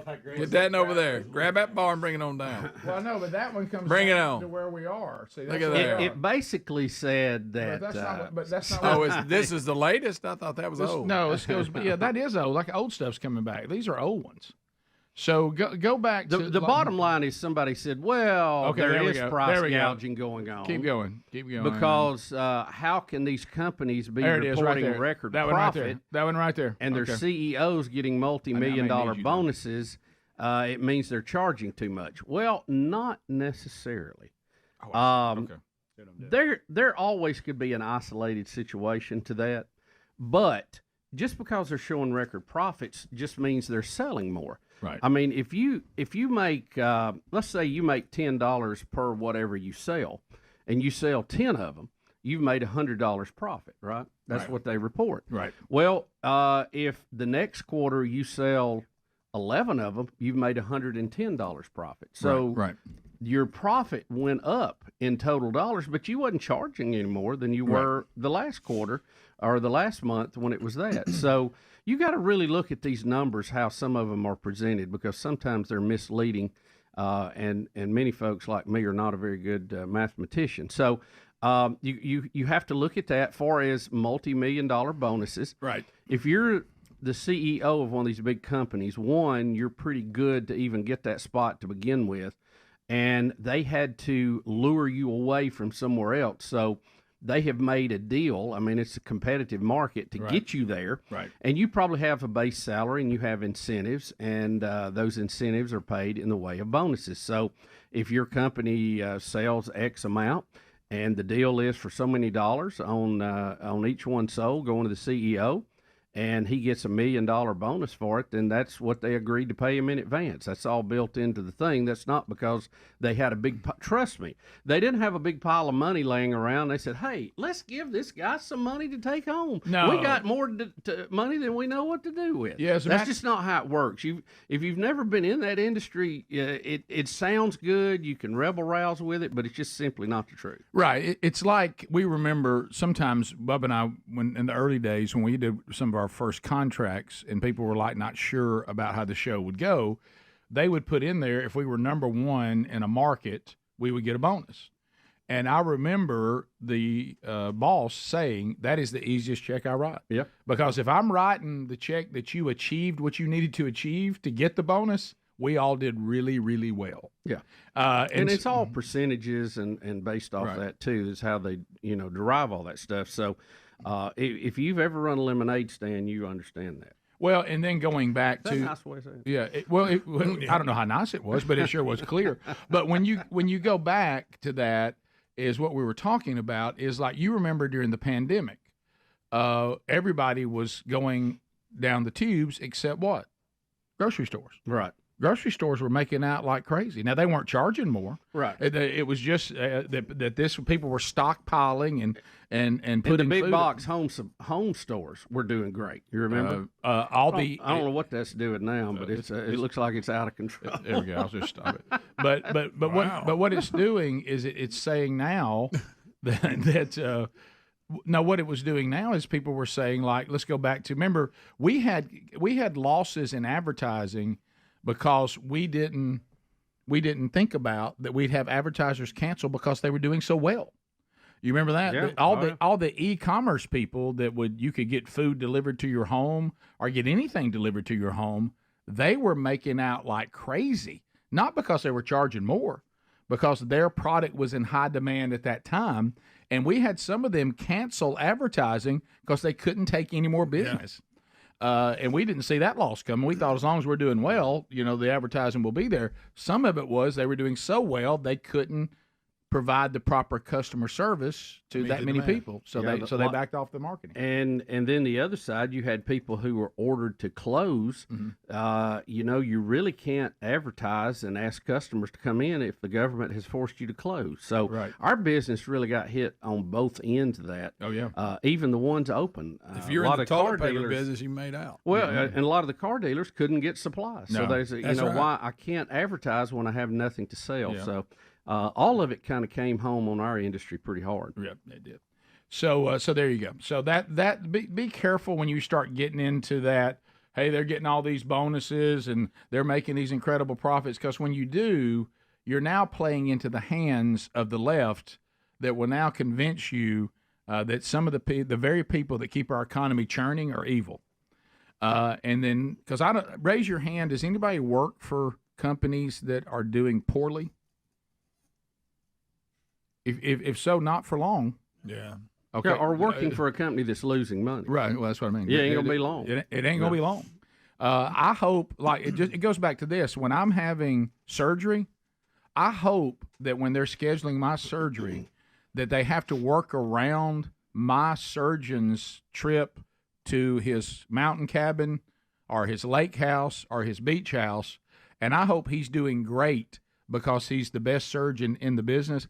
I really don't want my surgery done by a surgeon that's always around because he doesn't do very well. Nobody wants him. Right. And he's got plenty of time on his hands. And his appointments are wide open. I don't want that guy or that woman. So if the company is doing well, that's good for the employees. That's good for the stockholders. It's good for people's retirement plans if they're invested in those. Yep. And it's also good for our economy.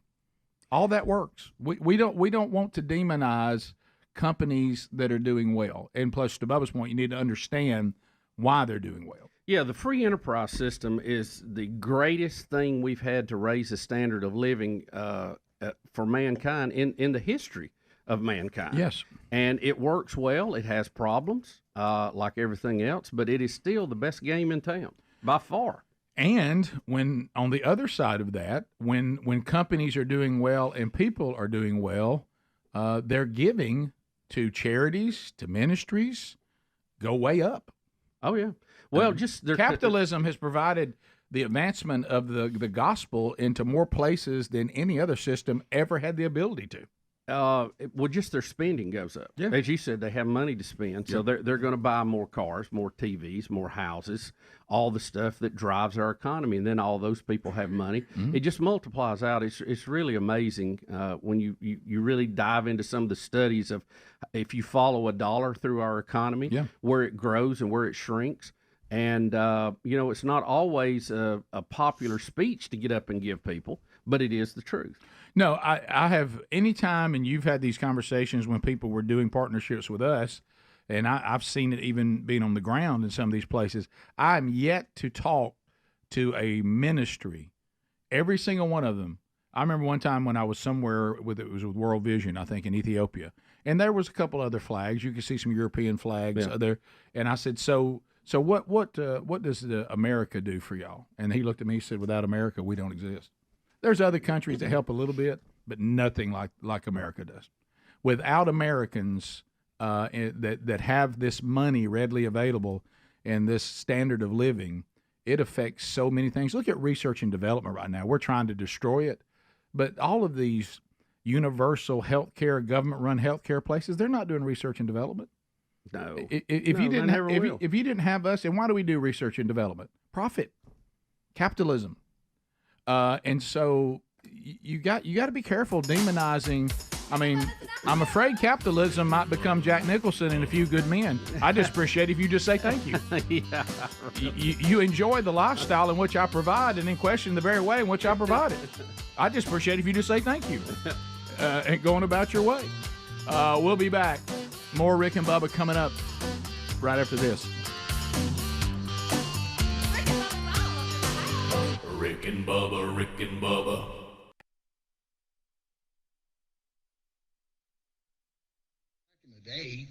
That you little boy? Yeah. When you was daddy's little man? Yes. A little Superman. See, robes are too much trouble for me. Yeah. Robes, and they stick to your body. No, I'm not a robe. I got like a huge, extra big. It's just. I've got one of those too, and it fits skin tight. I mean, Sherry's got like 4 robes. She'll rotate a robe. You'll find a robe in one room and a robe.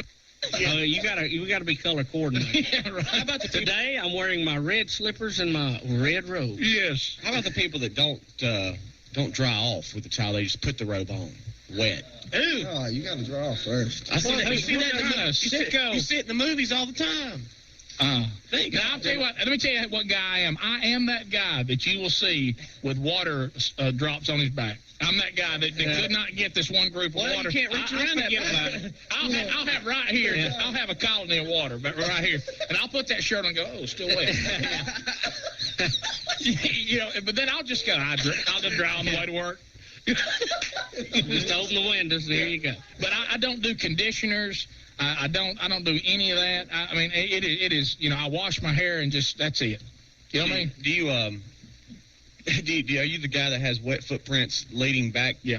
On carpet. I'll come out there a little wet. Yeah, sometimes I forget to get the towel, and I'll just truck on over there wet and get one. Yeah. What about let me ask you, if you ever got up, couldn't find a towel, and just pull one out of the dirty clothes hamper? I have. I have to go into the bathroom with 2 towels, a big one and You're a small a 2-towel guy? What? A big one and a small one. What? Are you 2-towel? By the way, let's welcome to the show Ken Horton, who brought us breakfast this morning. Ken, welcome to the show. Now, Ken, that was a delicious veal sandwich I've had this morning. Now, Ken, did you have what do you do? How do you shower? How do I shower? I bring 2 towels in there, too. One to dry off while I'm in the shower, and then step out, no robe, just pair of shorts. Well, I'm kind of like you. I'll walk around butt naked for a little bit, and then air out a little bit, and then dry off with another towel when I get out. What? So he's got a standby towel for the last dry. I'm a 2-towel guy. Now, you want to give a shout-out this morning? Who'd you want to get out? Yes, I want to give a shout-out to my wife, Angie, who may still be in the car. Who really appreciates this segment now. Yes, she probably does. Yeah. Shout-out to my little boy, Brady, who's probably still asleep. To our soccer team at Hewitt Trust, we got several shout-outs. To David Coyley, Chris Campbell, who came with me this morning. And let's see, to the people I work with at Commercial Credit, also get a plug in there. If you need money, come see us. How about Ken? Ken was ready. And he's a 2-towel guy. Wow. To me, that's too big a hassle. I can hardly find one. And I'm not. And we've covered this on the show years past. I'm not a washcloth guy. Well, I like to washcloth. I don't. I like to get in there and really scrub. Well, I do too. I just don't use washcloth. Well, my big thing is that I like to wash. I mean, do y'all make sure you wash your face? Where's he going? Why do I feel like you should cut his mic? I know. I have that same feeling. Well, no, I just got work your way down. Did I wash my face? I'm just saying, do you incorporate? I mean, you don't want to go south then north. You want to go north then south. Yeah. Right. That's common sense. I mean, have you ever forgotten to go north before you've gone south and then go, oh, hey? It'll make you it'll make you stick your face under the water real quick. Yeah.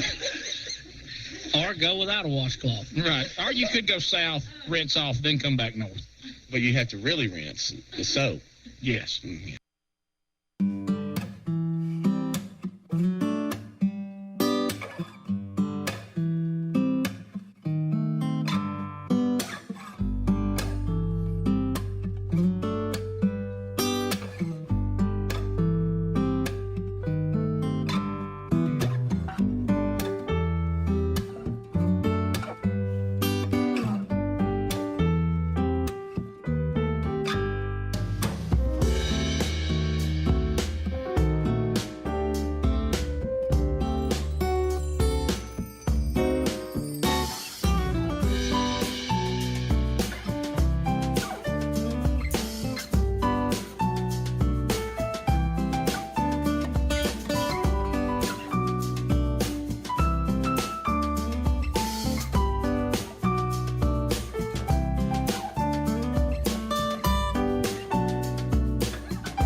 21 minutes now past the hour.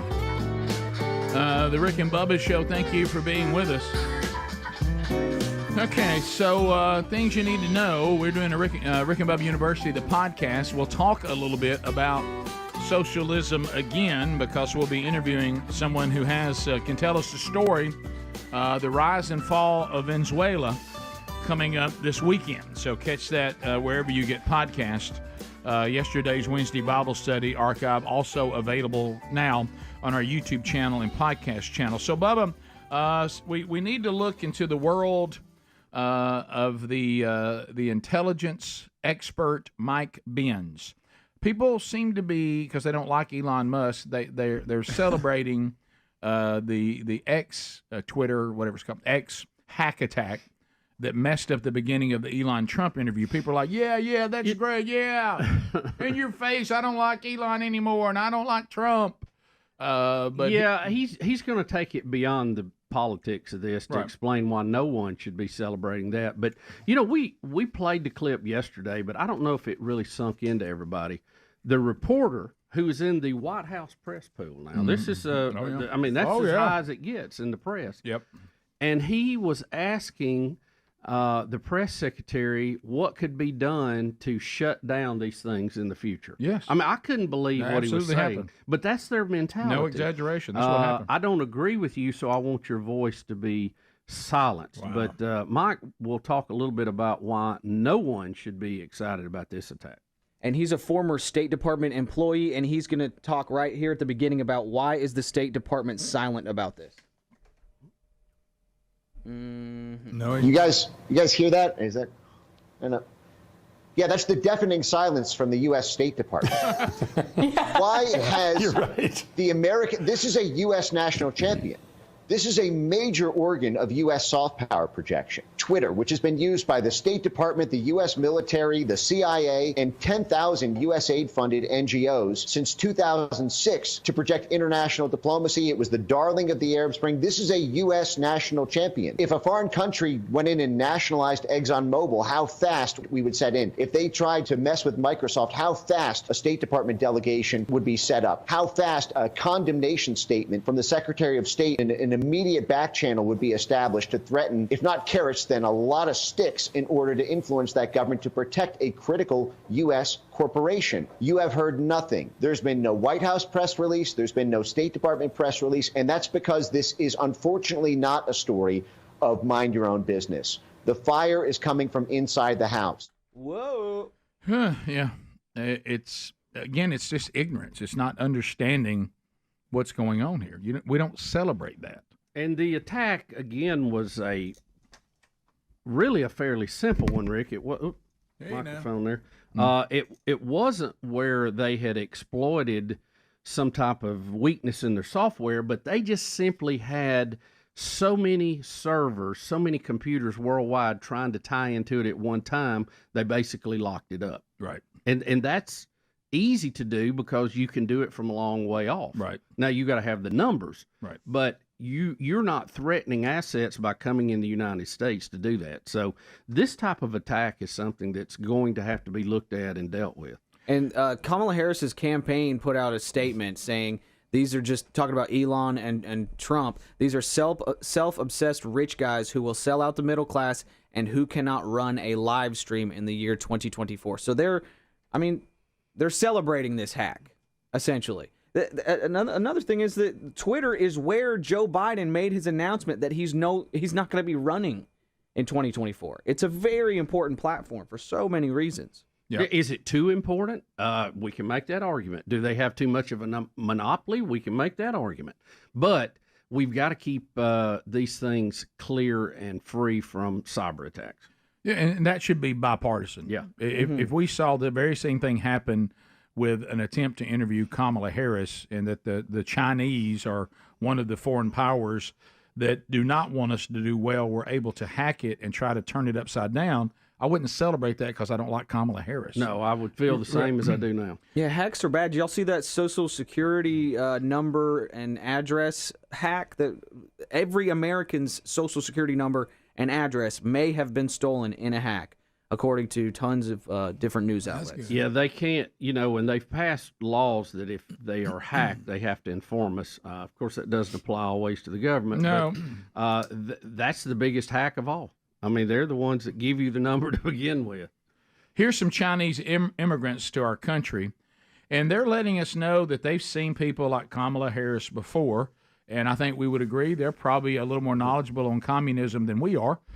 Even though we're becoming more and more familiar with it. But here they are on why they support Trump. Why Chinese Americans support Trump. All right. So the reason is the Democrat administration, Biden administration, lead this country towards socialism and eventually towards communist dictatorship. We came from China. We know this is the way. This is not like people here don't understand what is a communist is. We know communist is, what communist is. That's why we support Trump. This is really interesting because I'm also Chinese American myself. So I know you haven't lived in China, I guess. I did. I grew up in China. I grew up in China till I was 17. I'm from Shanghai.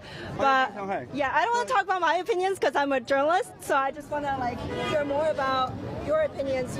As immigrants, a lot of people might say that Trump is anti-immigrants or Trump is not anti-immigrant. It's just against illegal immigrant.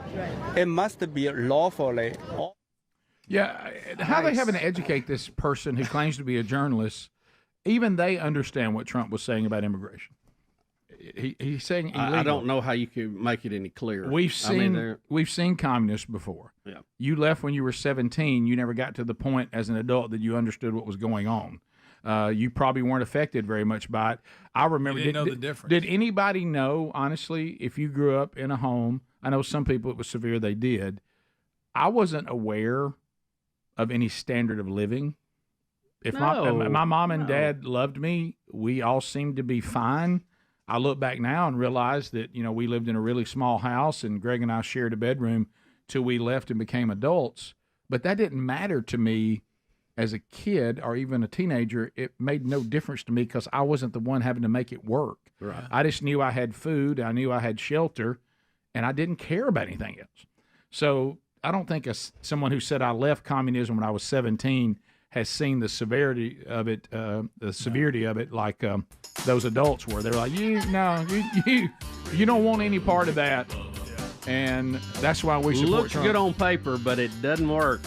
All right, we'll come back. We'll take phone calls next. All 10 lines are available. We'll get your feedback. 866-WE-BE-BIG is our number. Whatever's on your mind, we'll chat with you, America, when the Rick and Bubba show continues right after this. Rick and Bubba, Rick and Bubba.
All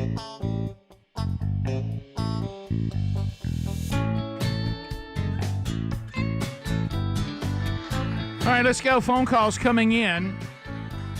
And you can reach us at the number that Ken just gave you. 866-WE-BE-BIG. Let's hear from you. SimplySafe.com/bigbox. Security more important than ever, unfortunately, but it is. And if you do not have a Simply Safe system, you are behind the times. U.S. News and World Report voted them 5 years running the best home security system and best customer service, also from Newsweek. So they do a phenomenal job. With the modern technology, there's no place on your property where you have to be susceptible to break-ins. You can put these sensors, these cameras, indoor, outdoor. They're live guard protection. You can install it yourself. Live guard protection, they monitor the property. They see things happening in real time. They can interact with an intruder. They can see a fire. They can detect carbon monoxide. They can see water damage and then get help quicker in real time. There's nothing like it. So if you want to get yours right now at 20% off on a new system, you can. SimplySafe.com/bigbox, BIGV as in voice, OX. You also can find that link at rickandbubba.com under the sponsors. There is no safe like Simply Safe. To the phones we go. Let's go to Kelly. Kelly, welcome to the Rick and Bubba Show. You're on. Go ahead. Hi.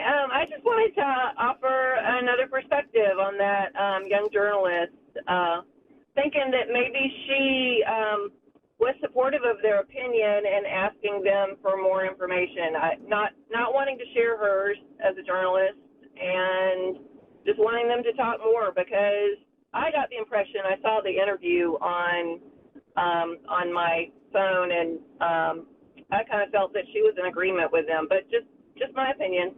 Well, hopefully, I think either way, both points that were made were valid. If she was, that stands alone. If she wasn't, we also, I think, the point we made is valid on why she might not be. So, hopefully so. Sure. I mean, what they said is valid. They do know, they have lived it, and we need to listen to these people that come here legally from socialistic and communistic countries. You can see people, you see Cubans, you see these Chinese people. They just start screaming at us, what are you doing? Do not let these socialists into your government. You will regret it. And we'll talk about that, about Venezuela this weekend on Rick and Bubba University, the podcast. Paula's in Decatur, 100.3 The River. Paula, go ahead. Yes, I wish you could get a hold of Trump's campaign managers or somebody, because all he needs to win is ask the American public one question is, are you better off now than you were 4 years ago? Yeah, Raygun did that and won 49 states. We've talked about that, but in all fairness, they have done that. That needs to be maybe more of that and less of chasing rabbits, but they have made that point. He even put that out on a post, and they did one commercial that actually asked that question and even played Ronald Reagan's quote and then said, we're in the same situation again. They have done that. I agree with you. That needs to be the lead, and all this other stuff needs to be barely noticeable. But be sure that message is prominent and out front. But they have done it. But it's just not as clear as when Reagan did it. I mean, that was the line. That was all they asked, and they stuck with it. And, I think if the Trump campaign would stick with it and stay out of the weeds, he will be the next president. Of course, trying to get him to do that. Yes, I know. John in Montgomery. John, go ahead. Hey, guys. Y'all doing all right? We're great.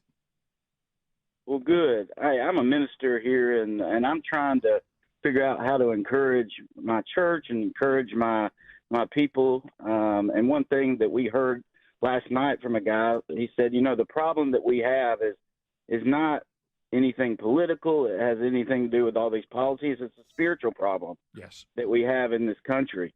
And for a Christian's eyes, their perspective to look at it, that, I'm going to vote because I think that's my right. And I'm going to vote the way that I believe, and I'm conservative, and I hope that goes that way. But until I realize that it's a spiritual problem, and my duty is to reach people and to bring them to Jesus. It doesn't matter what happens this election or next. It can change. It's ever changing. But my job here is to encourage people to know that God's still on the throne. I just wanted to share that today. Yeah, no, that's true. And you know, there and some of it, and you talked about this. Like I saw something on our texting option a minute ago. First of all, I don't think anybody can truly say there's been undying support for Donald Trump and that we don't ever point out things he does wrong. That's just not true at all. So the person who said that, you know, and they were talking about, do you worry about how it compromises your faith to support Trump? Well, we've probably communicated, but I know everybody doesn't hear every second of every show. But it's kind of what you're saying, John. It is absolutely true that there is a spiritual battle, and you can't solve spiritual problems with earthly solutions. Spiritual problems got to be solved by spiritual solutions. But inside of all that, Romans 13, these governments were put in place, what Paul tells us really is a necessary evil to keep order, to provide an environment where you can thrive. Now, can a church thrive and has been able to thrive under great persecution? Of course. Does that a lot of times keep the church stronger and more pure? It does. However, if God has provided a government structure that could give you the constitutional freedom to practice your faith and to evangelize without people, hanging you on crosses upside down, disemboweling you, boiling you in oil, throwing you off temples. I think if you have a chance to protect yourself and have a better environment, I think God would say, well, I gave that to you. But the government should never be put in the place of the church, and the government there's no political candidate and no political party that is going to completely line up perfectly with the demands of Jesus Christ on us, his church. You are correct. And even the person putting this on the text option is correct. But you have never heard me nor Bubba give undying support to Trump and say anything he does, even when it's against what we believe, us act like that's okay. We've never done that. Matter of fact, we've caught flack for being critical when criticism was due. Now, we're not going to criticize unnecessarily. So the question I would have to those, to me, if you're saying right now you can't be with Trump because of your devotion to Christ, I mean, voting for him. I'm not talking about supporting him, saying he's okay, thinking he's even a member of the church. I don't see that he is, and others have said that too. But so what is your decision? You're going to vote for the current state of the left, the evil that they represent? So is that your choice, or do you just not vote at all? You'd almost have to go not vote at all, right? Because the other choice is far worse when it comes to spiritual matters. It's not even close. So I don't know what the alternative is, but I will totally reject the accusation that we support Trump undying and never question and never point out the things he does that as people of faith we should disagree with. That's just not true. We haven't done that. But we're also not going to pretend that our country and even the church in America would be better off under the left. No. I mean, what are we talking about? I mean, that's not even, this is, like I said, that's why you hear us say this is not a difficult decision. When it comes to our southern border, when it comes to our economy, when it comes to our standing in the world, and frankly, when it comes to the freedom of the church, the vote for the Republican candidate versus the Democratic candidate in today's environment is not a difficult decision. Now, if you want to say, I don't want to be voted all because I don't like voting for either one, you have the right to do that. And you can do that. But when all of a sudden, your freedom to go and practice your faith is taken away, you're probably going to look back and say, well, maybe I was given an opportunity to keep that freedom and I squandered it. There's imperfect people even in the church and even in the pulpit. And we should hold each other accountable and hold anyone accountable who does and says things that we know is not in line with our faith. But we're not voting we're voting for a government, and governments are flawed. And you're voting for the best choice available to you for the continuation of our way of life. That's it. And it's not a difficult choice. Donald Trump, I don't see him as a representation of the church at all. Do I see him as an enemy of the church? I don't. Do I see the left as an enemy of the church? I absolutely do. Yeah. So that's... Yeah, there's certain policies I believe in that I support, and that doesn't matter if the president is Reagan or Bush or whoever.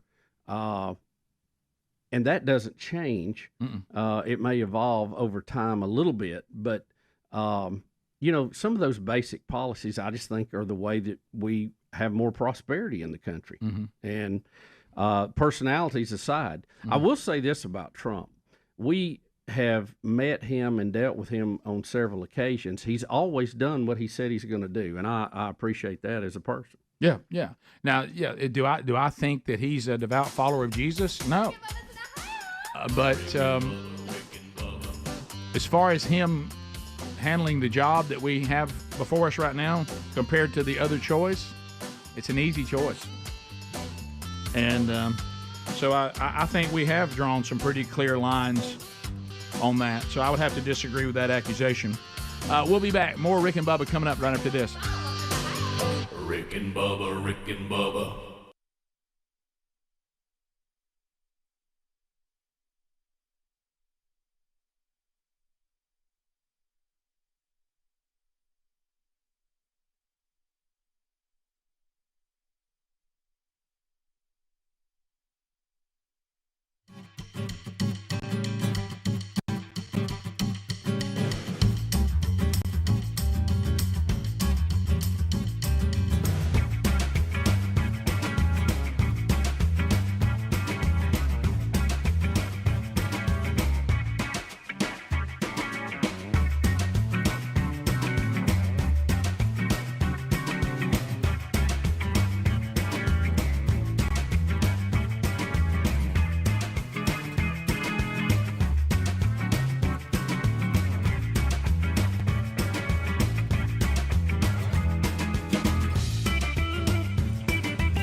We're back. 9 minutes to the top of the hour. Continuing with your phone calls at 866-WE-BE-BIG. Thanks for being with us today. So as we work our way back, we'll get to some more phone calls, but taking on this off the text option, and I understand this, but I want to make a point here. No government can prevent you from serving God. That is correct. Christians are in prison all over the world. You are correct. They continue to practice their faith with God's support, 100%. Same as Paul and others did, never opposed the ruling class of their day or tried to put another man in place. Well, the only thing you're leaving out of this text, and all that is 100% true, and we made that point, Paul or the disciples never lived in a constitutional republic. They never had a vote. Now, I do want to point out something, though, that you left out. The Apostle Paul, when he needed it, one time to get out of prison and demanded that they come apologize to him in person, he used his Roman citizenship to get himself out of jail. Now, what you're saying is like he just sat in there and said, well, God's going to let me out, and all I do is serve God, and I'm not going to have anything to do with the government. No, he used his Roman citizenship to get himself out of beatings, to get himself out of jail when he had it available to him. So it was something he used strategically. So you left that part out of your text.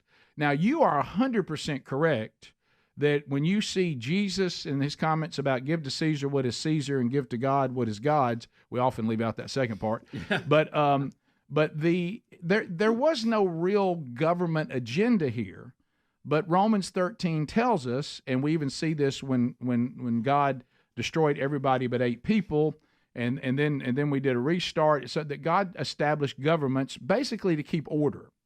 However, wherever God puts you and whatever advantage he allows you, you're not in sin to take it. It's not a lack of faith. They never had a chance to vote. I bet if they got a shot to vote, they'd try to vote for what they thought would give them, the maximum freedom to do what they're doing without being beaten, jailed, and all this. I don't think they went out and said, I just kind of hope they celebrated when they were getting beaten. They wouldn't reject Christ. I made that point that I'd never thought about before when we did 2 Corinthians, that Paul was a 39 lash guy. And we've been talking about that a lot. That was very convicting to me because that's the maximum that they could give him. I mean, the Jewish the Pharisees said, if we beat somebody 40 times, that's over the line. So give them 40 minus 1, that's the max. But if Paul had rejected Jesus at 11 lashes, they would have stopped. They had the discretion to stop whenever they wanted to. But they never could get him to reject Jesus, so he got 39, which was the max every time. And then, we have to ask the question, are we a 39-lash follower of Christ? Are you a 39-lash man, a 39-lash woman? However, to say that us having a vote and voting for the best environment economically, security-wise, and for the freedom of the church in America, that's not a lack of faith. If we were in a country we didn't have that vote, then we would carry on. They didn't have any say on overthrowing anybody, so they lived in the situation they were in, and they served God and persevered through massive persecution. And this church is experiencing some persecution in the West, and there's more to come, and we'll do the same thing. But in the meantime, I don't let the government replace what I'm called to do as the church.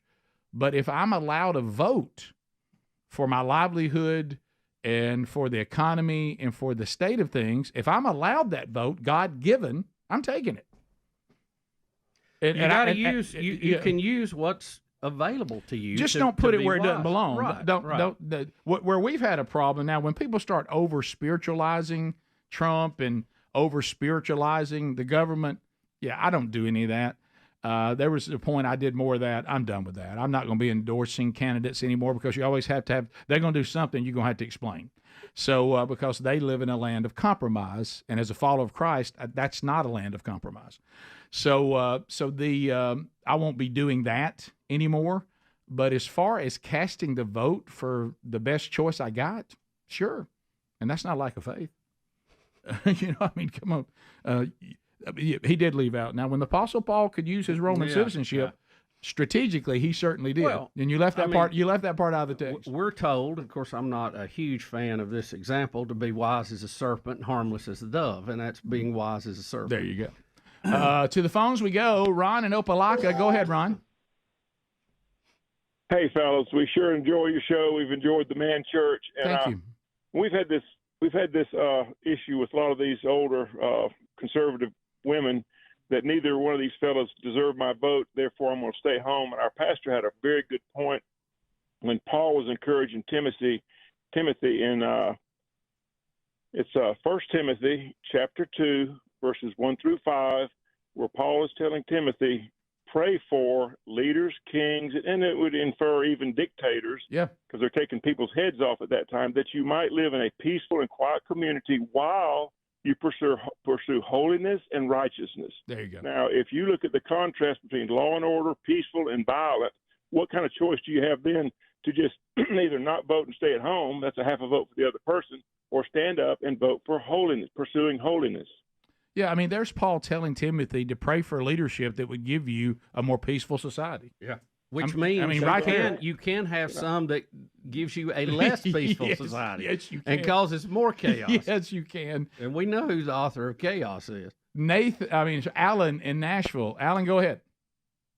Good morning, gentlemen. First of all, some very good points over the last, right before break and afterwards. Well stated, gentlemen. Another thing that I'd like to bring up is, where has our education system gone? And we've argued this forever, but I'm your guys' age, and in South Carolina growing up, we had to take American Civ in 8th grade. Yeah. And then in high school, you had to take U.S. history. Now, depending on your level of education, whether you were in honors and AP classes or just a regular student, but everybody had to take U.S. history.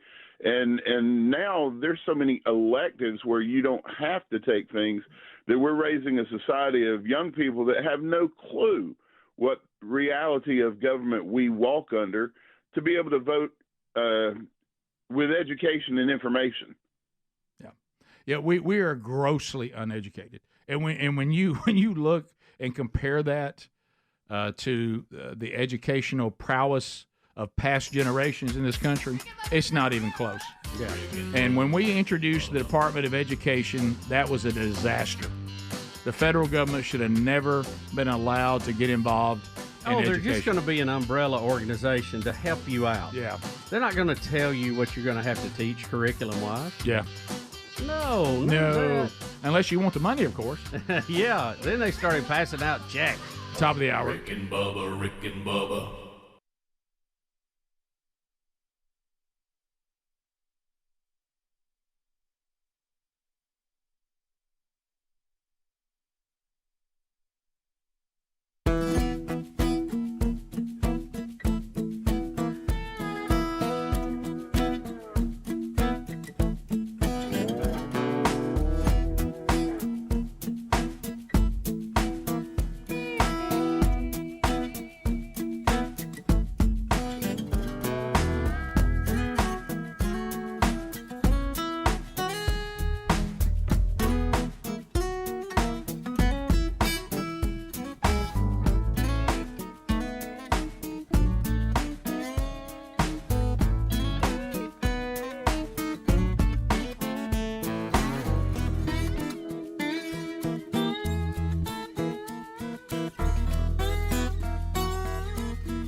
And here we go. Here we go.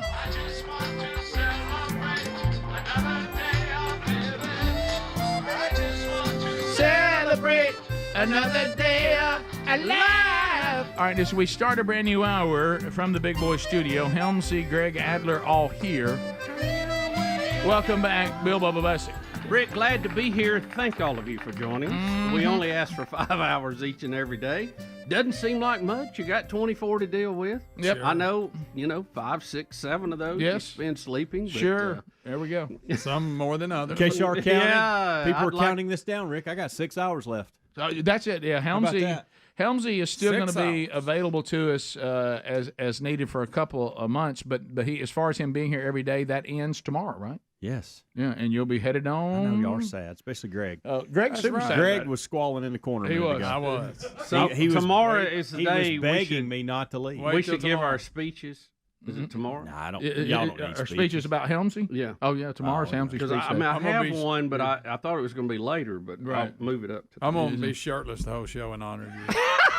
Thank you for that. Just my own That's little, what everybody wants, Greg. Thank you. My own little tribute.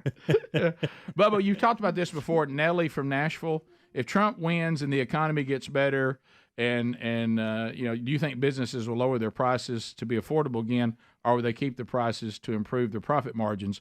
Nellie, Bubba has said it 1,000 times. You know what the cure for high prices is? High prices. High prices. The consumer will not tolerate it, and they always respond. If you think something's priced too high and you'll stop buying it, then the price will go down.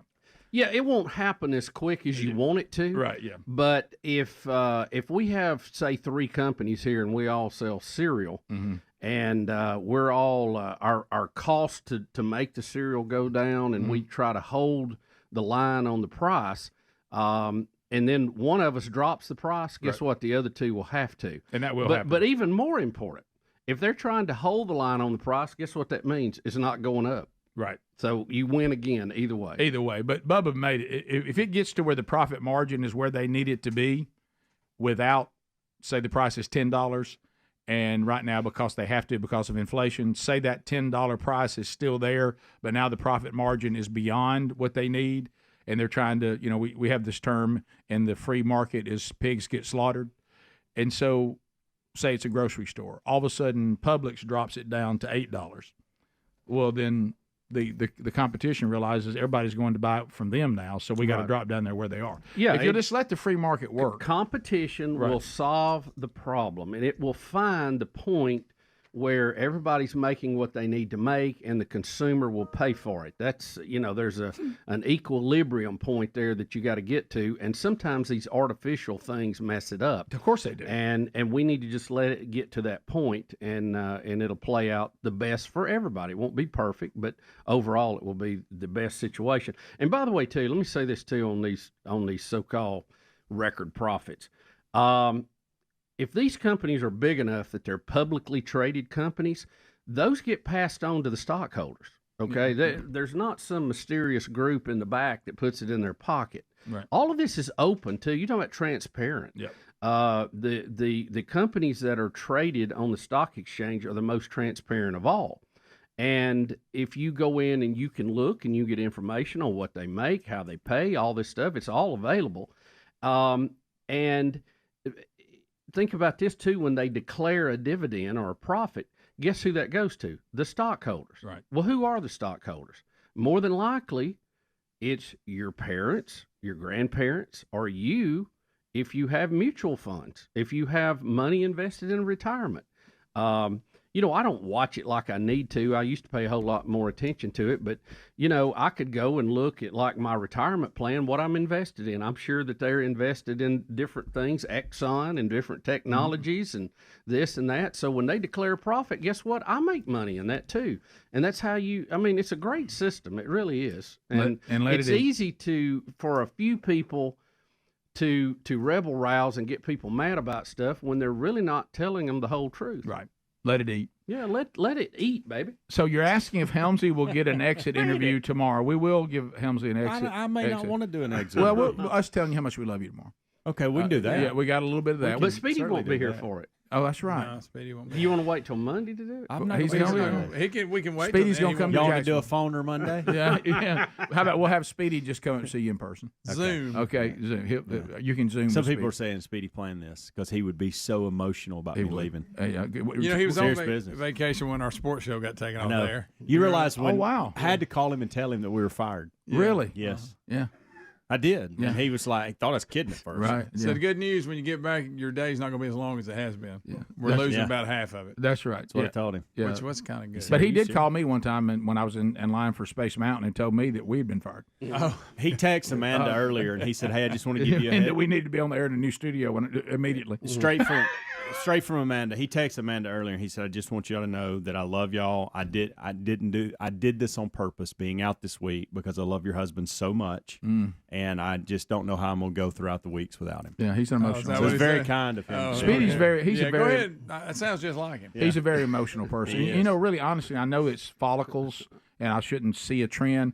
But if you notice, like really bald people, they're very passionate. Yes, they are. They're passionate people. They got one speed. You know, I did talk this morning during the kickoff hour. I'm not going to do it again because I don't know that I can handle it now because for some reason I just decided to do it this morning and say goodbye to everybody. And I didn't get. Greg was very kind and I didn't get emotional. I nearly did. It was close. I will now, so I'm not. Plus, Especially he you would two in the room. And now he said tomorrow though, since it's official last day, shirtless tomorrow, Greg. Yeah, in honor of. But Greg and I started during our coffee time this morning, and I'm not going to give details, Greg, so don't worry. But we got to reminiscing about the last 15 years and just things that we have been through together, decisions we've made together, and we were talking about one in particular. Greg brought it up. Nearly got in a fight at the SEC football. We game. did. Okay. Now, Greg, I said I wasn't going to bring these things up, and but now he's you're doing bringing it them for up. you. Yes, sure. But there was a few times where Greg and I were talking like, what were we like? It wasn't smart. It wasn't mature. Like what were we thinking making that decision? See how gracious God can be. Yes. And then there were times where we just remembered the things that we laughed so hard at. Sure. And and Greg, we have, as a show, there's 6 of us and we spend 5 hours a day. But there was about a 7-8 year run where Greg, Speedy, and myself were inseparable for about 8-9 hours a day. I know. Yeah. And so it was a lot going on. That is a long day. So and I'm not saying that people who work an 8-hour day is abnormal. I'm just saying we started so early. And it's not like we had offices we go, like we're together the whole There's time. a lot of people work an 8-hour day and only see other people 2 or 3 times. Right. Yeah. I mean, when you're we were in each other's presence 9-10 hours a day. Yeah, boy, were we. Yeah, and then, of course, the way it works here, you can't even get away from everybody going to the bathroom because we have to go at the same time. Yeah. Oh, yeah. Like a bunch of women. All right, so tomorrow we'll do that with Hounds. When we come back, when I talk about Greg being hot, I don't mean a lot of you women think he's attractive or his temper. He's having a temperature issue at home. I am. Oh, that's why I'm sitting right here on this event. You know how you Spin the fan. I'm so Spin cold, the I'm fan. numb, but I'm preemptive. You used to complain about that vent over you over there. I bet you're not complaining about it today. I'm not complaining about it. Yeah, And it's cold over I'm here. freezing to death. I'll take it over being real hot though. Yeah, I will. I wish you could box it up and carry it home with you. Yeah, that'd be a great thing today. All right, so we'll talk about that when we come back. More Rick and Bubba next. Rick and Bubba, Rick and Bubba.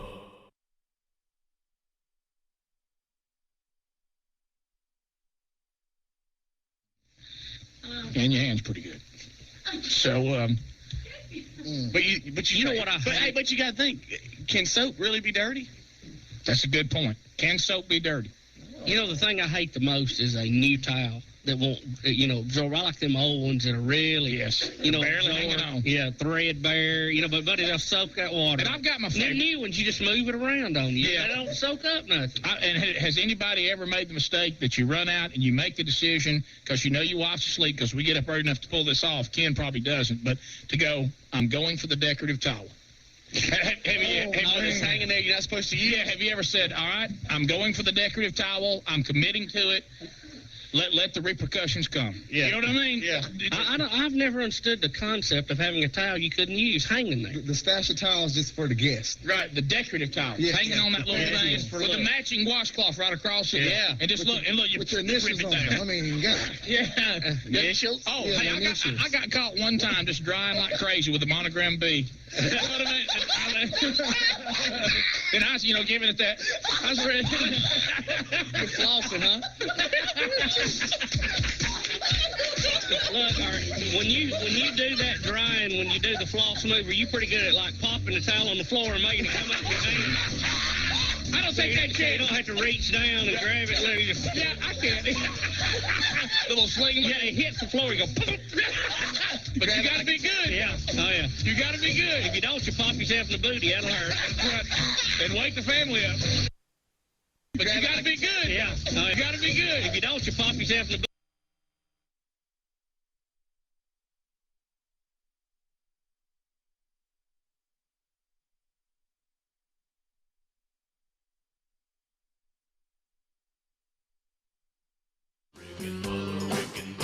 This is the Rick and Bubba Show. Watch more at blazetv.com/Rick and Bubba.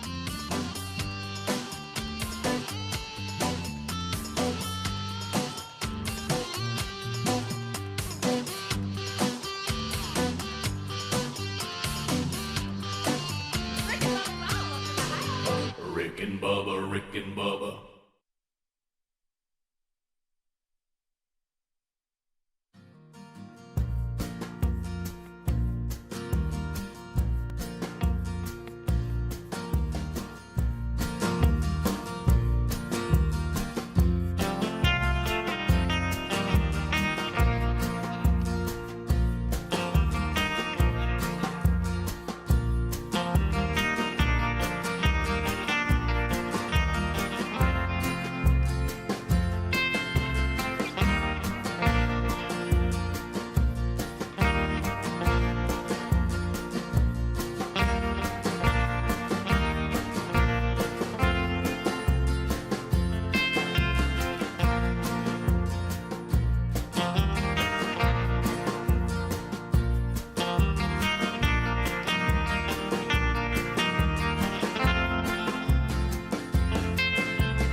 Here we go, 20 minutes past the hour. Rick and Bubba, thanks for being with us today. We've covered a lot of topics. Lots of topics. Muchos topicos. All right, so Greg came in today, and look, we all know this. We hate this moment. You've got the thermostat in your house, and it feels a little toasty. And you go over to it, and you realize your air conditioning, I'm just going to grab a number, is set at 70, and the temperature in that area of the house or the whole house is 75. Yeah. And you so go, uh-oh. Uh-oh. Uh-oh. Of course, Lisa act like I have something wrong with me. What are you talking about? Because, see, she's cold all the time. Oh, okay. She said, I don't think it feels. I said, trust me. Yeah. I'm looking at it for one, but two, I can feel it. Well, the thermostat tells you everything you need to know. And plus, the top one's still running, and you got two rooms that, the foyer and the living room that share both spaces. So one blows from the bottom, one blows from the top. So I'm getting that from the top. So if you're standing in the foyer, you're fine. But unfortunately, we don't do a lot there. Ooh. And it don't share. What about where all the action takes place? Is it warm in there? Well, I'm talking about sleeping's terrible. I can't. You talking about the kitchen? Yeah. Last night. Exactly. I'm talking about where the meals are made. What do y'all think I'm talking about? Well, fans help. Sorry, but it didn't get. I guess the upstairs help. It still, even when it not running, it was showing 73, 74. But of course, do you have to sleep in heat's what I was really talking about? It wasn't that. It wasn't. Last night wasn't bad because the fan. It wasn't that hot because it went out like it was on when I got home, so it probably didn't go out till like 5:30. It's gonna be rough today, my friend. Yeah. So I got to get on the phone and get me some folks. So you told me your outside unit, the fan wasn't turning. That's right. Oh, here he goes. Here he goes. I thought you needed to try this. No, Bubba, you've brought this up before, and Bubba, you're finna step off in it. You're gonna have. Should I not tell everybody? Well, the last time you did it, it just stirred all kinds of controversy. It works. And again, Adler says it worked for him. You told him what to do. You have to be very careful doing it. Here he goes. Oh, here we go. But stick a screwdriver in there and spin the fan, see if it starts. Because if the capacitor is out, and that does go out quite a bit, that's a lot of times the problem. And it starts spinning, then you know it's the capacitor. I've had those changed out 2 or 3 times. Yeah, they're so common now. I think they even have slip-on plugs. But it seems to me when they were out, they were still blowing. I don't know. Anyway, it's doing nothing. So what are you going to do? I got to get somebody out there. Bubba, expand on the warning real Greg, quick. there's just one call. So what is it? You need to get it out of the way quick. Yeah, you don't want to be spinning a fan and have a screwdriver in it. Yeah, that's what I'm saying. That's a bad. Once it kicks in, you don't. Yeah, well, that's what he said. Is this what this is right here, Adler? See, that's better. Sure, yes. It'll chop a stick off. And then it'll be him, not me. It's just a picture. Oh, okay. Okay. It's just a picture. Okay. I thought he was going to tell you to spin it. Yeah, you got to know which way it spins. But anyway, it's a too. loser when that's out. I'll get it. I'll have to deal with it. Greg, you can't be in. I mean, we're still in August. Oh, I know. I mean, you can't. It wasn't bad yesterday, but I imagine right now it's bad. You HVAC guys, is that a good tip to try or not? Oh, Bubba's little trick. Mm-hmm. Well, it's not my little trick. I'll send you a contact. They'll solve it. Yeah. Okay. I got a good screwdriver for that too. Now don't be like Speedy and try to think you want somebody to get some sort of deal. You know, you're talking about like Pensacola. He's the maker of the deal. Golly. This week brought to you by Pensacola Beach, by the way. He's unbelievable. I think his name's Paul. He's unbelievable. He lives in somewhere Texas, Mississippi. I don't know. Let me tell you something. Wow. I mean, he reminds me of some of the people when you and I were selling advertising. What's my rate? Yeah. Oh yeah. You remember that? Yeah. If you've never seen a nickel squeeze, you just hang out with Speedy. Oh my goodness. Yeah, I mean, and then that ongoing debate he has with me that the difference between frugal and cheap, and I said, brother, it is a line, but you crossed it. Yeah. I understand that. I'm not getting on anybody for being frugal. What's happening over there? I have HVAC. I do the fan trick all the time. I know, but Bubba, they're professionals. Should you be putting that out there? I'm gonna try it. Maybe that's professionals. That's how they get you. Let me tell you, if you leave it in there too long, it'll be the last time you do it. You won't do it again. Yeah. Okay. All right. You gotta just spin it and get it out of there. No, look, don't call Gary. Somebody's saying Gary can fix it. No. Well, yeah, he couldn't fix that fire. No, because he'll tell you they installed it wrong. Sure. Yeah. This guy I ain't believing they done that. Hey, I mean, I'd like to get there, but I mean, I got this and that and that other. Rick, you want to read any of those? No. I don't even know. All right, so very good tip, Bubba. Keep it up. I'm an HVAC good guy. idea. Good idea.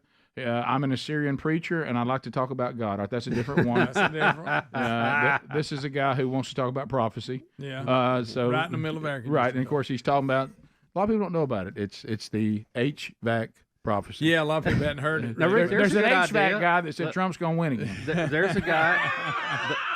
There's a good idea. Right. You take a yard blower to start it. See, and then you don't have to stick anything in there. Yeah, you got time because it doesn't spin real quick right away. It has to ramp up. Once it gets going. I don't have a lot of confidence in that. And you have to restart it every time. Yeah, don't ask. Yeah, that's just to get it going until they get there. Yeah. Don't ask Speedy to help because he wants to stay tight.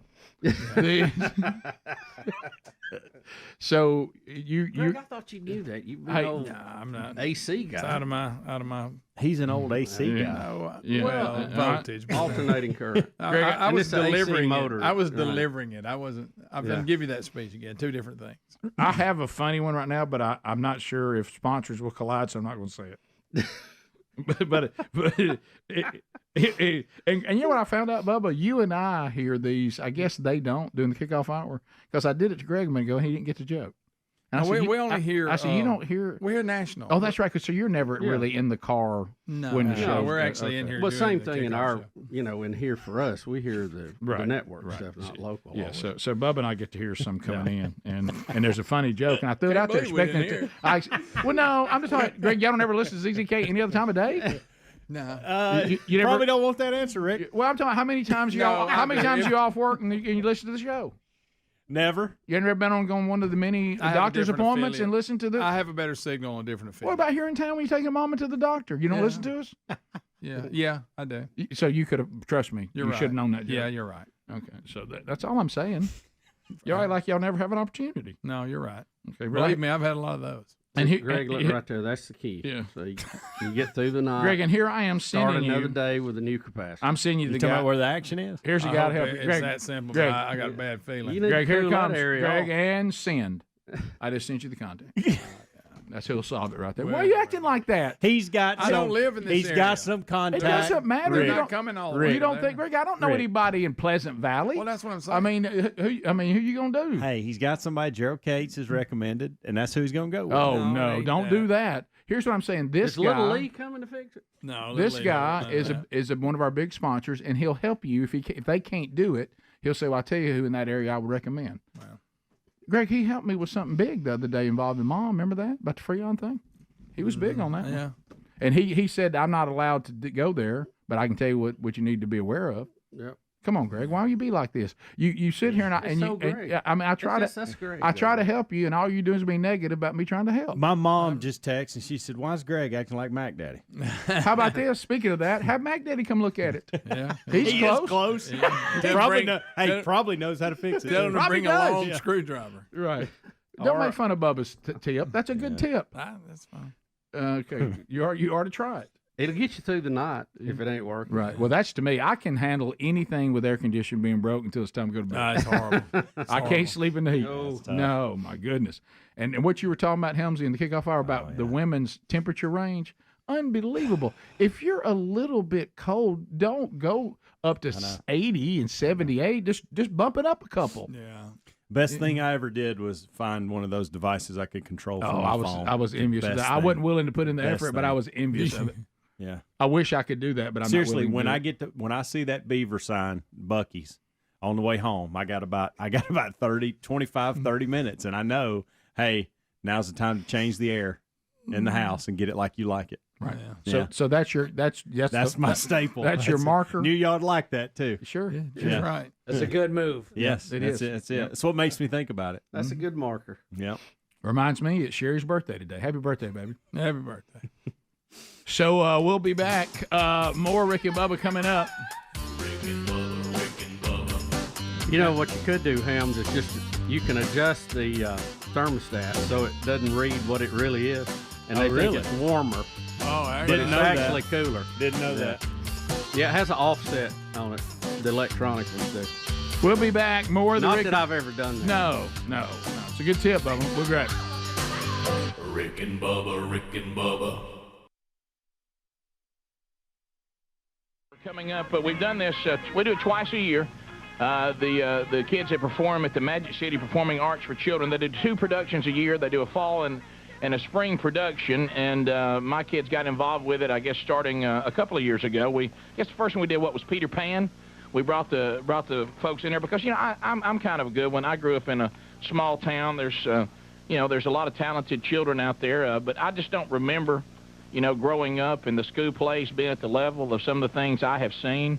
No, not quite. I remember being at the basketball gym, and we'd all try to learn our parts and maybe get up there and tell you what each letter stood for when it came to America or something like that. Yeah, our props was anything you could cut out of paper. Yeah. And the first year that my kids auditioned for the Magic City Performing Arts for Children, and they've been with some other groups, but I just wasn't prepared to go to the historic Alabama Theater. I mean, when I was a kid, I was born in Birmingham, Alabama, so until I was 6 years old, and then we moved, and I grew up in Oxford, Alabama. But I can remember as a little bitty kid, listen to this memory, going to the Alabama Theater to see Walt Disney's The Aristocats. Okay. Great movie, by the way. How about this? Yeah. I can remember it was a new movie. They were showing it at the Alabama Theater, and my mama took us. A lot of color, a lot of movement. It was good. So they went back over, I guess it's been in the last decade, and refurbished the historic Alabama Theater. I mean, those were the days of the old movie houses. If you went to a movie, it was a big deal, and you went downtown to this one gigantic theater, and it wasn't just like 16 little places with chairs. It was very, Right, it was a big theater. Yeah, hand-carved and all this, and the guy would rise up out of the stage on the organ. He would come up out of the floor playing. You remember we saw him do that? We did the Coca-Cola thing there. They still have it. And they've refurbished this theater. So, they auditioned for Peter Pan. We were lucky enough with the talented cast that they got a couple of parts. And we brought them in, and they performed. And then from then it's kind of been a tradition that if they have a new production, that we bring some of the kids in, they perform a number or two, interview them, and let you know it's there. I've had a number of parents come up to me and say, hey, we didn't even know this existed. Took our family to see the plays and absolutely loved it. And this spring's production coming up this Thursday and Friday at the historic Alabama Theater is Bugsy Malone Jr.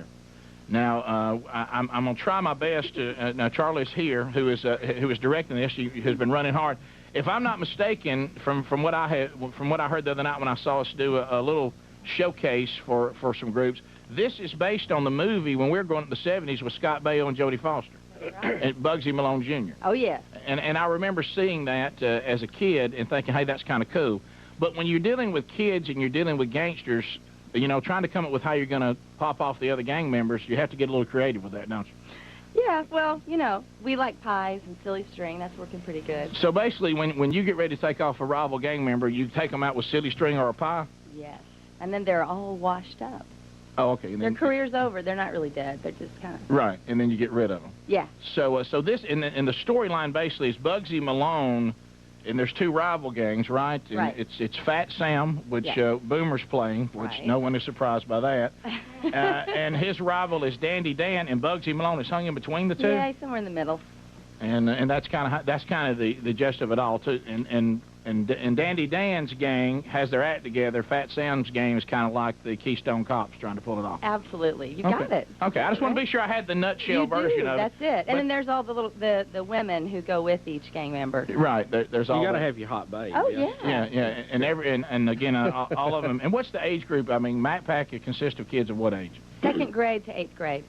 And I'm going to tell you, if you've never seen one of these productions, I like I said, I went to the first one expecting school play. No offense to the school plays, but I just remember... You talking about the ones we were in. The ones we were in growing up, and I thought, I'm going to be here and give you a few charity claps, and all that, and, hey, that's good, look, that's my baby. Hey, that's my baby! Woo! And all that. And so all of a sudden, I was like, the sets and the musical numbers and the talent of these children completely blew me away, as it did, and we've had incredible crowds for the last 3 productions, and invite you. This year we are adding another public appearance on the spring show, Thursday night, right. 7, yes, and then Friday night 7. Yep. Can you come to the matinees? We're at Good Friday. Some people are going to be off, or is that mainly for groups? If that's the only performance you can come and use your ticket or buy a ticket there, and come 10 a.m. on Thursday or Friday to those school shows. So when we come back, we've got some of the folks here from the cast of Bugsy Malone Jr. And when we return, we're going to let them do a number. We'll interview some of the guys and ladies that'll be playing the parts of Bugsy Malone Jr. coming this Thursday and Friday to historic Alabama Theater. We got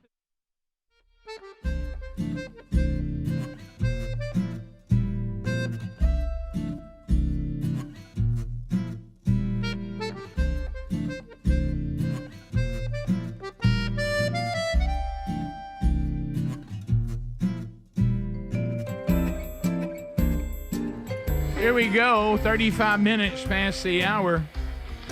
The Rick and Bubba Show, we're glad you're here. Already had my first scoop of Field of Greens today. Now, I had some people on the text option yesterday saying, Rick, how many of these do you do in a day? Now, if you look at the directions, they suggest 2 scoops.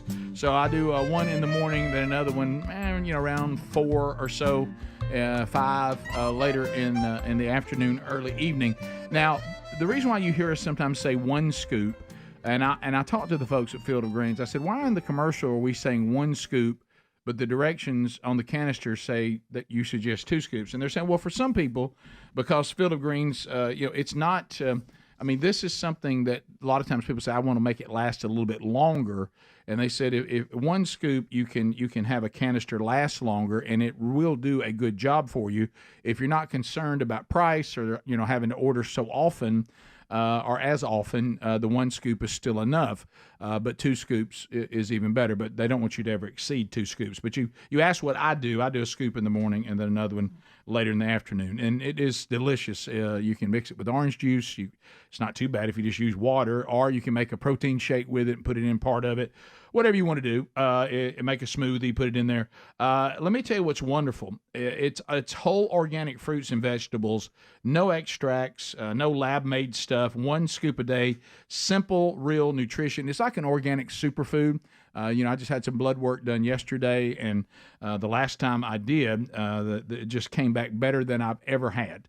I'm making a lot of decisions in my life to improve my health, but I'm not very good at getting all these fruits and vegetables in.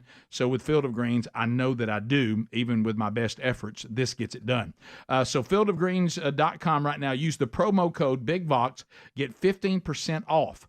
And then you can find that link at rickandbubba.com under the sponsors. You can join all of us that are experiencing the wonderful results of Field of Greens. All right, so Bubba, now that we got Greg's air condition fixed, and of course all he's done is Bubba's got it. All he's done is complain about our solutions.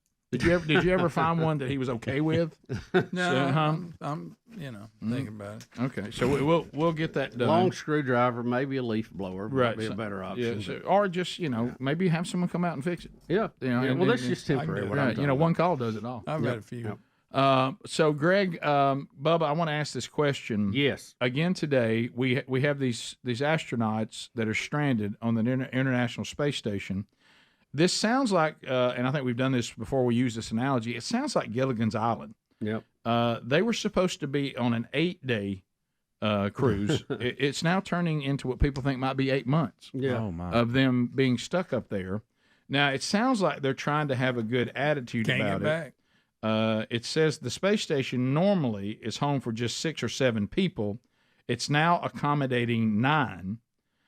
They've been in space 35 days. And it says that one of the astronauts, Williams, says we're having a great time at the International Space Station. Do you think the other people, raise your hand if you've ever had company stay too long? Yes. They're thinking, I wish they'd fix that thing. At first grade, they're like, hey, there's going to be 9 of us. This will be great. Are they sending somebody to get y'all? Yeah. Oh, we don't know. How much longer, you think? They're thinking like 8 months, maybe. Well, think about this, too. If you're on a long trip, you have 4 people in the car, it's okay. You add a 5th person, it's crowded somewhere. Yep. But there ain't nowhere to go in that. No, they can handle it. It's just a little crowded. Yeah, and they have these missions planned out so far in advance. Trying to hitch them a ride back, maybe maybe a little bit of a problem. But I would think even a bigger problem is they really are concerned why they cannot and where the problems are in the Starliner, because it's going to be an important link in keeping the space station occupied and refueled and all that, them and SpaceX. They need them both. So they're saying that they're doing fine. They say they've been to the International Space Station before, and they said it was like coming home. Now, I will say in this article, these 2 astronauts keep making the best of it and putting a good face on it. They're not interviewing the others that were there. The ones they have not interviewed those who have the company, who had the party crashed by stranded astronauts. But they said that they give them keep them busy with a lot of work to be done, and so they. I'm just thinking about things like going to the restroom. Now there's 2 more people. Food, there's 2 more people. I know they're prepared for these things, but this thing... But over time, they have such a limited area to store stuff. Yeah. I mean, it does make a difference if you have, you've planned out meals, 100 meals. I mean, it doesn't go as far.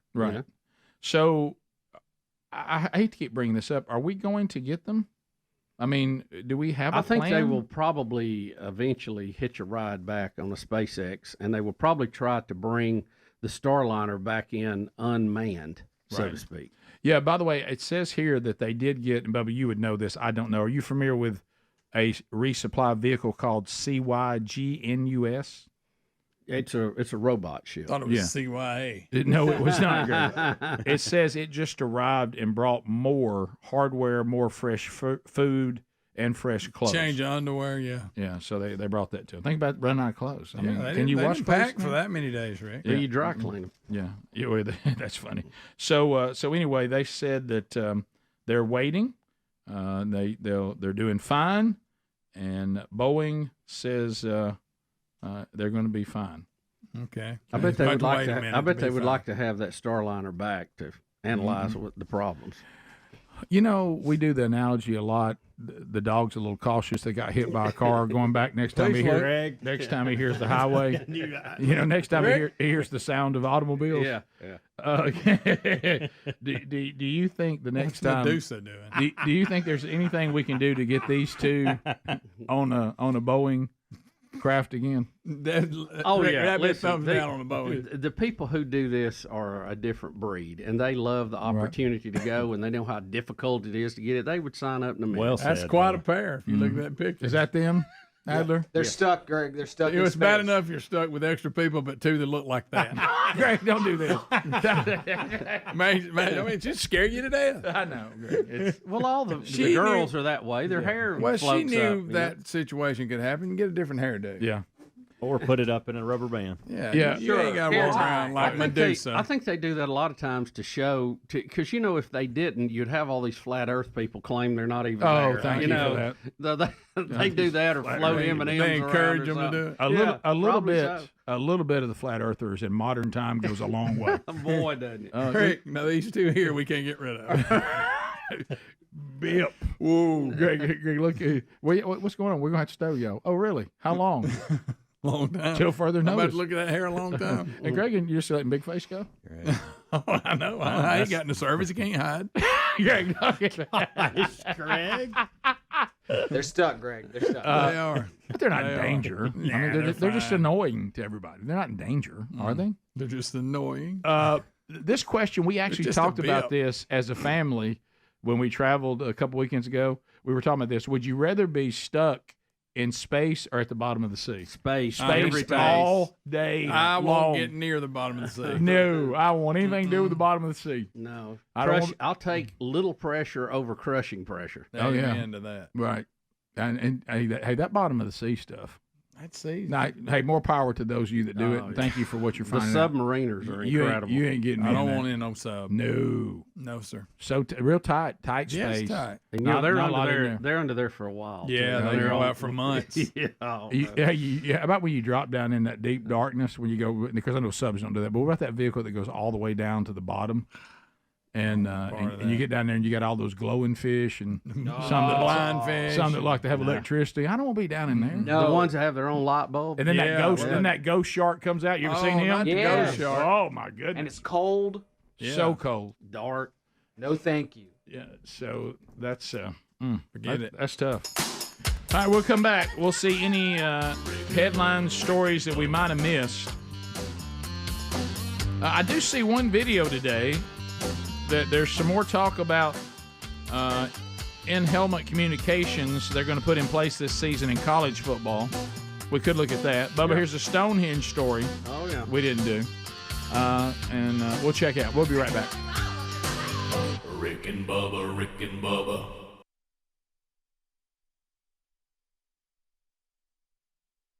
On the is it 1976, something like that movie that starred Scott Baio and Jodie Foster, to name a few. I did not know this. I was told in the break that on the movie, though, on some of the songs, some we're about to hear, adults sang the songs. The children and the actors in it didn't even sing.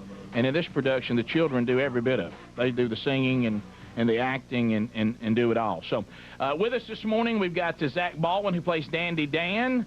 There he is. We've got David Strickland, plays Bugsy Malone. Rebecca Butler is Blousy. There's Rebecca. You remember her when she came and sang for us in the fall. She was Annie. Chelsea Brock, who played Captain Hook in Peter Pan, is Tallulah in this one. Christina Brand is Fizzy. How you doing, Christina? And also Hannah Sizemore is O'Dreary.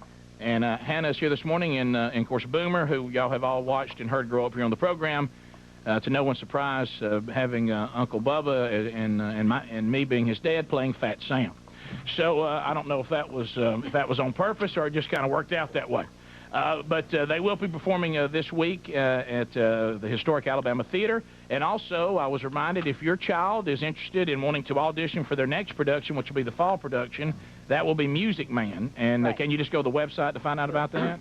Yeah, I don't know if anything's up yet. It's going to be probably the second week of August, 14th through the 16th. And yeah, there will be information on the website, or they can call for more information, the phone number that we 205-423-9090. We have everything, their information, quick link off of our website at rickandbubba.com.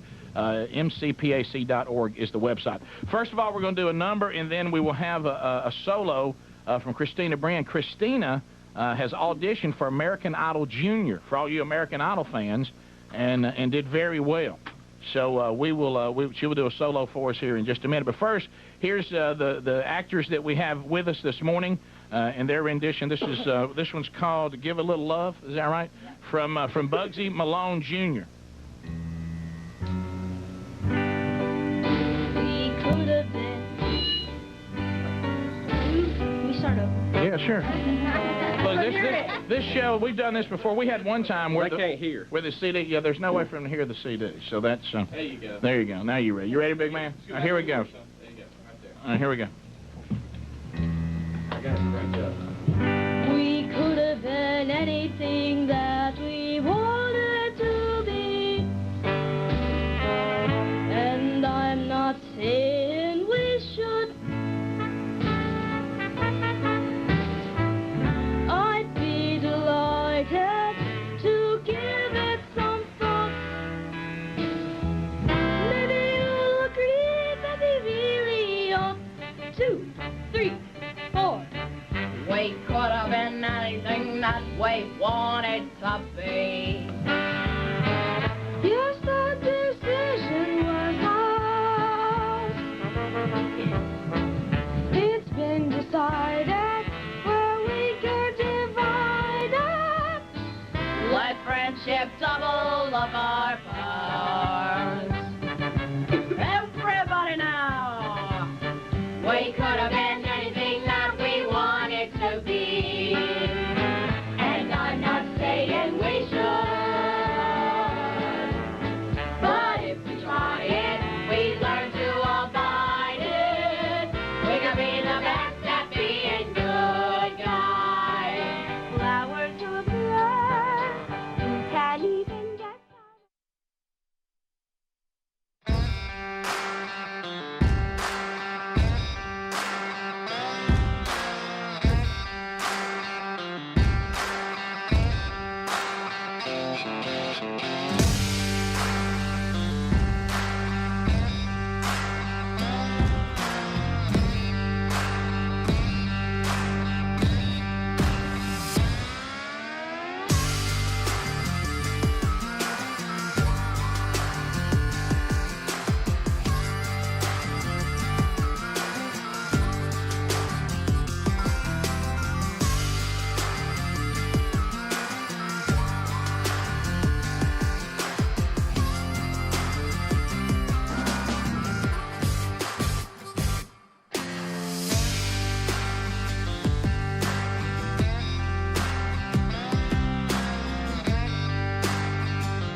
We're back. Final segment for a lot of you today.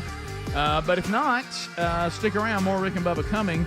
Any Rick and Bubba part you missed, you can always grab on the Rick and Bubba podcast and YouTube archives.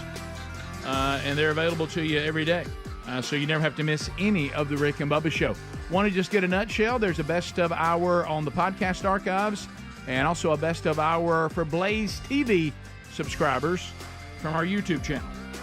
All right, so a couple things we haven't hit. Yankees star Aaron Judge becomes the fastest player to 300 home runs in Major League Baseball history. He's a big boy, Rick. He swings a big there quick. stick, doesn't he? He got there quicker than anyone else ever has. You know, he's still got a long way to go He does. to be the best ever. But, wow, what a start. Yeah, we'll just we'll celebrate what we know he's done, and that's to get to 300 quicker than anyone else. You know, there's so many variables. He could be injured in the future or whatever. But at this pace, you think he would join the elite if he can stay healthy. What is the record now, by the way? Oh, it's Barry Bonds. It's 700 and...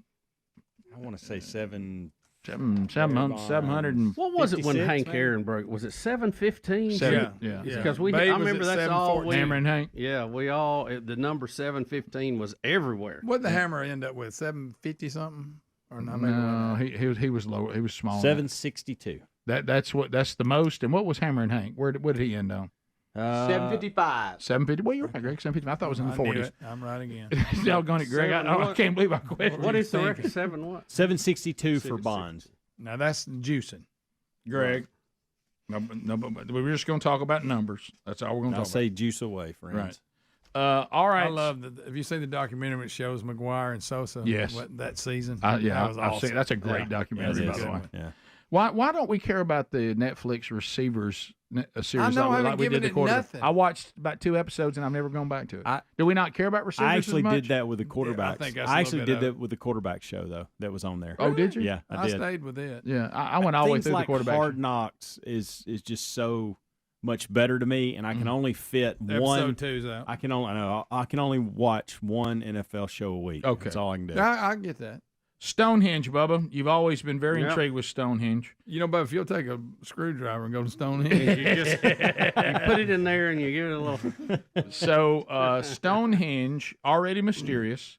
Oh boy! Adler tells us there's a video today. There's a new Aliens. discovery. What is this, Adler? A new discovery with Stonehenge? Yeah, about where the rocks came from. This is from Sky News. Okay, well. That's a little cloudy. Yeah. The mystery of Stonehenge just got deeper. Yes. New research reveals that 5,000 years ago, the altar stone largely buried at the centre of the ring was brought from northern Scotland and not from Wales as previously thought. Oh, my goodness. Somehow, Neolithic people with only primitive tools moved a 6-ton rock the length of Britain. The scientists were stunned. This sort of transportation distance is amazing. Now, how do they say it looks like a sandstone rock that's micaceous, so it's a little bit glittery. You would think, oh, wow, there's rocks like this in pretty close to here. I would have expected it to come from there, but no, absolutely gobsmacked.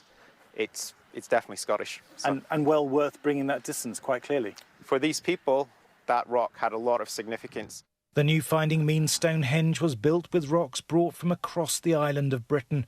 The largest, the 25-ton sarsen stones, were brought from the Marlborough Downs in Wiltshire, just 20 miles away. The smaller blue stones were transported from the Preseli Hills in West Wales, a distance of 140 miles. And now research shows the altar stone came the furthest, 500 miles, It took from us the this long to figure Orcadian that out. Basin that lies north of Inverness. How exactly the stone was transported so far is unclear. If it... I want that guy to read me a bedtime story. I like that voice. They don't know what was. He kind of looked like John Thomas, by the way. He did. Really thought the same thing. Younger John Thomas. Little alien help there. How'd they get it there, Bubba? Well, Rick, I don't know. You know, if you have a few thousand slaves, that helps. Sure. Yes, manpower. You know, you got that. You know, they probably had some primitive rolling devices, or they could have just transported it through a time portal. One or the other. Right. Any of them. Could have been that. Yeah, Of could course. have been that. We have found out it's not located near Wales. Like at first thought. It came all the way from Scotland. Of course, when I see Stonehenge, my mind goes to Spinal Tap. The movie. Of course it does. You know they're making a sequel. Have you seen no, I did not. Yes. I need to give that more. Looking Shouldn't have forward moved to it. on. You did. I was finna say you didn't care. No, I do care. I can't believe it. I think it'll ruin it. Don't think you should tamper with something like that. I agree. So the guy, play the guitar player, Chris. What's his name? The comedian, Christopher Guest. Christopher Guest. Have you seen him? Because all these things come across now, these reels and stuff. Him saying where the inspiration for Spinal Tap came from. He said he's standing in a hotel lobby, and he's waiting to meet someone there, and an English rock band came in, and he goes, their conversation among each other standing at the counter. He said, That's where he came up with his he said, other than my marriage and the birth of my children, it was the greatest day of my life. He said the conversation is they didn't know where the bass player left his bass. And he said all they could say is, the guy goes, where's your bass? Well, I don't know. I had it on the plane. Does anybody know where the bass is? And he said they just kept on, and no one could find the bass. And he said, when I heard that, that was the idea for the documentary. Well, that's a good one. He said they talked 15 minutes on where the bass player left his bass. By the way, I am just now realizing that Christopher Guest from Spinal Tap and Best in Show is also the six-fingered man from Princess Bride. Of course, yes. What? Yes, he He's is. been in a lot of stuff. I love that movie. Yes, I just learned that. Yes, he is. He's a funny guy. Funny And man. don't forget, they really played. I mean, they played the instruments. Have you ever seen Waiting for Guffman? Oh, it's good. Oh, my goodness. So good. Yeah. All of them. About community theater. Big bottom. They're all good. She's got them. And that same flavor kind of went into the Pitch Perfect series. It did. With the, Well, I'm still furious. Remember we did the story that they were going to do one of their documentaries on Little League, and then they stopped. I know. And they decided not to do it. I wanted that so bad. What about A Mighty Wind? Oh, A Mighty Wind is hilarious. Folk bands? Oh, it's fantastic. They're all great. The Best in Show is hard to beat. But. Best in Show's hard to beat. Now, don't overlook Waiting for Guffman. No, that's a good one. That's a good one. Oh, it's so good. Have you ever seen the documentary, Greg, on the Blue Jean Committee? Have not. Similar. Very similar. 15 years he's been trying to get me to watch it. Yeah. I ain't leaving till you watch it. I'm watching. Hams, you got to watch it tonight. I find it. You got one more to day. catch up Never on seen everything. it. So where's your base? Can't find. Did you leave it on the plane? So I don't know really. Did you get this other one we had? And it's been here a couple of days. Janet Jackson, 16. Janet Jackson revealed something to the BBC. Oh, this is this true? I saw this. I think it sounds to me like she's just throwing names I kind of think that she's making it up. I don't know why I think that. First of all, I don't know what happened to your face. Greg, you'll have to comment on Greg, that. what is wrong with her face? Her cheeks. Those aren't real. Okay. What's up with the Jacksons and their faces? Okay. Good They have, night. They'll get some plastic surgery. Can we play it, please? Yes. All right, here it is. Stevie Wonder. Now, someone told me this earlier. Are you related to Stevie? He's our cousin. How have I gone that long in life Not a without... lot of people know that. He's our cousin on my mother's side. That's blown my mind. So is Tracy Chapman. Whoa. Hang on. So- can we so go is- through the family tree again? So is Hang on. Samuel Jackson. So Stevie is what to you? My cousin. Tracy Chapman. Cousin. Samuel Jackson. He would be a cousin too. I mean, he's not my brother. Right, yeah, fine. But yes. I never knew. Bo Jackson. Yes. And you know what? The one that shocked everybody, Alan Jackson. No one saw that one coming.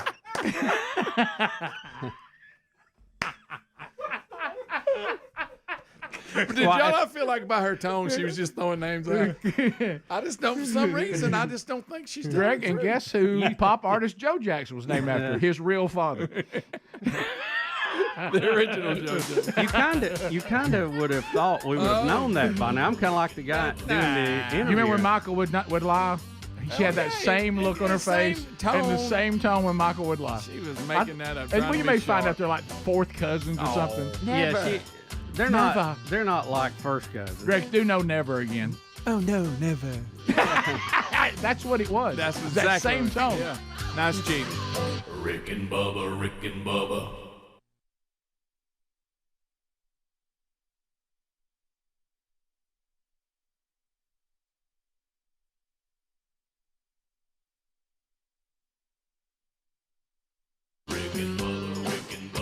This is the Rick and Bubba Show. Watch more at blazetv.com/Rick and Bubba.